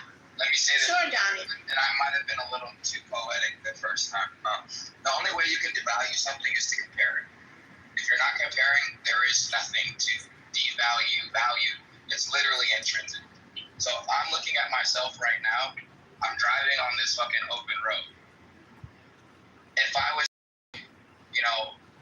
nobody's as cool as me while I'm driving, now I would have to look into this Acura, this Hyundai, this Toyota. It's just that I'm driving down this open road.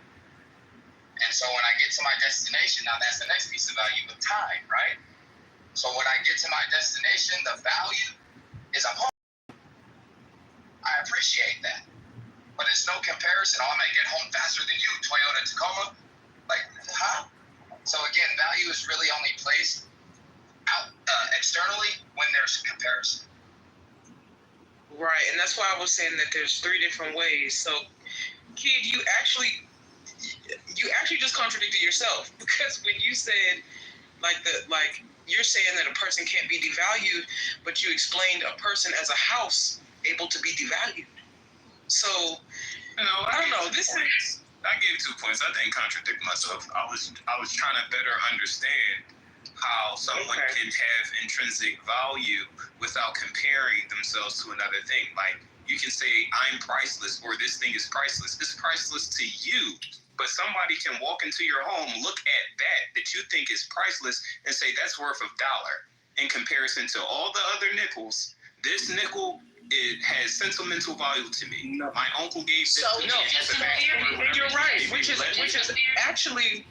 You're right, which is actually why I think that why No-No's question went the way it did. Because he asked us if something that we don't value empowered us. Impossible. Like how? That's right. So I think that's exactly why his question went. I was just trying to unpack it further.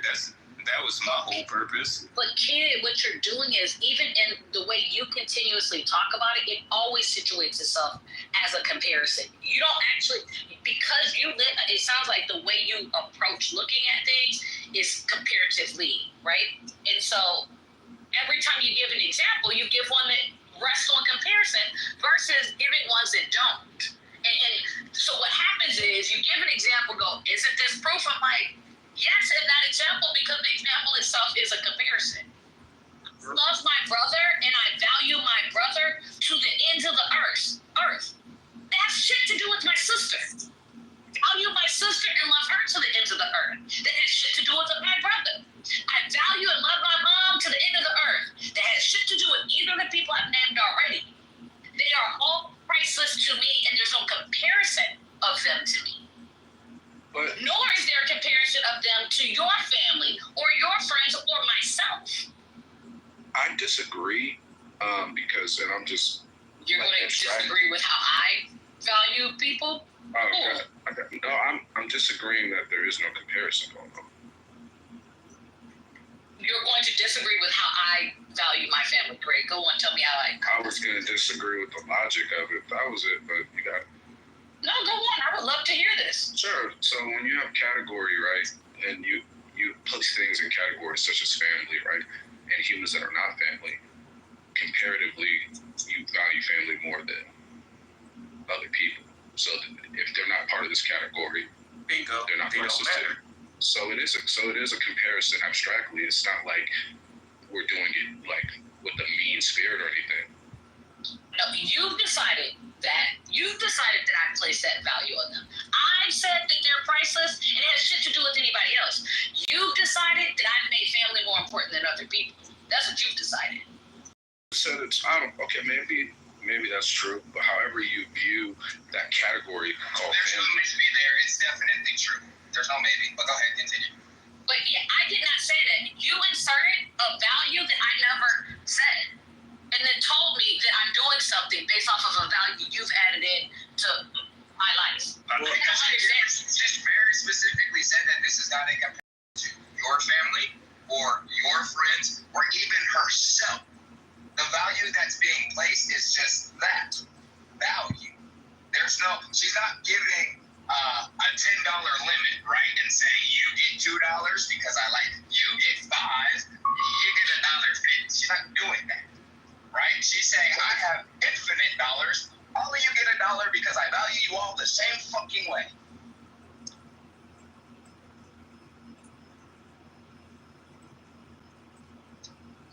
I get that there are people who operate that way, and I do think there are spaces of people who I have comparative value for, right?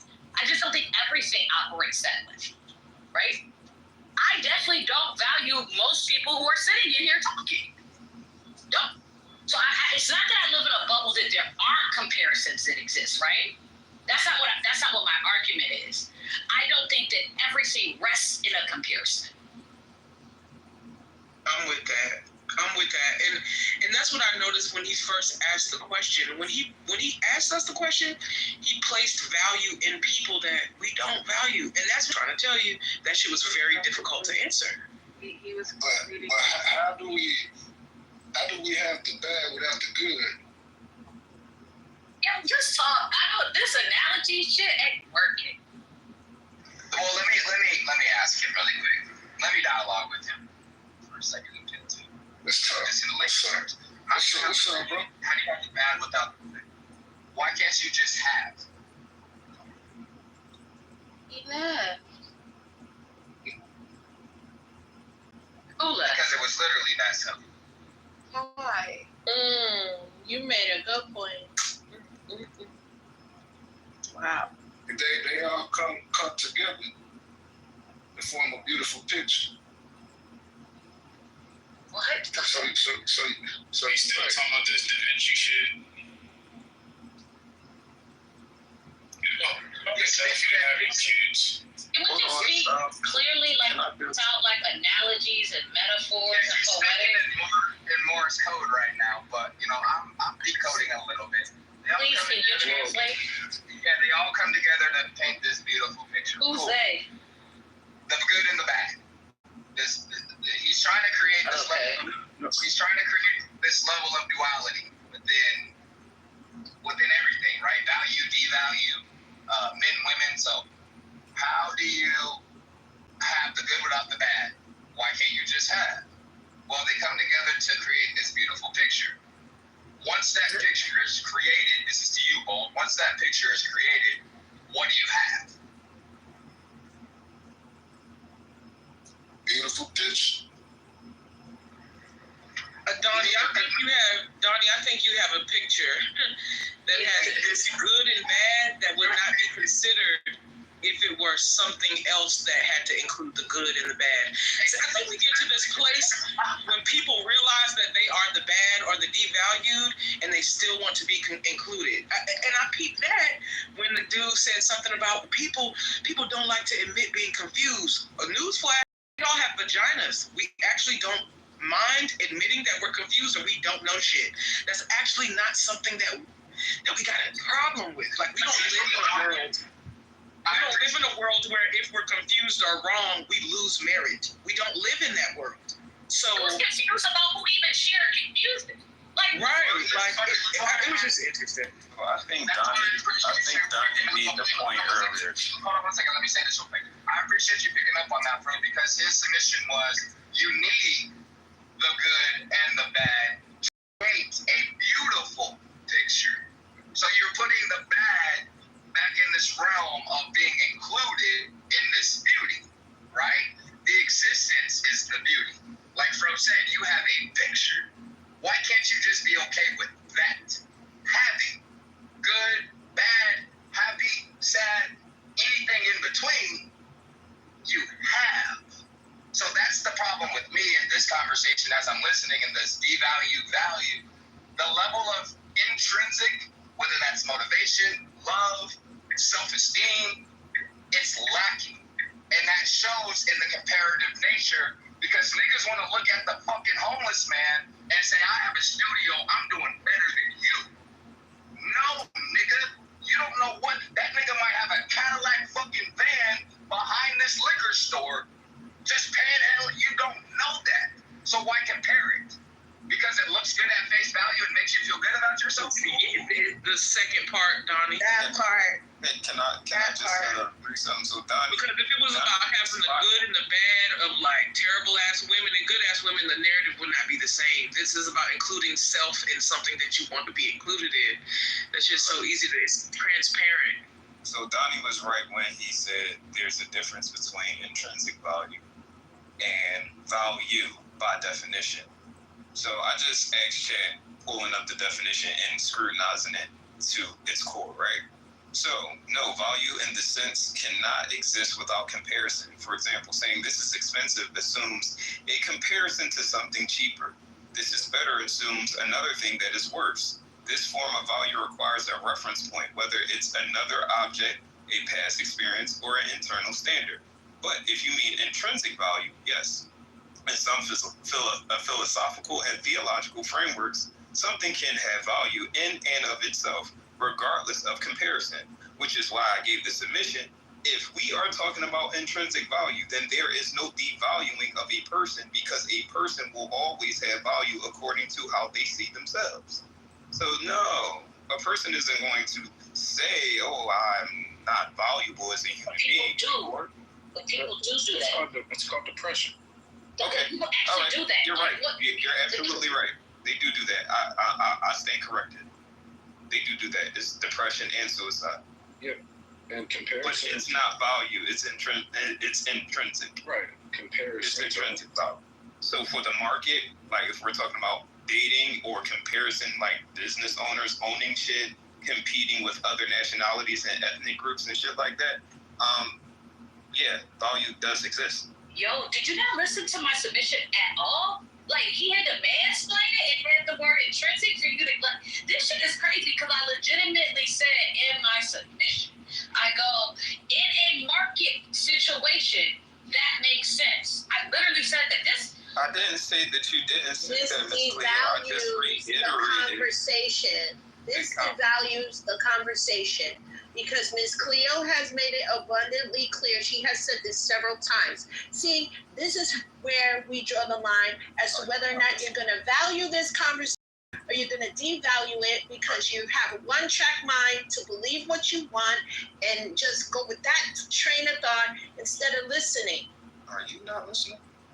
I started my statement by saying Donnie was correct. And I also said I stand corrected, and I reiterated everything that Donnie said. I gave additional context, and I landed with that. I never said I'm not getting defensive. You're the one. Your tone, your inflection of your voice says otherwise. Let's just pause it here. Don, you're for mansplaining for me. I appreciate how you do that very well in RPO. Well, let me just say this very quickly and briefly so it is understood. I only reiterated exactly what Adrienne said because I was listening to her. And I do appreciate, was that Kid? Yes, sir.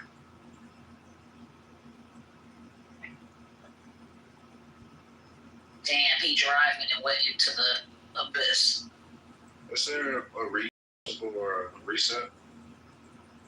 We definitely can do a reset. I don't know if we need to recap. I was about to say we can do a reset. It was over about 15 minutes ago. I'm lost where we at. I want to take it through the conversation, so we're here now. Well, we actually thought this was a new one because of how Kid posted and we got duped. It wasn't actually new. Yeah, I just walked into part 3. I wasn't here for part 1 and 2. But I think Panda's busy, so quick reset. Welcome to Research Purposes, follow the mods. The topic for tonight is how do Black men and women devalue themselves, and it's a part 3. So if you missed the first 2 parts like I did, go back and listen to the replays. So right now, I have put on the floor the question of value. I said, is value self-induced or is it peer-approved? So that's pretty much how we kind of got on here in terms of how we see value socially So I opened up the conversation or the debate with the comparison of the market using real estate. But we got to the intrinsic values of human beings, or us Black people in the community, and how we value ourselves. So as I said earlier, I stand corrected because Miss Cleo kind of like got the dust out of my eyes when it comes to intrinsic value and how people can lose value or self-worth over themselves because of life circumstances, mental issues, whatever. I lost a best friend to suicide, so I'm actually disappointed in myself that I kind of missed that point. But the question is still on the floor. What do you guys think? Do you think this self-worth is self-induced, like you create your own value and you make other people see the value in you, or you don't care about how other people see you? You don't care about how other people see you, and you just hold value yourself? Or is it peer approved? You go to school, you get PhDs, you get all of these different things that qualify as, accolades, and people, show you like, hey, like you're well accomplished, you're well established, whatever the case may be. So enough of me elaborating. It's back over to you. I look at it as self-esteem. I have self-esteem with a willingness to accept constructive criticism.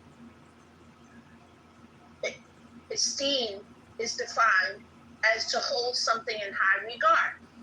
Therefore, I hold myself in high regard. My value comes from my self-esteem. Now, if somebody wants to try to come at me sideways to make me feel otherwise, I might feel a way about that and get upset for a quick minute. But if I have self-esteem, nobody, and I mean nobody, can devalue me. They can try. It's their opinion. They can try. It's their mouth. But at the end of the day, it's not going to happen. Because you got to ask yourself, when you covet something, are you taking away from your value to want what somebody else has?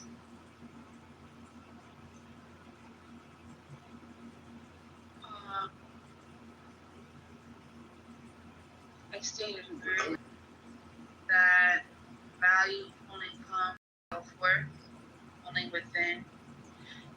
You only devalue yourself if you seek validation outside of yourself. Even point blank. Okay? If you only see yourself based on the use of what others can view you as, then are you really yourself?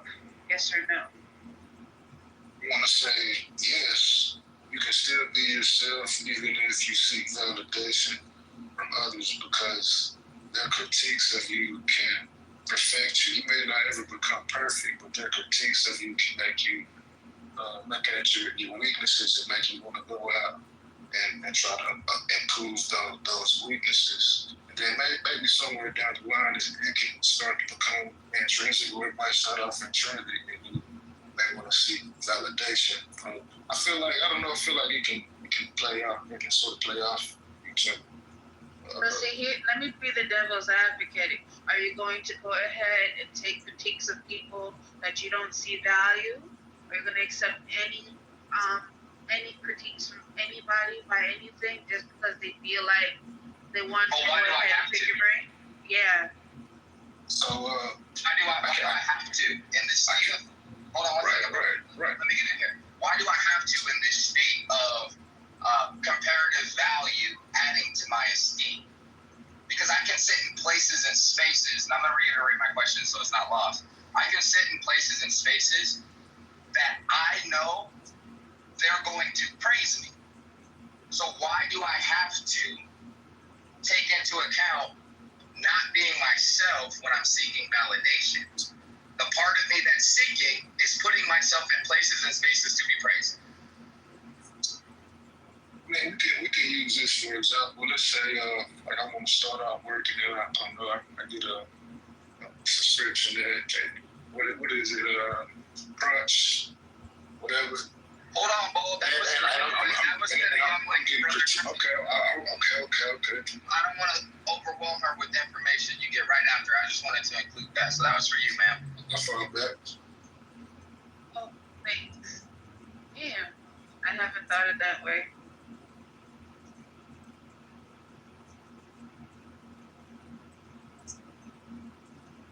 And see, that's the beauty of human, right? It's not necessarily, and somebody's playing out not somebody, this whole conversation is playing out this level of duality. And within that, the level of validation in value, value, root words the same, right? Value. Wow. But with that, yeah, I got you. So with that being the case, it's just one of those things that we can't take away the human aspect of it. The marketplace is a thing. It's not a person. And so again, that imperative, the piece of demonstration as it pertains to value gets convoluted in the whole mass of it. Because if you look at it, intrinsic value and external comparative value is human. It is very possible in certain sectors to have one without the other. But in the totality of life, you have to have them both. Because now that places safety as one of them. I'm not going over here because I know X, Y, and Z. Instead, I'm going over there. I just compared two places and put my abundance of safety in front of the measure, in front of as the measure to make a decision. So it's one thing to try to rest in one, but it's very, very human to look at the duality and say, okay, I know that in regards to X, I'm going to go over here because not only is it valid to the fact that I will be whatever, I've looked at the comparative analysis, and I also know that if I go over there, it is valid to potentially hurt me. So that evaluation that's being made, it's not just each compartmentalized thing is going to be either intrinsic to you or external. There's no middle ground in that.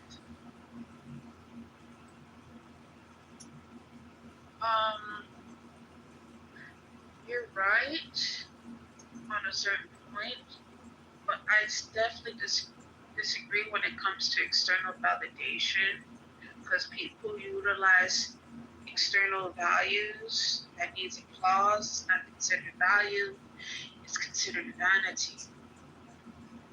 Praise is nice, but it's not proof.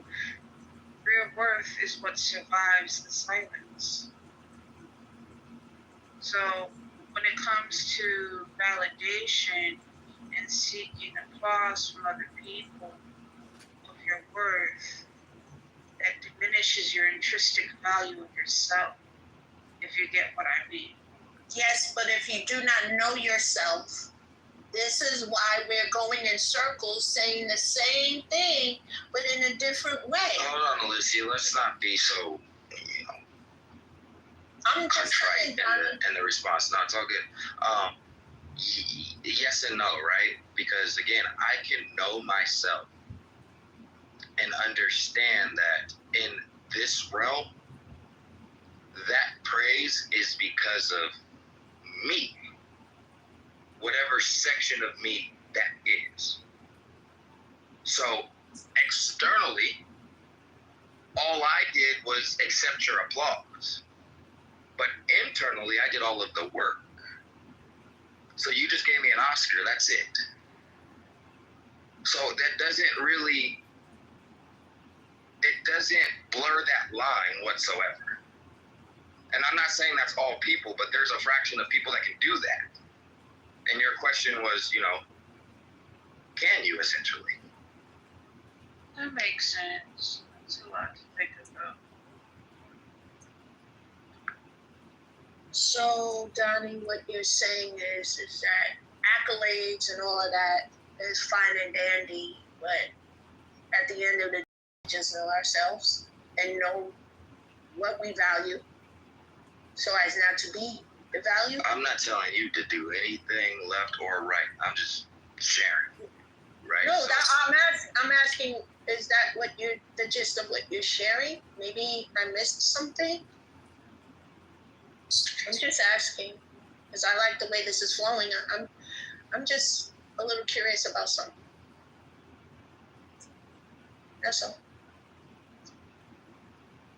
I don't understand what you're asking. I apologize. It's like this, right? Look at the people in this room, always wanting to center themselves, right?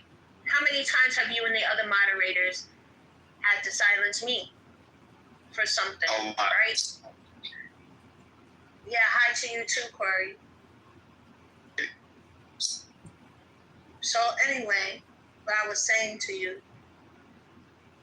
Let's flip this back on yourself really quick before you ask your question. I just want you to think about something. How many times have you referenced the moderators in terms of making a point to others to validate your point?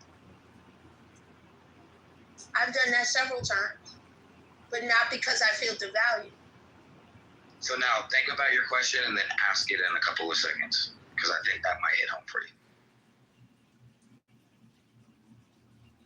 You sit in a room full of people you don't value all day. But yet you find value here. You can't speak for me. You'll never be able to do that. You don't value me. Opinions are like assholes. Everybody has them. Am I right or wrong? You're right. I really don't, because of what you said in another room, but that's for another time. Y'all keep y'all personal shit. I don't want. Yeah, I was about to say it's about to get weird because I don't care. I'll go on mute. No, it was about to get weird because also like Bold, I don't really know how to say this because I'm also simply a participant.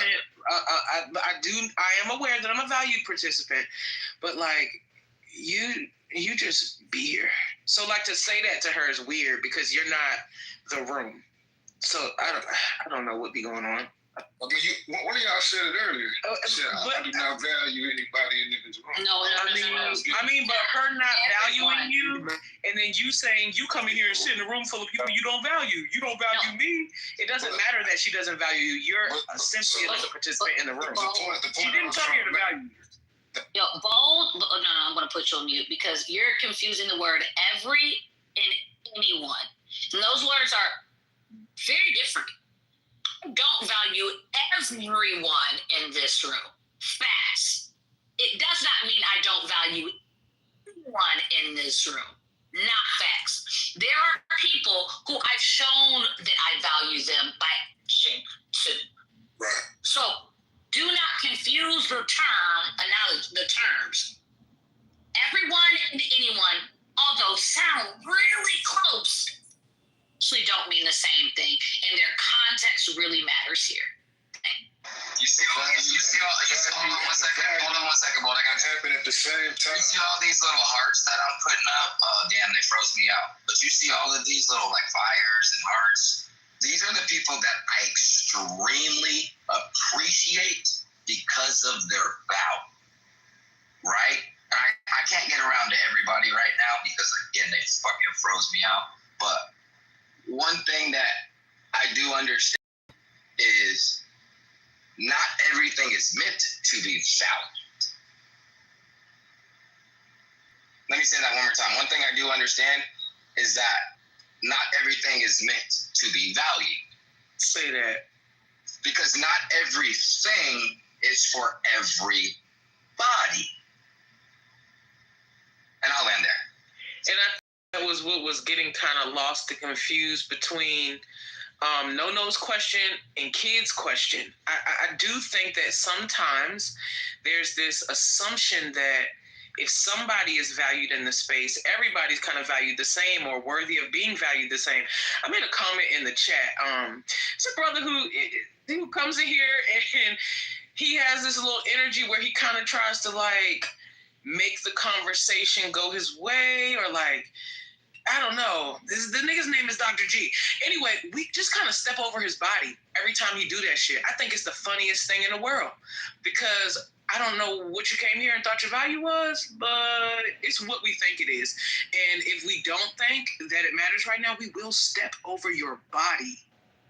And so I think that what people sometimes don't understand is that they are somebody who is easy to step over. But they see the value of other people and they just kind of like place themselves among it. They place themselves among it because they can have entry into the space. It's not the same. You are carpet. Like it be like that sometimes. Some places I go, I am carpet. Like and people just get like, you gotta get that. So like Adrian said, the words may sound similar, but they are not. Sometimes you just be carpet. Sometimes you be doormat. Like sometimes you just be decoration in the space. Like it just be there. And one of my first entries into this room, they were having an intellectual debate, and I engaged. And T, bro, she just like let me have it, bro. Like just like it.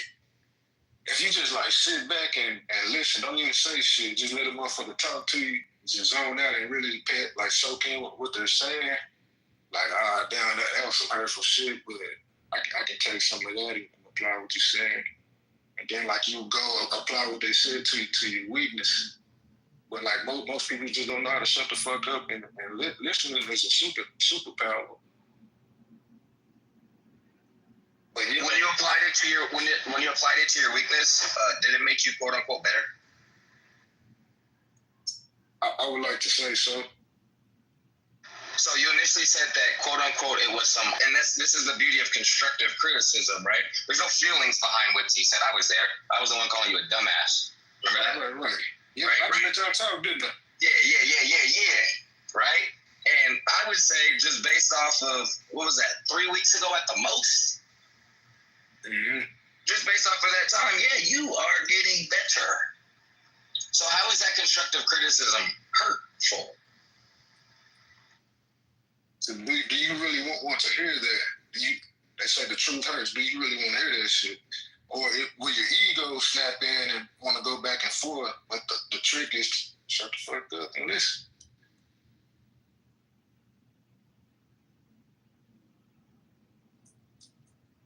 So it wasn't hurtful. You were just being sensitive. Gotcha.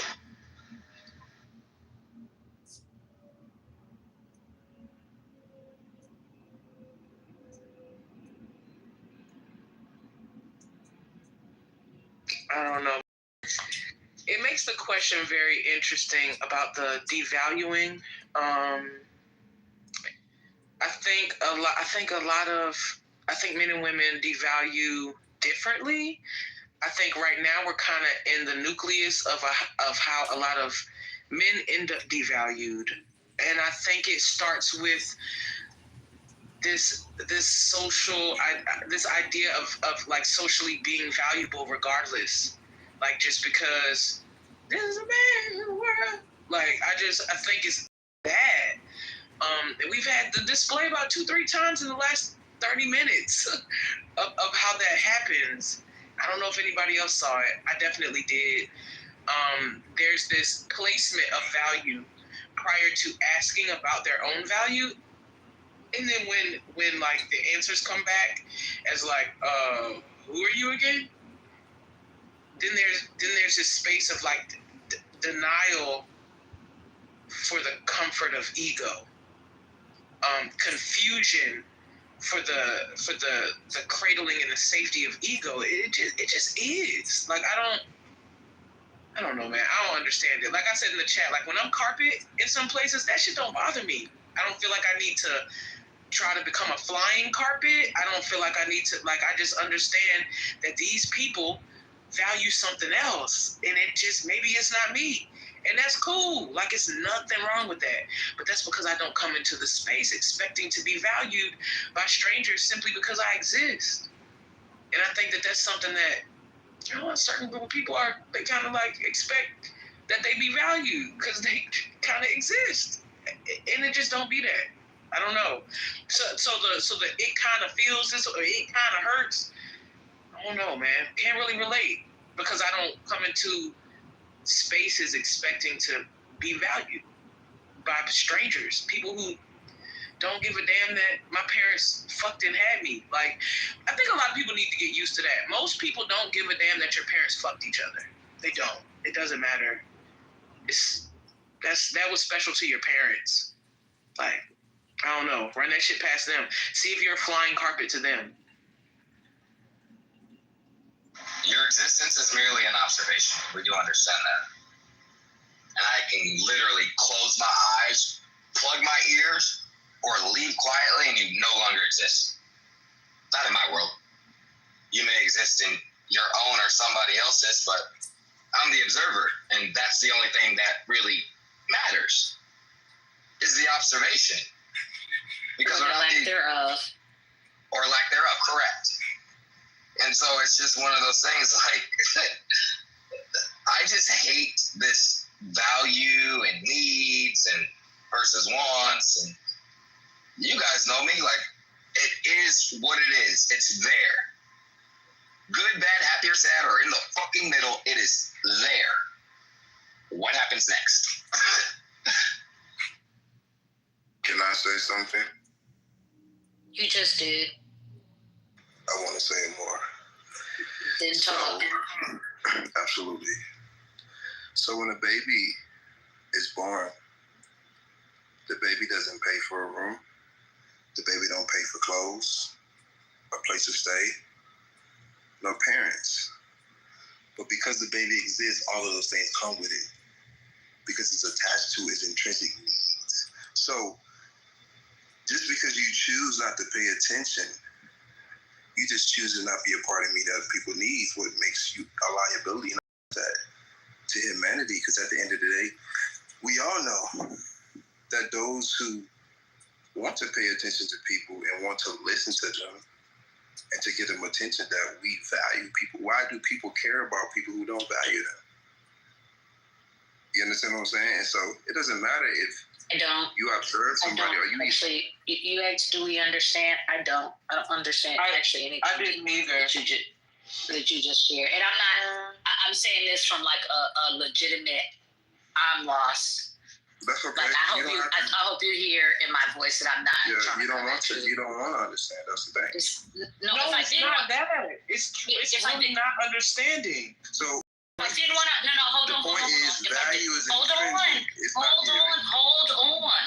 It's intrinsic. It's not intrinsic when the conversation was about your value to somebody else. That's literally, the conversation was about your value, the perception of your value to others. So it's not about the intrinsic value. It's about the perception of your value to other people. That's two different things. That's not so that's when we've been conditioned to allow our value to be based on somebody else's feedback. That's not normal. So if someone is, basically what I'm saying is, if we are trying to get our value based on somebody's feedback or how much they pay attention to us, then we're not operating the way we've been designed to operate. That's not healthy. So that doesn't really matter. Until we're talking about the value of a hoe, a whore, somebody who's fucked 30 people, then you're going to think your perception of that person's value matters. Y'all be playing games with people, and y'all be having no fun with the whore. I didn't give her value. I can't take it away. But you have a perception of her value to you. No, I don't. Yeah. Do you know I stay in the community? Do you know I live? Not only do I go into school, I go to an organization of women who have been sex trafficking rings. We're not talking about sex trafficking. We're talking about somebody who wakes up and says, I want to fuck 30 people today. I don't see no different from myself. Every single day I see these women, I see them no different from myself. So you're wrong. You may not see value in a woman like that, but don't project that onto me. Well, don't project onto us that we don't want to understand you. We just didn't. You don't have to understand me. What I said is the truth. No, okay. Wait. You just projected onto us that we just don't want to understand you, but now you don't want to be projected onto. Again, right. I'm not here to agree. You do math? Nobody said you were here to agree. Like, sir, you literally, the thing y'all see it happening? It's happening again. This is like the fourth one in 33 minutes. Hold on. Truth. No. You submitted. Do you understand? You propositioned the question to check my understanding. I willingly admitted that I didn't. And instead of saying, oh, because you would think if you're asking, do I understand? Bo, you got something going on. You would think that if you're asking, do you understand? Okay, let me... I got it. Thank you. You would think that if you go, do you understand? And I go, no. The next response, the logical thing would be, oh, okay. Well, either which part didn't you understand? Let me try again. Did you get this? What about that? What about this point? Or I can say succinctly. That's what you think you would say when you say, did you get it? And the response is no. Instead, you wanted to actually go insult it. When I tried to make it very clear, I wasn't trying to actually do that. I said, hey, can you hear my tone? My tone can get there. And people will think a thing even when I don't mean it. So I try really hard. And Kid, you can tell me, did I sound, I try really hard to go, yo, I hear you, but I didn't. You said on multiple occasions, I'm not being shady. I'm literally telling you I didn't understand. And before you could land, he had already received your submission as you didn't want to understand or you were in disagreement. I said that. Why would I admit you disagree with me? I understand that somebody would have. Not him, the other dude. You talking about me or Truth? Who was it talking about it's not healthy to have that habit? Truth, yes. So, like, let's say, Truth, you have a son and he may not have intrinsic value to get into AP classes, so you have to externally impose pressure up to him and hold him to a higher standard, and then he gets his certificate, he's able to show you that, and that can translate into, like, him like going out and purchasing a car, like a Hellcat, a black Hellcat, tinted windows, whatever. Man, that was sexy. And him being like a accomplice of that and wanting to go buy a home, I mean, it's healthy. It's healthy, man. But like we're saying, like you also have to have that intrinsic value as well to balance it out. But I don't understand. I don't get it. I can see it being used as a healthy tool, but I'm gonna land right there. So when I tried to explain my point, I couldn't even finish. So that's how I know she didn't want to understand. Like, no. She just wanted me to shut up. No, I didn't. So here's again. You got to a point in your, mind you, you're going to continue. I didn't understand the base of what you said. So how, if I really didn't care what you had to say, I actually would have set my black ass on mute and let you say that and stepped right over what you said. So why didn't you ask me a question then? You never asked me to clarify. You asked the question and I responded. Don't try and flip this. If you want to understand it, you would have asked the question, but you didn't. That's a point. So we can move on. Oh my God, I'm tired of you niggas crying today. Shut up. Yeah, she literally started with saying that she was confused, and before she could ask the clarifying question, you said, no, you just don't want to understand. You got super defensive, like somebody said they was going to pick you up for ice cream and they never showed up that weekend. I listen to Tom. I know what sarcasm sounds like. I know what kind of... No. That's where I gotta stop you, bro. Because you don't know her. You don't know her yet. You made an assumption, and that's why she said repeatedly, right? And I'm not pandering. I'm just listening to the conversation. This is what I do. You don't know me, but like I play referee damn near all the time. You assumed that she was being combative, and she was trying to tell you before you even responded, no, I don't understand. You asked the question. You landed your plane with understand, and she responded no. So she's not wrong in saying that was passing the ball back in your court for you to say, well, maybe I can deliver it a different type of way so that you can understand. However, that wasn't in your spirit. You thought that she was being combative, and you said, well, you don't understand because you choose not to understand. Our thing is black people, we got to understand that everybody digests this information differently. And communication is a skill, which means you got to go inside your Barney bag and you got to pick out different ways and forms to communicate. If you truly value the message, if you really want a person to understand you, it's not how you're used to speaking on an everyday basis. You might walk into a completely different realm that speaks at a completely different dialect and speed. Some people got ADHD. You gotta be direct. Some people need analogies and metaphors. Like you gotta build rapport. That's all, bro. I'm not attacking you. I'm just speaking on what I. Okay, so let's try again. Let's see. Miss Cleo, what part of what I said you did not understand? I don't remember anymore after all of this. See, there we go. Shut it down. What? That's what you don't remember now? Why is that not reasonable? Based off of, Oh my hold on one goodness. second, sir. Let me ask you something. Why is her not remembering unreasonable based off of the fact that your initial submission was all of 15 minutes ago? You know when somebody says they don't remember something, do you know what that means when they say that? That they don't remember. They don't recall. It's Dr. Edwards Smart here. They cannot repeat what you have said let's try because they cannot recall it to their memory. So who remembers what I said? I do not. Gives a fuck. See, I don't care. That's exactly what I'm. No, I'm just Corey. I don't speak for the room, bro. I'm just Black women and black men value themselves. It's Dr. Edward Smart here. It's Bella. I'm sorry. Somebody tried. What the fuck? Yeah, so, sir, I was confused. And the fact that I was confused and then we had a 15-minute conversation, you expect me to be able to recall something I was already confused about 15 minutes later after all of this? That's not even logical. See, here's the thing. There are people who are saying shit. Bonita getting off saying shit that you should be saying shit to. I didn't do that. I told you I didn't understand. Instead of you just doing that, now we go through all of this, and when you say, hey, what did I say? I go, I don't actually remember anymore. And anybody who's been at RPO with me knows that my memory is not that great anyways. So, like, the question you're asking, and then it said that it's because I don't value what you're saying. I mean, I couldn't value it because I didn't understand it. I have zero value. I didn't say that you didn't value it. Whatever you say, I remember what you said. I remember what you said now. I had to go into my memory bank. Okay.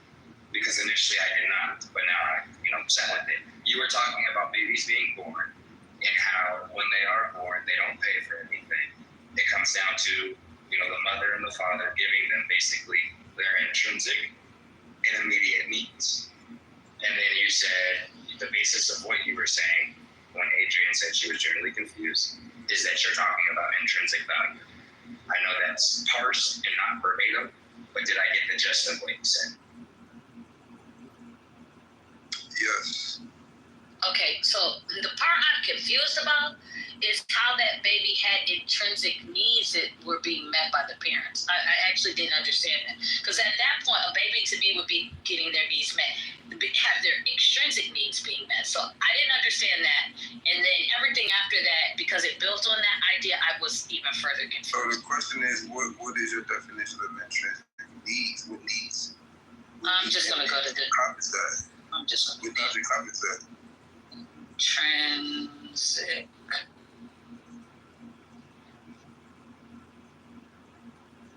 Okay, so this was my misunderstanding because intrinsic means belonging naturally or essential. So you are talking about essential needs. When I was thinking of intrinsic, I was thinking of when we talk about things that you personally have that aren't externally, given. That's the way I was thinking of it. But I look it up and you're using it as essential, which I didn't understand. Yeah, which you don't pay for that, that's why I asked you. Wait, what does paying have to? I see, and you see, I went there with you. I actually entertained it. Yeah. Okay. Thank you. So what does? Yeah. What's this energy, sir? Like I'm very confused. Because it's like I don't know if you wanted me to affirm you or something just now, but it's just like you said that you wanted to be affirmed. No, I did not. I don't want no affirmation. Like I just. It's absolutely you that's looking to be affirmed. Yeah, what? You said that's why I asked the whole room can see it. Yeah, what? They're talking about it in the chat.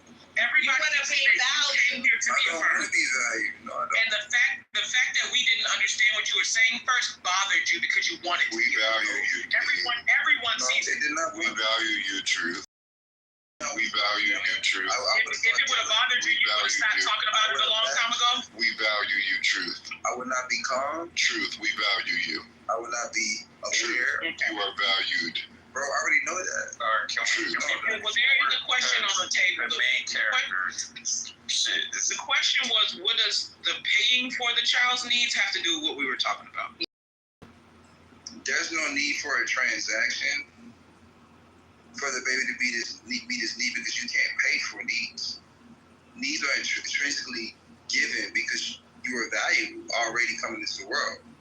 Being intrinsically valuable is a part of your need. It's a part of being your needs. Meaning, I'm not meeting someone's needs because they're valuable to me. I'm meeting their needs because they are important. What's the difference? Meeting their needs not only says something about who they are, but it says something about me and the value that I bring to the spaces that I'm in. If you're not meeting someone's needs, that says something. I'm not. So what is the difference? I put him down because I put him down because I actually want to understand, and he wants to just talk. And like the reason why I'm stopping is because he says some shit that I don't understand. And instead of like making sure people understand point A, he wants to make points A through Z.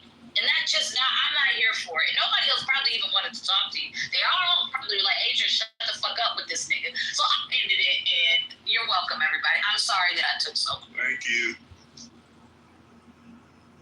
It's fine. Good night.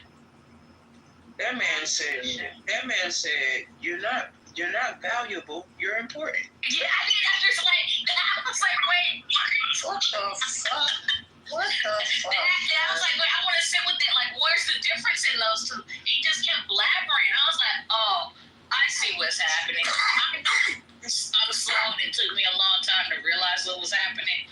But once I did, I was like, fuck this, bye. And then he left right afterwards. This gonna be another one of them words that gets misused on a daily basis now by these birthdays ahead anyway, so. Like the word accountability. Like that word. Yep. Well, I prefer the word ownership. Or deflection. That's another. Why do you prefer ownership over accountability? It's the same shit. Everybody wants to be an owner, but they don't want to own up to their own shit. That's accountability. Yo, so why is there a preference? Because everybody likes to be an owner? That's why you prefer the term ownership? I need you non-poetic niggas to knock it off. Y'all really be slandering the fuck out of poetry. And as a slam poet, y'all niggas gotta shut up. Y'all suck at poetry sometimes. Take a course, I don't know, do something different. But y'all think y'all be like metaphorical and it's hitting big. It's not. It never hits. I don't know what to tell y'all. It's stressing me out as a fucking poet. It's stressing me out. It was just some dry humor.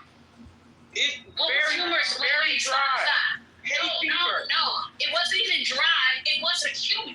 So don't adjective the humor that didn't exist. The noun that's the wrong noun. That shit was not humor. It wasn't humorous, so it wasn't humor. So you gotta pick a different word and add a different adjective. I meant to like how everybody's talking about like owning a business, owning the empire, owning land. Everybody wants to have like ownership of the whatever, but nobody wants to own their own shit. That's all I was saying. It was just a dry joke. My fault. I didn't mean to offend you. My fault. Offend? You gotta go back here. I'm sorry. But I'm not offended. Did you get? I was offended from that. That's just no. But I am as a poet. Fucking. Oh, okay. Okay. She might be offended. I was utterly confused. Like what? I'm angry. I'm angry. I don't know. I just didn't like that. Corey might be angry because I'm offended. Don't be offended. Yeah. And today's just been such a long day. It feels like, my God, it's just. Hey, brother Corey. Oh, hey, God. How are you today, my Lord? Good, man. What up, dog? How you doing today? Dyslexia, a lot of people suffer from dyslexia these days. I ain't gonna lie. It's not dyslexia. I would not call you that. Corey, how you feeling today, man? I mean, God, you are omnipotent, so you know me, peaceful and productive. You know, love is everything anyway, so you know how that goes. Well, you know your children down here are saying otherwise, God. The men are saying that love is not something that is necessary when you're trying to run your last name like a business. Oof. Love is definitely important in everything. That's what I said. I can't wait, God, to get to the gates and turn around and be like, Peter, not that one. Y'all gotta stop. That one didn't make tell the story because it's crazy. Yeah, no, but I guess the dude couldn't explain like his point of view if he believed that importance and value. Oh, we not. No, he had a tantrum before he was explaining it, and we're not going to talk about it, actually. We're going to step over his life and his body. We're just going to step over it. Just like you couldn't even remember his name, we're not going to remember his presence. And I don't have dyslexia because I refuse to call you that. I think that's the most difficult part of today is certain people realizing that they can just be stepped over, like really realizing their value. Like I think that they've come into a place yes, they've come into a place and they've decided that because they participate in the conversation, they are valuable to the other people here in the conversation. They have swiftly learned that they can be forgotten, stepped over, unimportant, devalued. And they've had a hard time with it today. A certain group more than the other group. It was only one guy. I don't think I have to specify. I'm not even going to do that, bro. I'm not even going to do that, bro, because it was only one man today that sat there and took it like a man, I would say. Everybody else has failed and just been so, just terrible. But you know, that's crazy. Hold on, Fro, I just spent a lot of time looking at your picture, and when Homeboy put in the chat or said out loud, like, what are they holding? I didn't even look at the picture, and I go back, I said, how is a yellow hand? Oh, shit. Yeah, everybody's doing over-under. Everybody's doing over-under. One hand's over, one hand's under. And the black man has the blue man's dick. Yeah. That's the part out. And the blue so man, does the yellow man. The green man has the yellow man's dick, and the black man I'm talking about the black man's dick is actually blue. Yeah, I was wondering that too. That's actually where it started. That's where the confusion started. I said, shouldn't that be black right there? I was like, oh, he's holding the blue man's dick. And I was like, oh.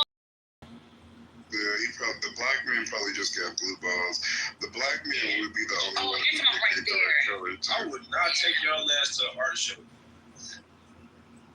Because why not? God, you're not supposed to be cussing. I don't like that. To freak the zone. I don't like that, God. I don't like you cussing. I just feel like that picture is like unity and coming together as people. You know?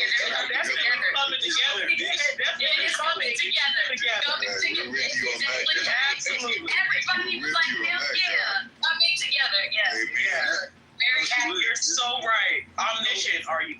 What y'all think is dicks in that picture is actually their auras in the ball. Oh, it's an aura. An aura in ball form, yeah. I'm actually with you. Aura in ball form. Yeah. You're funny, God. Yeah. What else? Those are like their infinity. He doesn't even know he's humorous.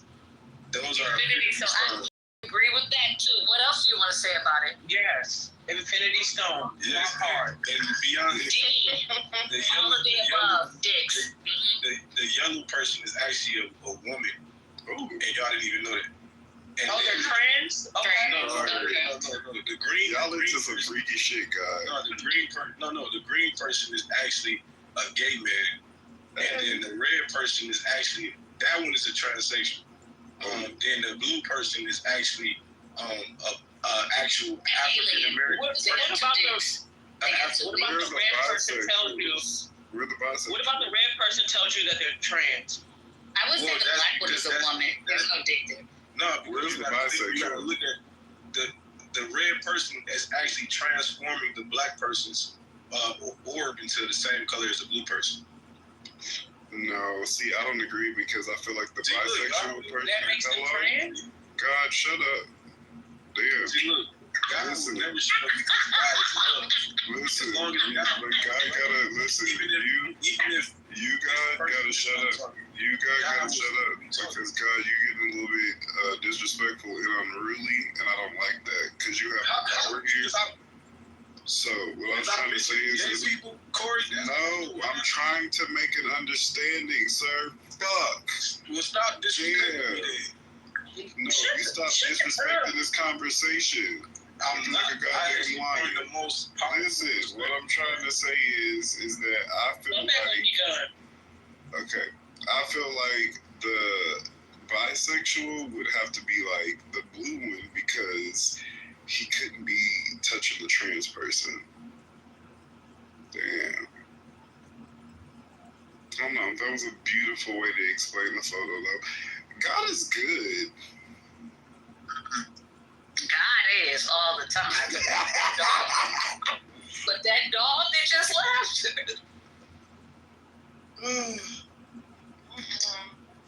Hey, Ivy. The reckoning of people's importance to others. Like today has been a day, Corey. I'm with you. It's been a long ass day. So many motherfuckers just decide that they matter, and then find out that they don't, and it's a catastrophe, baby. Okay, catastrophe. So shall it be said, or shall it be written? Let's pray. It's you who put the curse on the kitchen. More poetry, I don't You need to turn in understand. this goddamn ticket. That's what you need to do, 2.0. You don't I said that, she said she can. Yes, you can. Yeah, I can't. Yes, No, you I can. can't. Yes, you can. It says you can't join this house. Because of what? Somebody might have her blocked. Yeah, What did you do? I did not. Then that don't make no sense. Do you know who have you blocked? You have an idea who have you blocked? You can look at the list of, you can open the members and look at all the people, T, and then all the green dots. Those are the only ones who could have you, would stop you from being able to join. Maybe the blue, but I'm pretty sure it's just the green.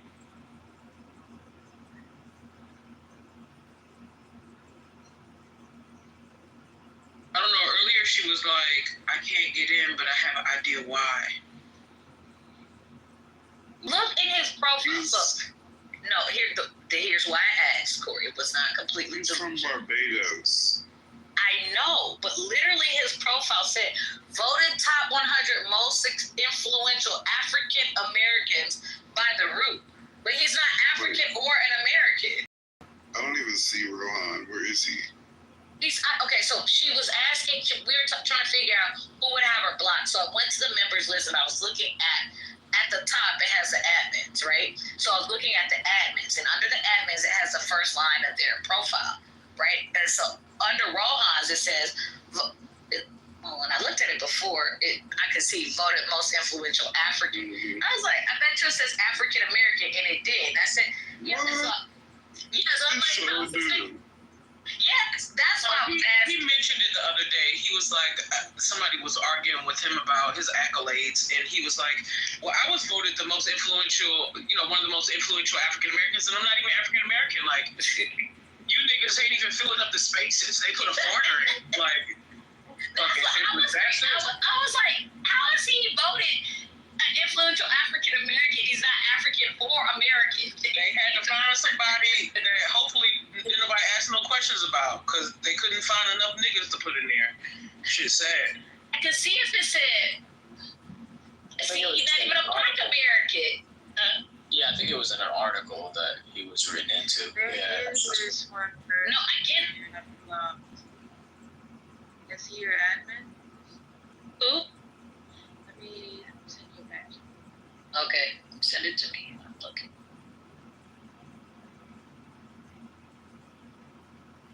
I got my private chat 2.0 open.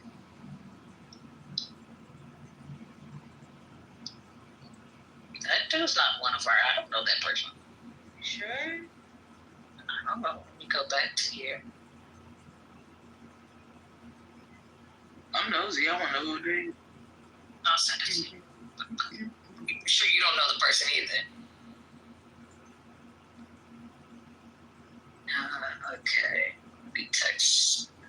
For some reason, I started texting Corey, even though all he did was giggle. Bro, here you are. Like, I don't know that person as a character on Clubhouse. Oh yeah, I don't know who that is.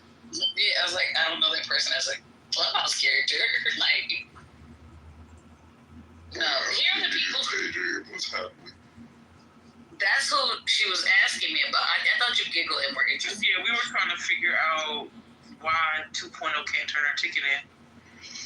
And so it would have to be like an admin having her blocked. So that would be T, Panda, Fro, Faye. I don't know this person. Oh, Pay. I was like, who is that? Pay, Jazz, Rohan, Corey, me, Shia. I figured it out.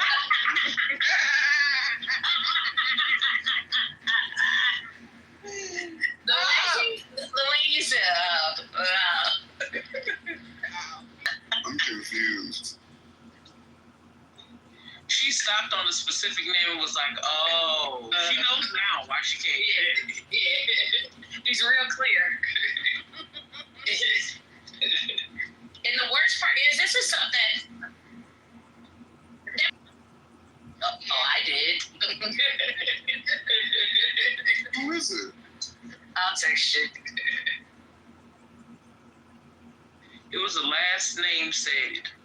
I don't know if y'all recalled it, but I just texted to you, Corey. Why can't we just remove their admin role for a second and then let her join? I'm not. I mean, you can do that. I'm definitely not playing around with that one. She must not be named. There's a reason why you've been disinvolved. Yeah, that's. Oh, you right, Adrian. We're gonna meet. Yeah, you know why, right? I'll talk to T. No, I don't know why at all. I don't. Message Allison. No. I'm gonna keep my ticket because I'm not having you talk to her. No. We weren't gonna talk to her. No, we weren't gonna. No. Yeah. Like I said, that person's barely here. No. She thought we were gonna talk to who I text you, and I say no. We're gonna talk to T. She don't like I said. T and Panda. Yeah, T and Panda. We got beef forever. Damn, that bad. Did y'all? I'm so nosy now. I'm gonna start a private room. Never mind, I don't care. You know what? It's or we could just kick all these people out. Could you imagine if we really just kicked out everybody here right now?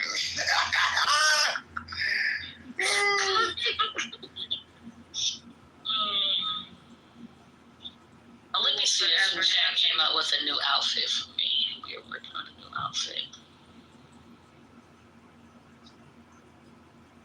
What is this PTR? Are you sitting in hell? Pam. Period.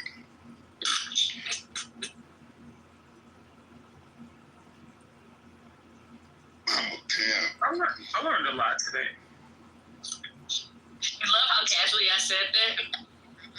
Oh, yeah. I learned a lot about people's perception of value.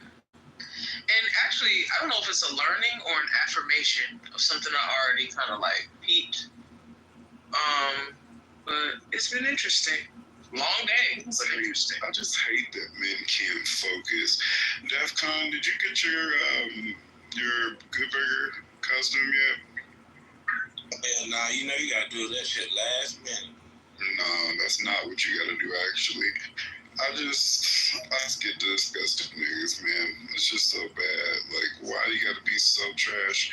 It's so easy to just go ahead and have that and be ready. Why you gotta be so trash? You already smell like ass.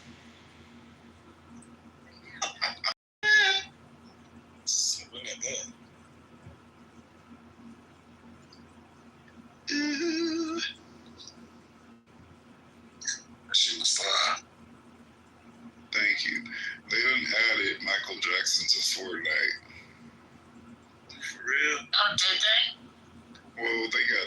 Jackson 5 on there is a song that you can sing now. Like I was singing the music with you the other day. Now I can sing ABC by the Jackson 5, and it's so good.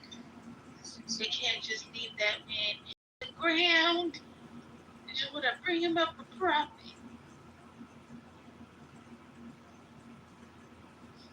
I've been waiting years for Michael Jackson to be in Fortnite. Don't you speak blasphemy on this name. No, it's not a skin. This is just a song. It's just a song. He was in Red Rumble boxing round 2. Yeah, Michael loved video games, but he was ahead of the curve. That was my first video game, was Red Rumble boxing round 2. I heard they used his real voice. They did. And he created this.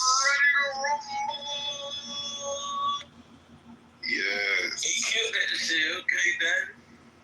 And he did the Sonic soundtrack to the original, like the old Sonic games. Stop it. I just seen his Oprah interview today. He was talking about his skin. A fucking genius, that man, I tell you. I know he was kind of based off of Muhammad Ali, but I always wanted to be Afro Thunder. Oh. Oh, a doctor. Afro Thunder had a bird chest. He was too skinny, bro. I don't like it when people talk about people with bird chests.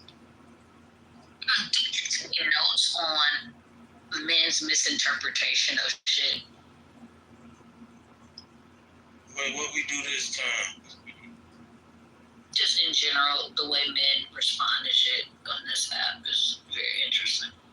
That's what I was speaking to earlier, Adrian, about like men being the most protected group of people in the world. Like they are literally allowed to have a delusion about what something meant if it did not feel good the way they heard it. And most people don't redirect them, which is why I think that they start windmilling in here, because we will redirect you. Like you, for instance, we'll say something and they'll be like, such and such and such, right? Actually wrong. No, that's not how that happened. That's not what I meant by that. And then they start windmilling. It happened in here earlier with the confusion about the question. Like, I gave y'all open-ended question. No, you didn't. You gave us a fucking multiple choice of 2. Like, which is close. There's nothing open-ended about that. It was open-ended. No, you're wrong. Just say you're wrong. Eat and accept that. What is so hard about that? Well, I appreciate that y'all said that y'all was confused because most people won't admit that they're confused. Who the fuck is most people? We literally say all the time we're confused in here. Who are you talking about? Yourself? You struggle to admit when you're confused because if you're confused, you can't be right and you feel entitled to being right. Well, as somebody that is right all the time to an exhausting point, nigga, you need to get used to being the fuck wrong. Preach. Listen, did you also catch that he was looking for an obtuse answer? I think he was looking for it to be argumentative or something. Like, I don't, or maybe not. I don't know. Maybe he really was looking for understanding on it. But if the understanding wasn't what he understood, he was going to make it something else. And that is what I didn't respect. It's like, I'm looking for an obtuse answer, but, you know, it's not, it shows you how human when you realize that you said that you're confused. Also, your value is based on confusion, based on the comment, the question that you interpreted. You want people to say that they're confused, just to say that it shows people that are human confused because you don't know how to answer a question. Make that shit make sense. Do you feel empowered, or what was the other one, Adrian? Do you feel empowered, challenged, challenged or empowered? And I was by just the like, men on, and he really meant online, but he had to include our lives, like collectively between the men that you know and the men online. Do you feel challenged or empowered? Well, I don't feel shit about you niggas on here. What are you talking about? The ones that I feel some type of way about, I have regular conversations with them. You know what I'm saying? Like, I value what they have to say. If you're talking about the rest of y'all, I step over your body. Like, what are you talking about? I'm not challenged. Step over my body. I do it all the time. DEFCON? So you were specifically stating for real life men that we interact versus He asked for both. He asked for both. I answered for both. And I was very clear that these online men I'm often confused by. Not all. Like, Corey don't be confusing me. Avi don't be confusing me. You know, like, there are men, I'm not going to bundle every man who's online or even on this app as Zeus don't confuse you. Zeus don't. No, sometimes. Chris, CJ, CJ don't confuse you. No, I even if CJ were confusing, I would just say he don't confuse me. Nani, most of the time you don't confuse me. I'm just gonna be real. Like, I have a bias there. You know, I have no problem admitting when I'm wrong. When I have a bias, I have a CJ bias. I do. Oh, honey, me too.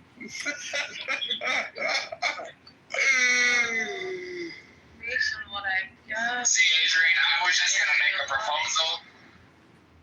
I was gonna make a proposal to you, Adrian, but since I confuse you, nigga. I didn't say that. You weren't gonna make no. What? I want to hear this proposal because I know this is some bullshit you're about to sell me right now. Nah, it was actually a good proposal. Okay, I want to hear it. We should open up a space, you and I as the lead moderators, and you go ahead and pick the topic. Doesn't matter what it is. I know where you're going. I'm fucking here for it. Keep going. Oh, I'm so excited. Keep going. Yes. No, you already caught it. See, you already know what it is. Oh, yes. Nigga, no. I didn't know. To be honest, at some point, most people probably confuse me. No, I fucks with you, Donnie. You took that all wrong. Please don't. Come on. No, I'm just messing with you. But yeah, that would be a great idea. Just to see. I love that idea, actually, because that shit, when it happened, I was like, what? It happens often. That wasn't a one-off. It was not. It was not. It was not. Okay, y'all, sorry. Me and Donnie show done. Thank you.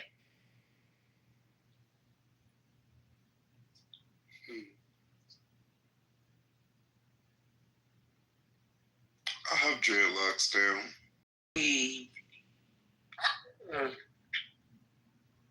Welcome to the club. I don't know if I like it. Possibly welcome to the club temporarily. Yeah. It's I literally. I mean, they're not long. Yes, and I'm only on a weekend to this. I figured. Yeah, I had to put a stocking cap over my head and wash it like that. My hair is so soft, it took forever for my hair to lock. But now they're down to my elbows. No, I'm not going to wash it. I'm really not going to wash it. I'm just going to keep getting haircuts and keeping it lined up. We're just going to let it be what it is until I get a retwist 4 months from now, which I guess is what, November? Can I see a picture, Corey? Yeah. I think you started yours different than yours are two-strand twisted, right? Hold on. Is it in my page? Yeah, it's the second picture. Oh, okay. I didn't see it. Yeah, mine I wouldn't have even yours are two-strand twisted. I just thought those were two-strand twists. Yeah. Oh wait, no, you have two locks twisted together in this? That's what I thought. I can't tell because I don't be knowing. Yeah, those are braid locks. Yeah, his locks are braided down. That's how I used to have mine. So the biggest thing, Corey, don't fucking play. All right. Hold on, PTR. I'm not doing shit to them. My hair just comes out. What do you mean it comes out? Like it's untwirling. I don't know. Oh yeah, because they're not locked. So they'll end up. No, I'm saying the two strands. PTR. Oh, the two strands are. Every time you say PTR, they came. Yeah, I was thinking the same thing, Fro. I was like, yeah, stop playing with me. I'm getting better. I was like, is my phone broke? Go on, Donnie, sorry. Often, Corey, where the braids wouldn't hold, but the locks themselves hold. What I would do is I would leave them bitches as long as possible, because when you take them out and you have them wavy locks, your hair fucking bangs. So, with that being said, let them damn near fall all the way out to the bottom of the braid, consistently around, and then take them out, your hair will be thin. I don't see any braids. I see two twisted pieces twisted together. PTR. I don't see any braids. Oh, I do. Yeah, just keep washing it. Just make sure you keep it clean. You know, I don't see braids. I see twisted hair, then twisted together. Like you twist one, you twist the second one, and then you twist those two together. I don't see braids. But it's knotted.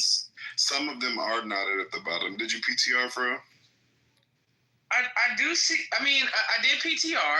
You said they're knotted at the bottom? It looks like it to me right there. Like in the picture that's right there. It should be a rubber band. I don't know. They look like they are just coiled together to me. Yeah, there's no rubber bands at the bottom either.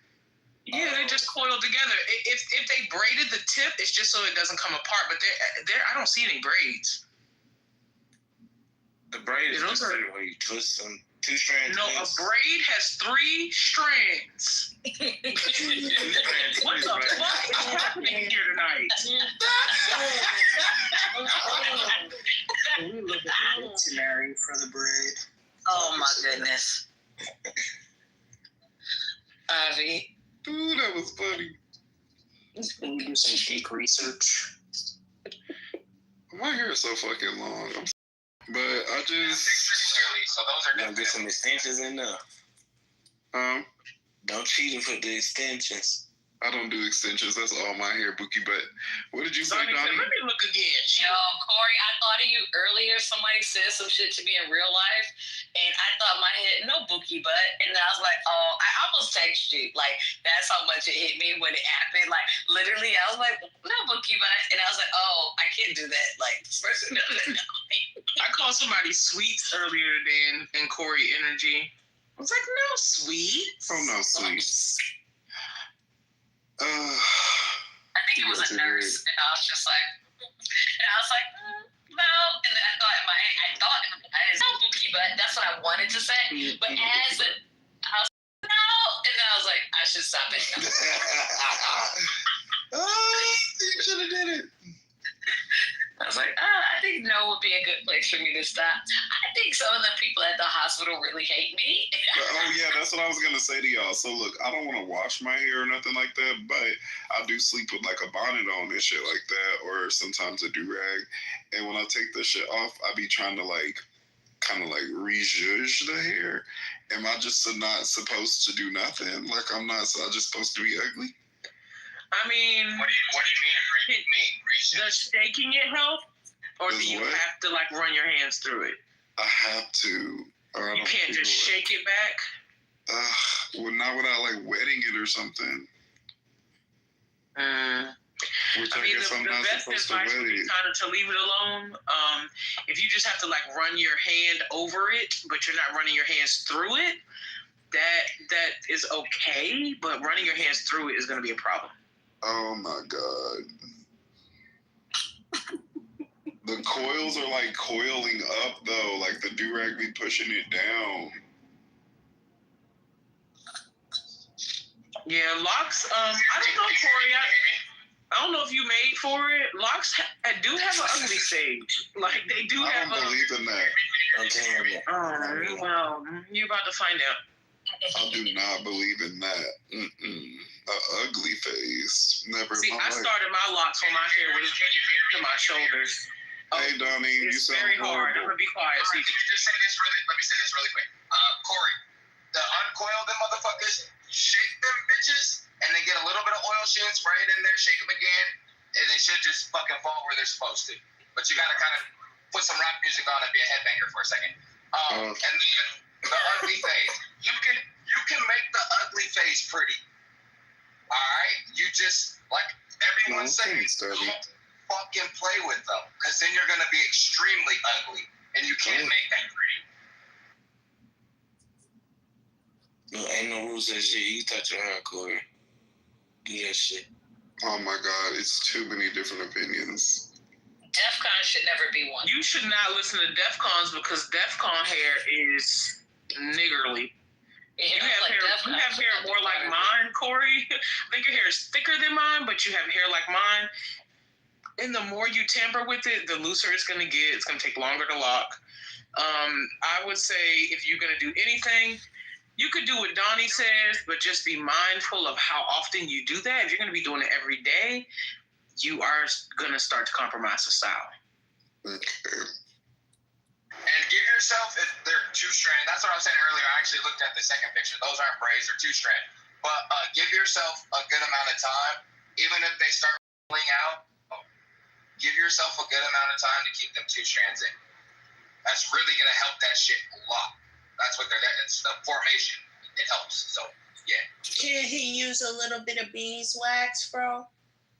Beeswax is going to start to attract all types of lint and shit to his hair. Ugh.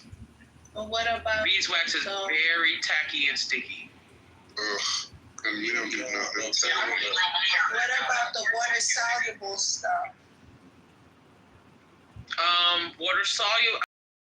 Jesse put a lot of products in his hair because he cannot wash it out right now.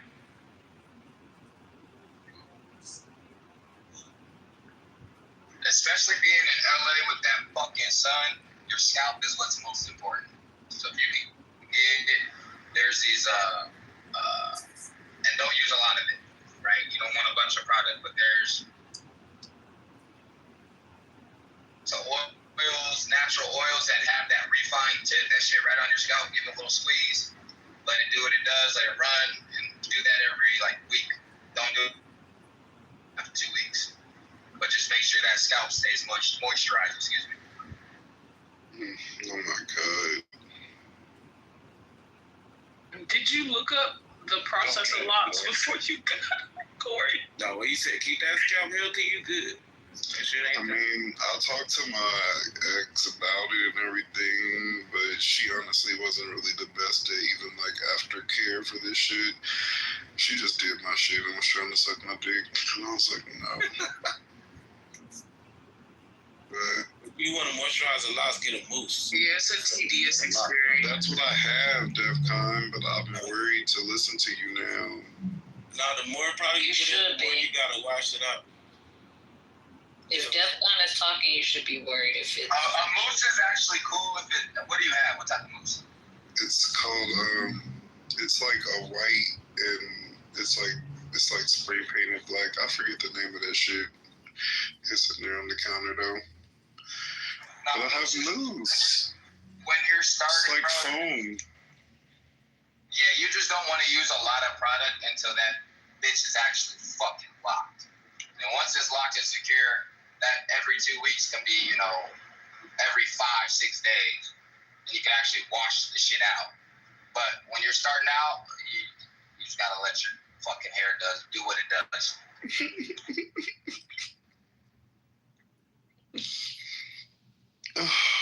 I am a professional. I work a professional office job.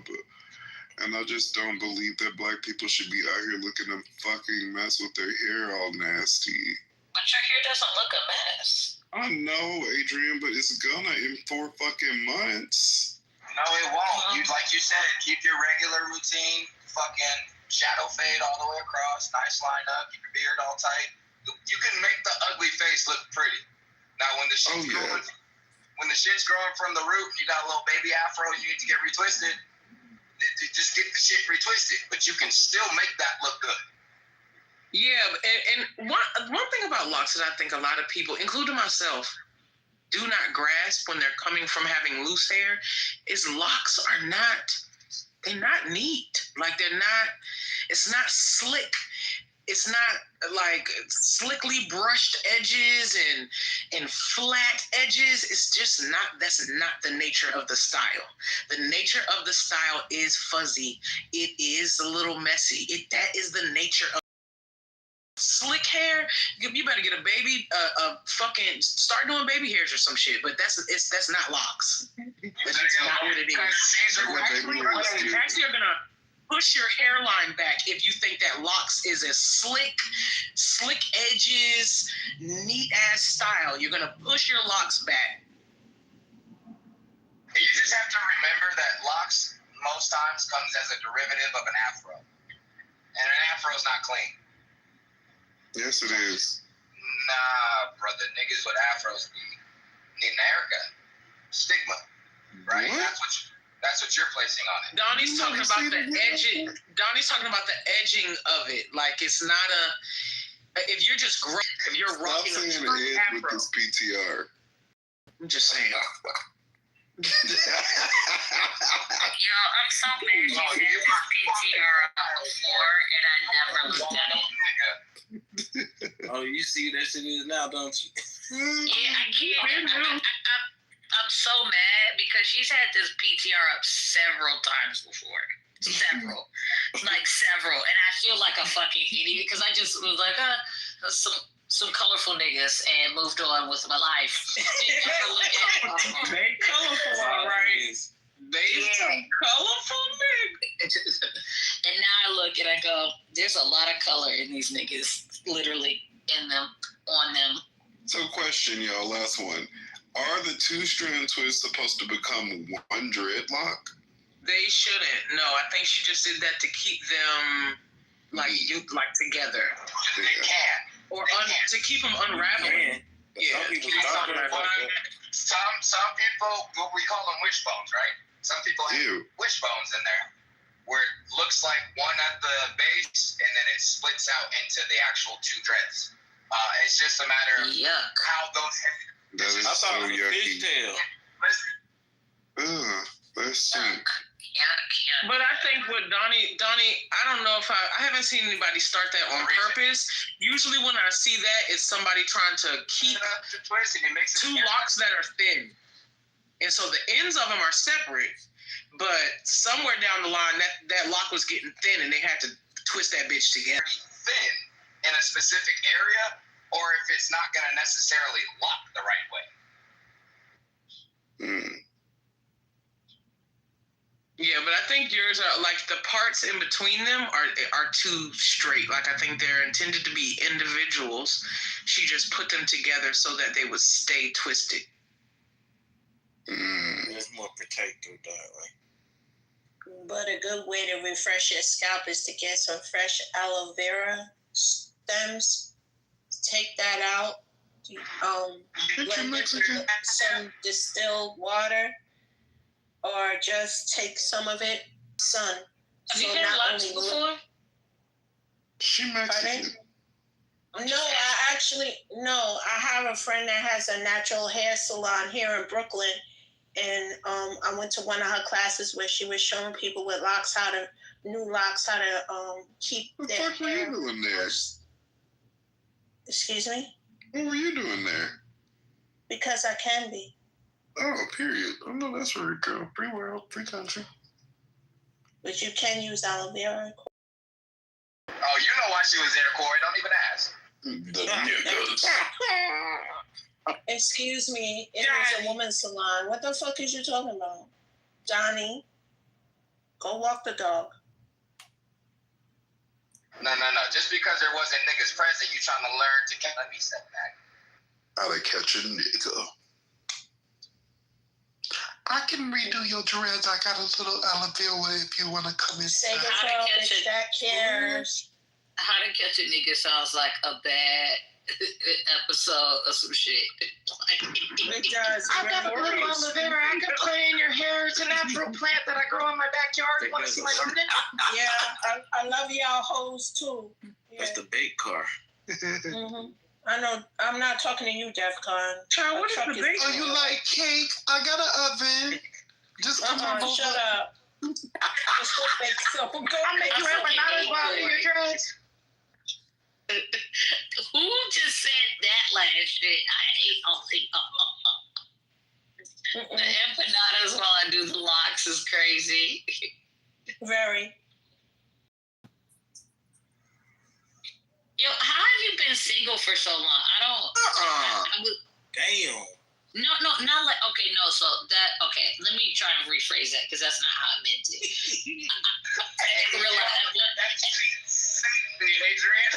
I really didn't. But every man's response, I was like, "Oh shit, that was not how I meant it." Recently, I learned about how long you've been. Never mind. My man's calling out to y'all. You got the question directly. You can answer it.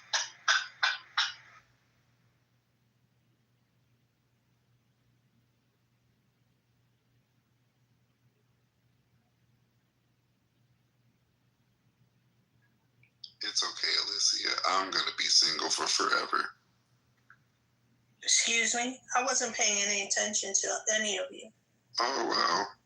Well, that's rude. There's nothing wrong with being single. Run your race, nigga. Yeah, that's what I'm saying. I'm going to do it for forever. Fuck these motherfuckers. Sometimes it's okay to be happy by your fucking self. And Adrian just got that fucking man. That nigga's fresh out the box.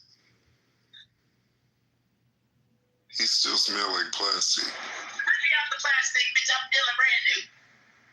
Literally. Box still in the trash can like Christmas morning. I'm talking about what? He right there. My motherfucking receipt is on the table, nigga. Ain't found the scissors yet to get that little plastic thing off his wrist that had him attached to the box. Listen, and you act crazy, we putting you right back in that box and taking your ass back. Don't act like the batteries ain't included.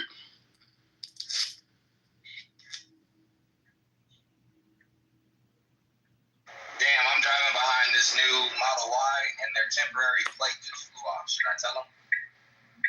No. Yeah, nah, pick that shit up. No, they probably know everything, Donnie. They probably know everything.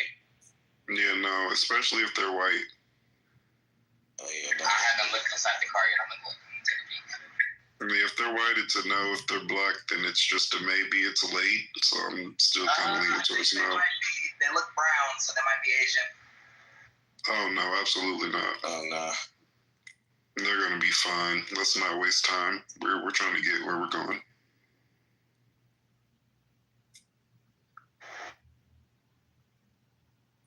Oh, today. He's a white man. He's a white man. My bad. Oh, yeah, Florid.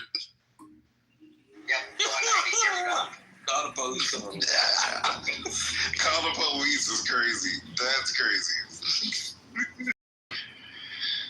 Yeah, there's a Tesla driving down the street without a license plate. I just let you guys know. It's making me nervous. He's driving really wild. Yeah, because why would anybody not have a license plate? Maybe it's stolen.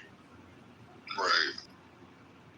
Poker face. She. Did you mute on purpose? Or is the app muting y'all again? It muted me. Well, shit. I was trying to get into poker face. Not they cut off Lady Gaga. Right? Ma. Like, people don't go in the studio and make sounds like that anymore. Why? I don't know. You know my favorite random sound? Actually, this is coming up randomly. There might be a better one. But in the moment, my favorite random sound is... What song is that? I can't remember. Busta Rhymes? What song is that? Is it Busta Rhymes? Is that corn? It's a rock. I think it's Freak on a Leash. Freak on a Leash. I think it might be Freak on a Leash. Yeah, that one. I was going to say that. I like that one. I like that one. Sickness by Disturbed. Wrong band. Okay. Oh, yes, it is Down with the Sickness. Yes. I love that. It's the coronavirus anthem. You are so stupid, Joe.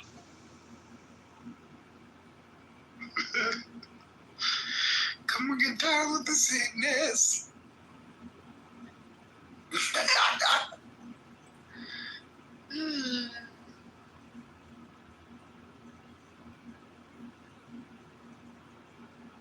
Bold, are you there?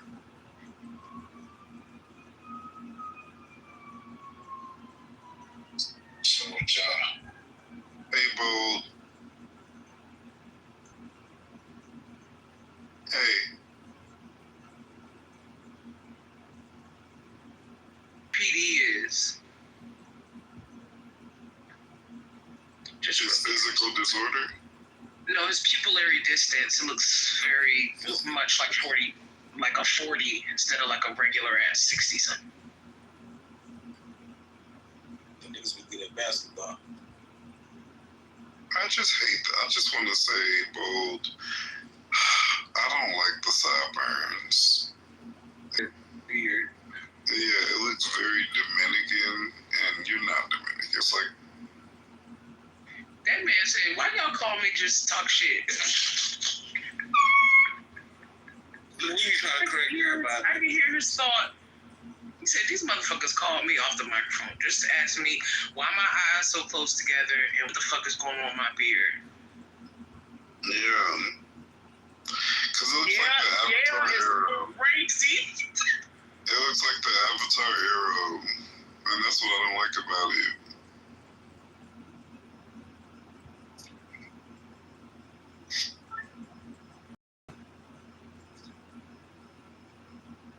You have to remember he's a boxer, and maybe like, you know, like boxers be having injuries that like it be on their face though, like their ears be jacked. Yeah, like sometimes they got cauliflower ear, like sometimes they got hit so hard on both sides that their eyes are actually closer together.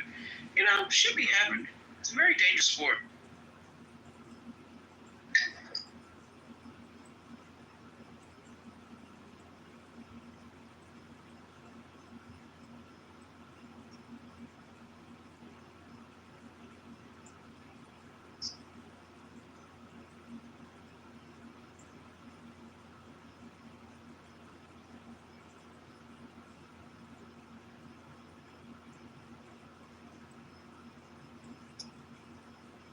Hello? Can y'all hear me? Yeah. Hey.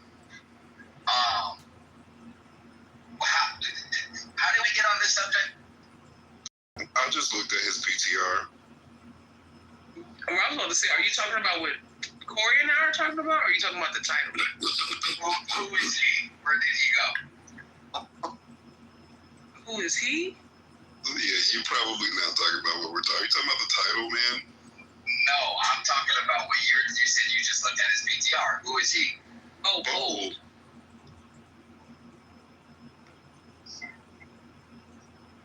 Yeah, Bold.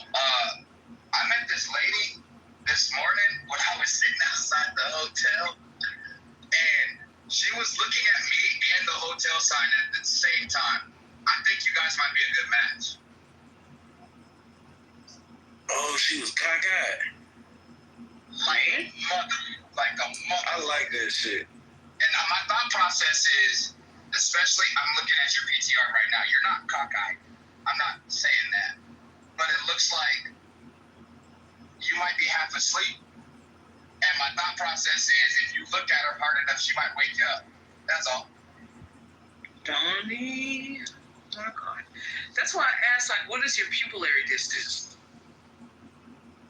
Because that thing, it can't be in the 60s. He wear the Morpheus glasses real easy. But I halfway bring that lady up because she decided to tell me what a woman wants. And the whole time I was thinking that as a man, I want a woman with good eyes. So I don't know how that works if, you looking at me, the hotel sign, the Taco Bell sign in my car, but telling me what a woman wants. I don't get it. What a girl wants, what a girl needs. Look, you should have got with her, try and train that out. Try and get back on track. You should have sang, I've been watching you, watching me, and I know you want it. And what was crazy is they was both moving. It wasn't just one. Oh, they were both moving? Ooh, that's a riddle.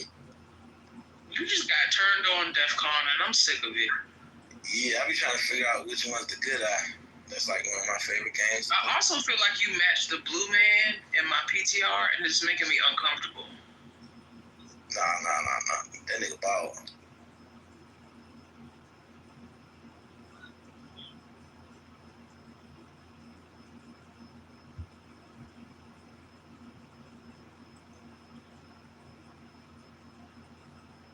Carolina Blue kicks hottest nigga on the block. Used to really bicycle since I was 6.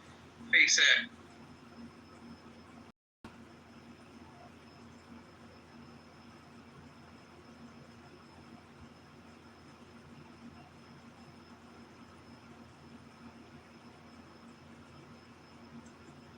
Colin stupid. Donnie Collins said the lady said you're just too good to be true. I can't keep my eyes off of you. The Taco Bell. That's fucking hilarious. My second grade teacher had an eye like that. I couldn't tell when she was looking at me. I was getting in trouble.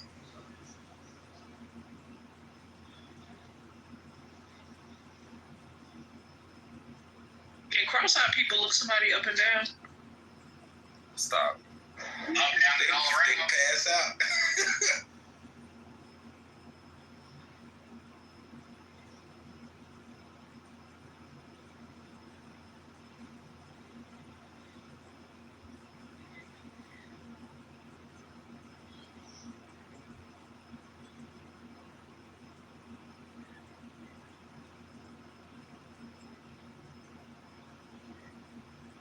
Retard eyes. And I say that because that shit just do what it wants sometimes. Like, it's not predominant. You can tell he's had it corrected. But every once in a while, that nigga his eyes start to glitching. And that shit does what it wants to do. I understand everybody has some sort of disposition, but your eyes fuck me up when they're all fucked up. It's just the most noticeable. That's not nice. Yeah, you got a wonky eye like workaholics. A wonky eye is crazy. Yeah, that actor had a wonky eye. Oh my God, you're talking about the black man? Nah, workaholics. Their friend that used to come over their house.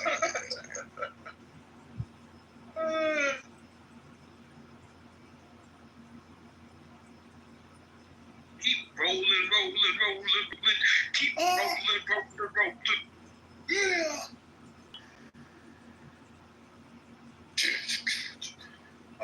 I miss him. What happened to that nigga? Oh, that shit gonna be fire. I'm trying to tell you.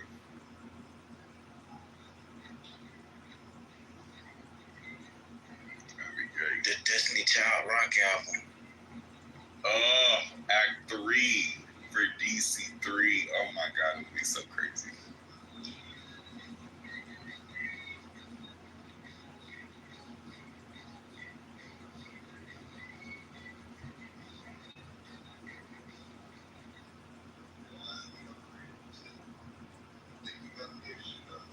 No, Alicia, astigmatism is when like the cover of the eye is curved differently. Now, I don't know which one is the weak muscle, but it's not a stigma. Honestly, I got an astigmatism. Like outward more than regular. But it's not a weak muscle. It's the lens.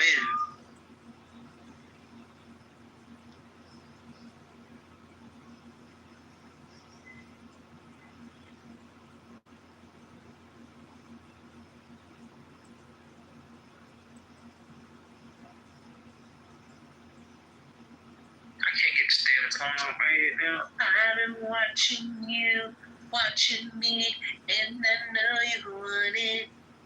But it depends on how you kick your game. Remember when people used to have Roshi runs and they thought they were fly? Man, they love them motherfucking shoes, bro. That's a terrible shoe. I really. I gotta look it up now. It was the shoe where it looked like it had the fucking padded bottom. It was a Nike. Looked like it had Native American shoes. Yeah, it looked like it had an extra orthopedic pad on the back of that bitch. Yes, it did. But they said that it made you step off running faster. You run faster because you're launching yourself off the back of that. You believe that shit, Corey? I did. There was a time I did. Okay, that's great marketing then. That's all. I heard the Nike Shox came fast. My mom never let me get Nike Shox, y'all. Like I really have not forgiven. Like what do you mean by Nike Shox? Like the shoes that have the little like 4 springs on the heel. So the basketball shoe, correct? I'm just making sure. Sure. Nah, it's 4 springs on the back. Nobody played a damn sport wearing them shits. Nobody. But because they had 2 ones. They had the basketball shoes and a running variation. Yeah, I wanted those so bad, and it got to a point where, like, when it was time to go shoe shopping, if I would even look at those shoes, my mom would cuss me out. The only reason why I asked if you're talking about that is the slang name is the Vince Carters because he dunked with them on whatever. But we have those as team. We have those as team shoes. That was the only reason why I got a pair. And why they just came up on Shein? Did they? The Shox? I'm screaming. No, the Roshi. Somebody, yeah. Rochelle and all her fucking kid. It's Roche. Sashay? Sante? How much are they? Oh, hold on. Let me look. $56. For who? 56 doll hairs. What side? Let me look again. I guess it's any size. No way. Their peak price was around $90, I think. Yeah, that's why I said 80 is what they should be around now. Shoes have not decreased at all. Okay. Yeah, it says Nike Rochelle and her kids Midnight Navy Mesh 5605. Only one left. A US 9. Only one left. You gotta hurry up. Oh shit! They'll never see that shoe again. Yeah. This shoe like Yoshi. It's green. Oh hell, it does look like Yoshi. I'm cracking up. They said shoe.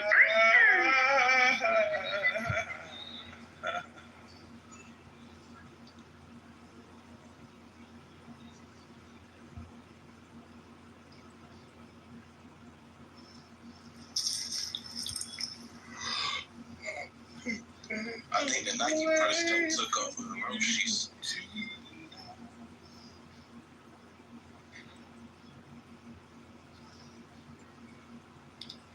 And the reason for it all. And why y'all? How was Jill Scott just a big bitch that sang about? I don't think so. I think Jill got some. I think she definitely has some memorable lines that include food, but I don't think that was her whole thing. Like Lizelle and E Flat, I don't think mentions food at all. Period. And that's one of her more popular songs. I think people just greens. I think they just fucking remember that song. Scrambled eggs. Right. Fries golden.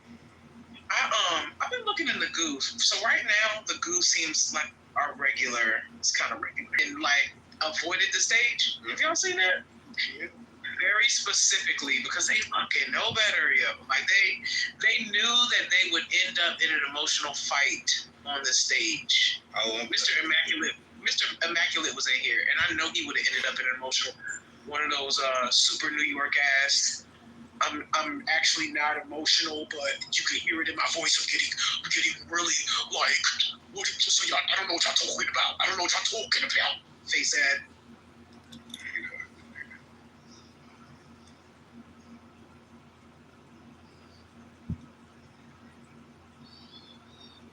Grace.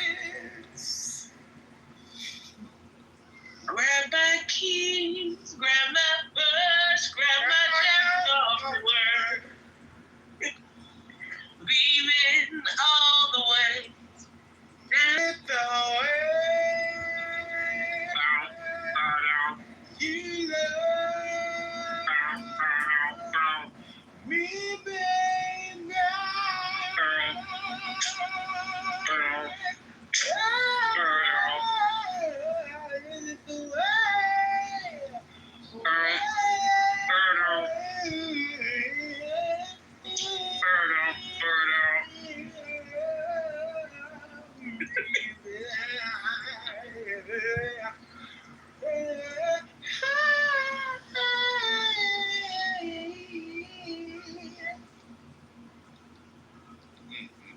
Is it the war?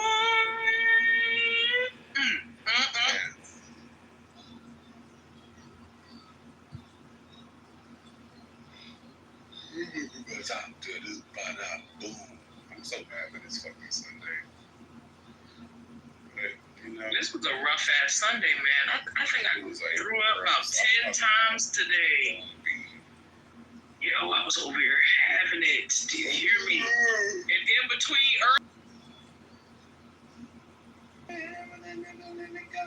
like, I agreed to a lot of what was said about, like, people's value being, like, your value for me is determined by me.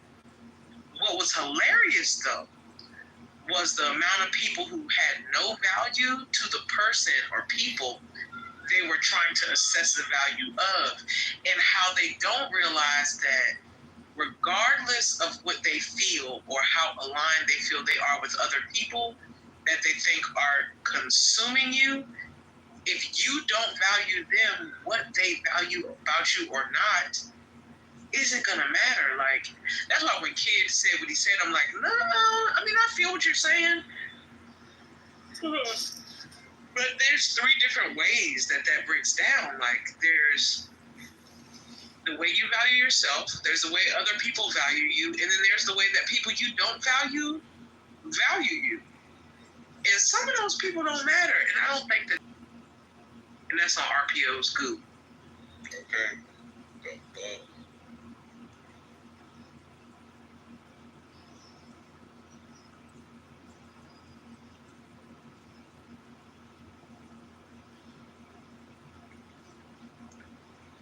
You can lose, you know, you confuse, you know, boy, you lose and you're mind.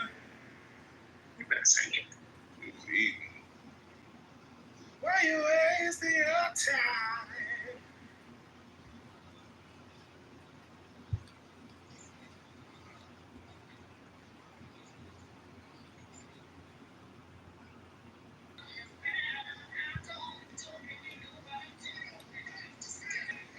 I think some people just had a hard time wrapping their head around, like, I'm telling you that you're not valued. Like, Guru had a hard time with it. Like, he kept harping on the women in their fitness. I think he was trying to come for us, but we didn't care. It wasn't landing. It wasn't working. And anyway, he was like, women's fitness and, you know, who wants? And we're like, bruh, we're trying to figure out why you think you matter to that. And then you're a married man. Do you realize that you can't possibly matter? What you value cannot possibly matter to anybody on a romantic level. Like, it can't. You're a married man. And that I see so often. People who are married wanting what they think is valuable in a partner to matter to other people. And it's just, I don't, like, you left that realm of value. You left it. You signed up to no longer matter in the realm of value when it comes to single people assessing each other's value. So why would you attempt to pass that judgment on somebody that, like, what? I don't get it. Because they're insecure as fuck. Because, see me, if I'm married, ain't no fucking way I'm gonna be on a voice app and not handle my man's needs and the needs of my children as I'm supposed to, as their mother and as the man wife. You feel me? Ain't no way I'm gonna come on here flossing, being married, when I'm neglecting the very thing that I said in that question. Like, why is it that married men are on here If you're such a leader, why don't you get the fuck off this voice app and go lead your family? Go play Jenga with them or some shit. Why you gotta be on this app? Hating you, making you feel valued. Well, then maybe you should have never got married because your mind is diluted and you're misconstrued as fuck. So I don't understand why these fucking men come on here talking about, want to ask, oh, well, are you married? Nigga, you just said you married. Why don't you get the fuck off of here and go find your wife? Go find your wife. Like Fro constantly says, go find your father. So you can't find your father, you can't find your pappy, go find your wife before somebody else does. So I personally think that married people can definitely have free time to do things. My question is, why are you in a space attempting to pass your perception of value on a romantic level, but you have a partner? I do what the fuck you want to do. Like, log in, have free time, whatever. But I just don't understand well, you ain't nobody gonna, and you, like, I don't get that part because you already signed up to be out of the ranking and running. So how are you concerned about who is in the ranking and the running and where they're landing in that space? Like, how did that become your concern? Like I said, be here. Talk about politics, talk about, like, whatever, but I don't understand your input on who is desired or not. Like, aren't you desired? Fro, it's like, at this point, it's like I just want to say to them so bad, yo, desire these nuts. Like, get the fuck on. Because I'm so fucking tired of the same burnt shit over and over and over again. It's ridiculous. And they're going to call themselves leaders? Shit. Anyway.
We need what you said and how it sounded.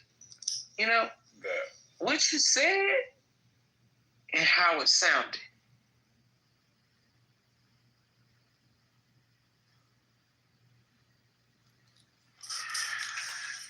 I think we should act like men don't exist for a couple of weeks.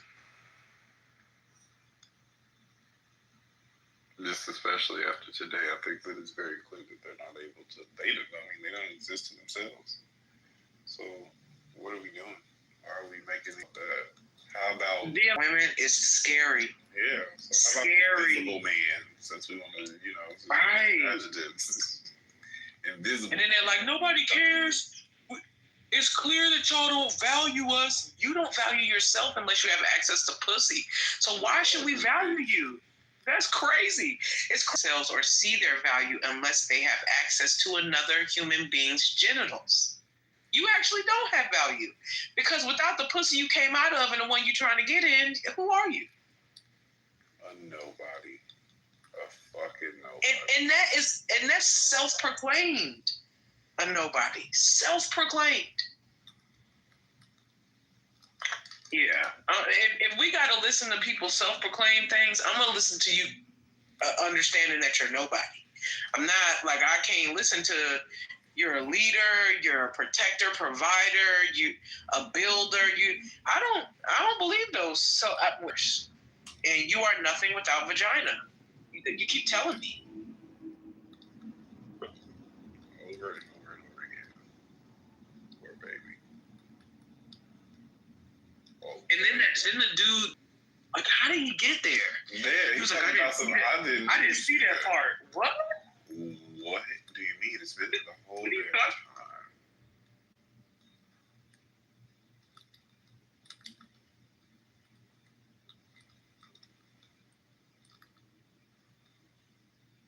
Thing for inquiry.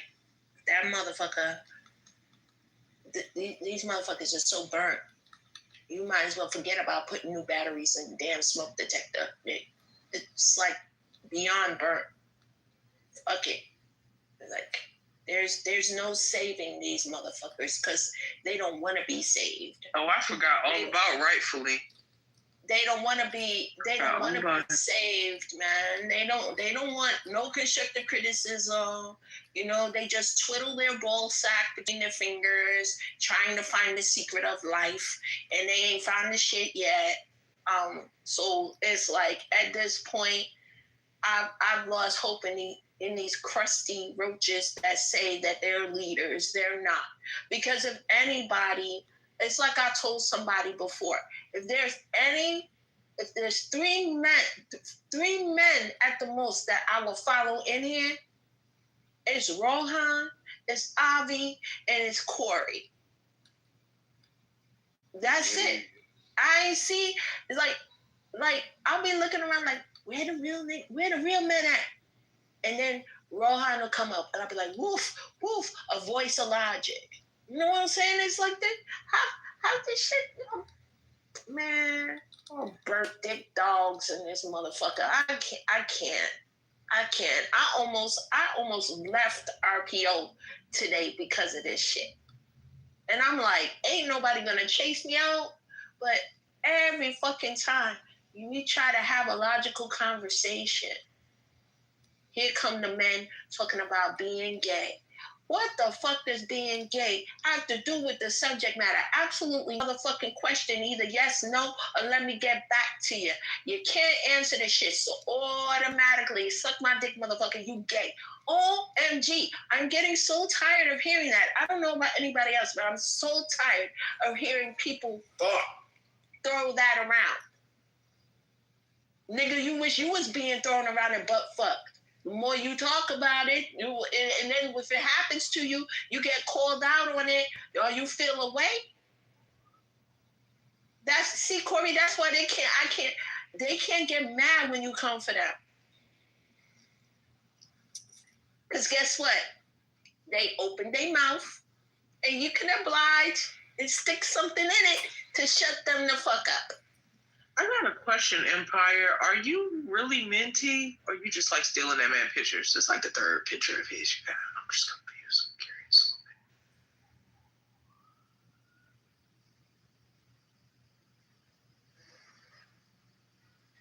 Oh, he said he posts baddies. So I guess okay. He said he posts baddies in his PTR. So that man must be a baddie. Oh, you think Minty is sexy? Okay. Yeah. Social media persona or whatever. He makes different tea blends. He's pretty cool, but it's good to know that Empire thinks that he's fine as shit.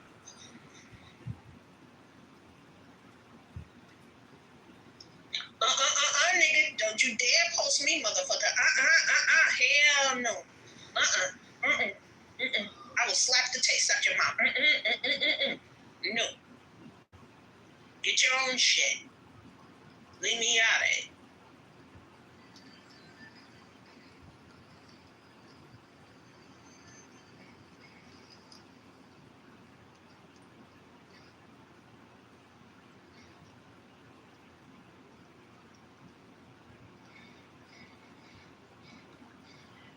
Nigga, I don't come from that. Fuck around and find out. What is wrong with you?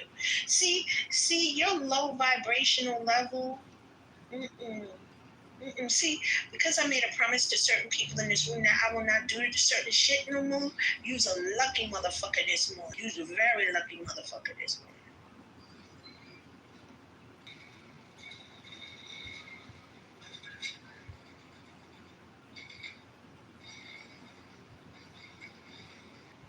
Amen.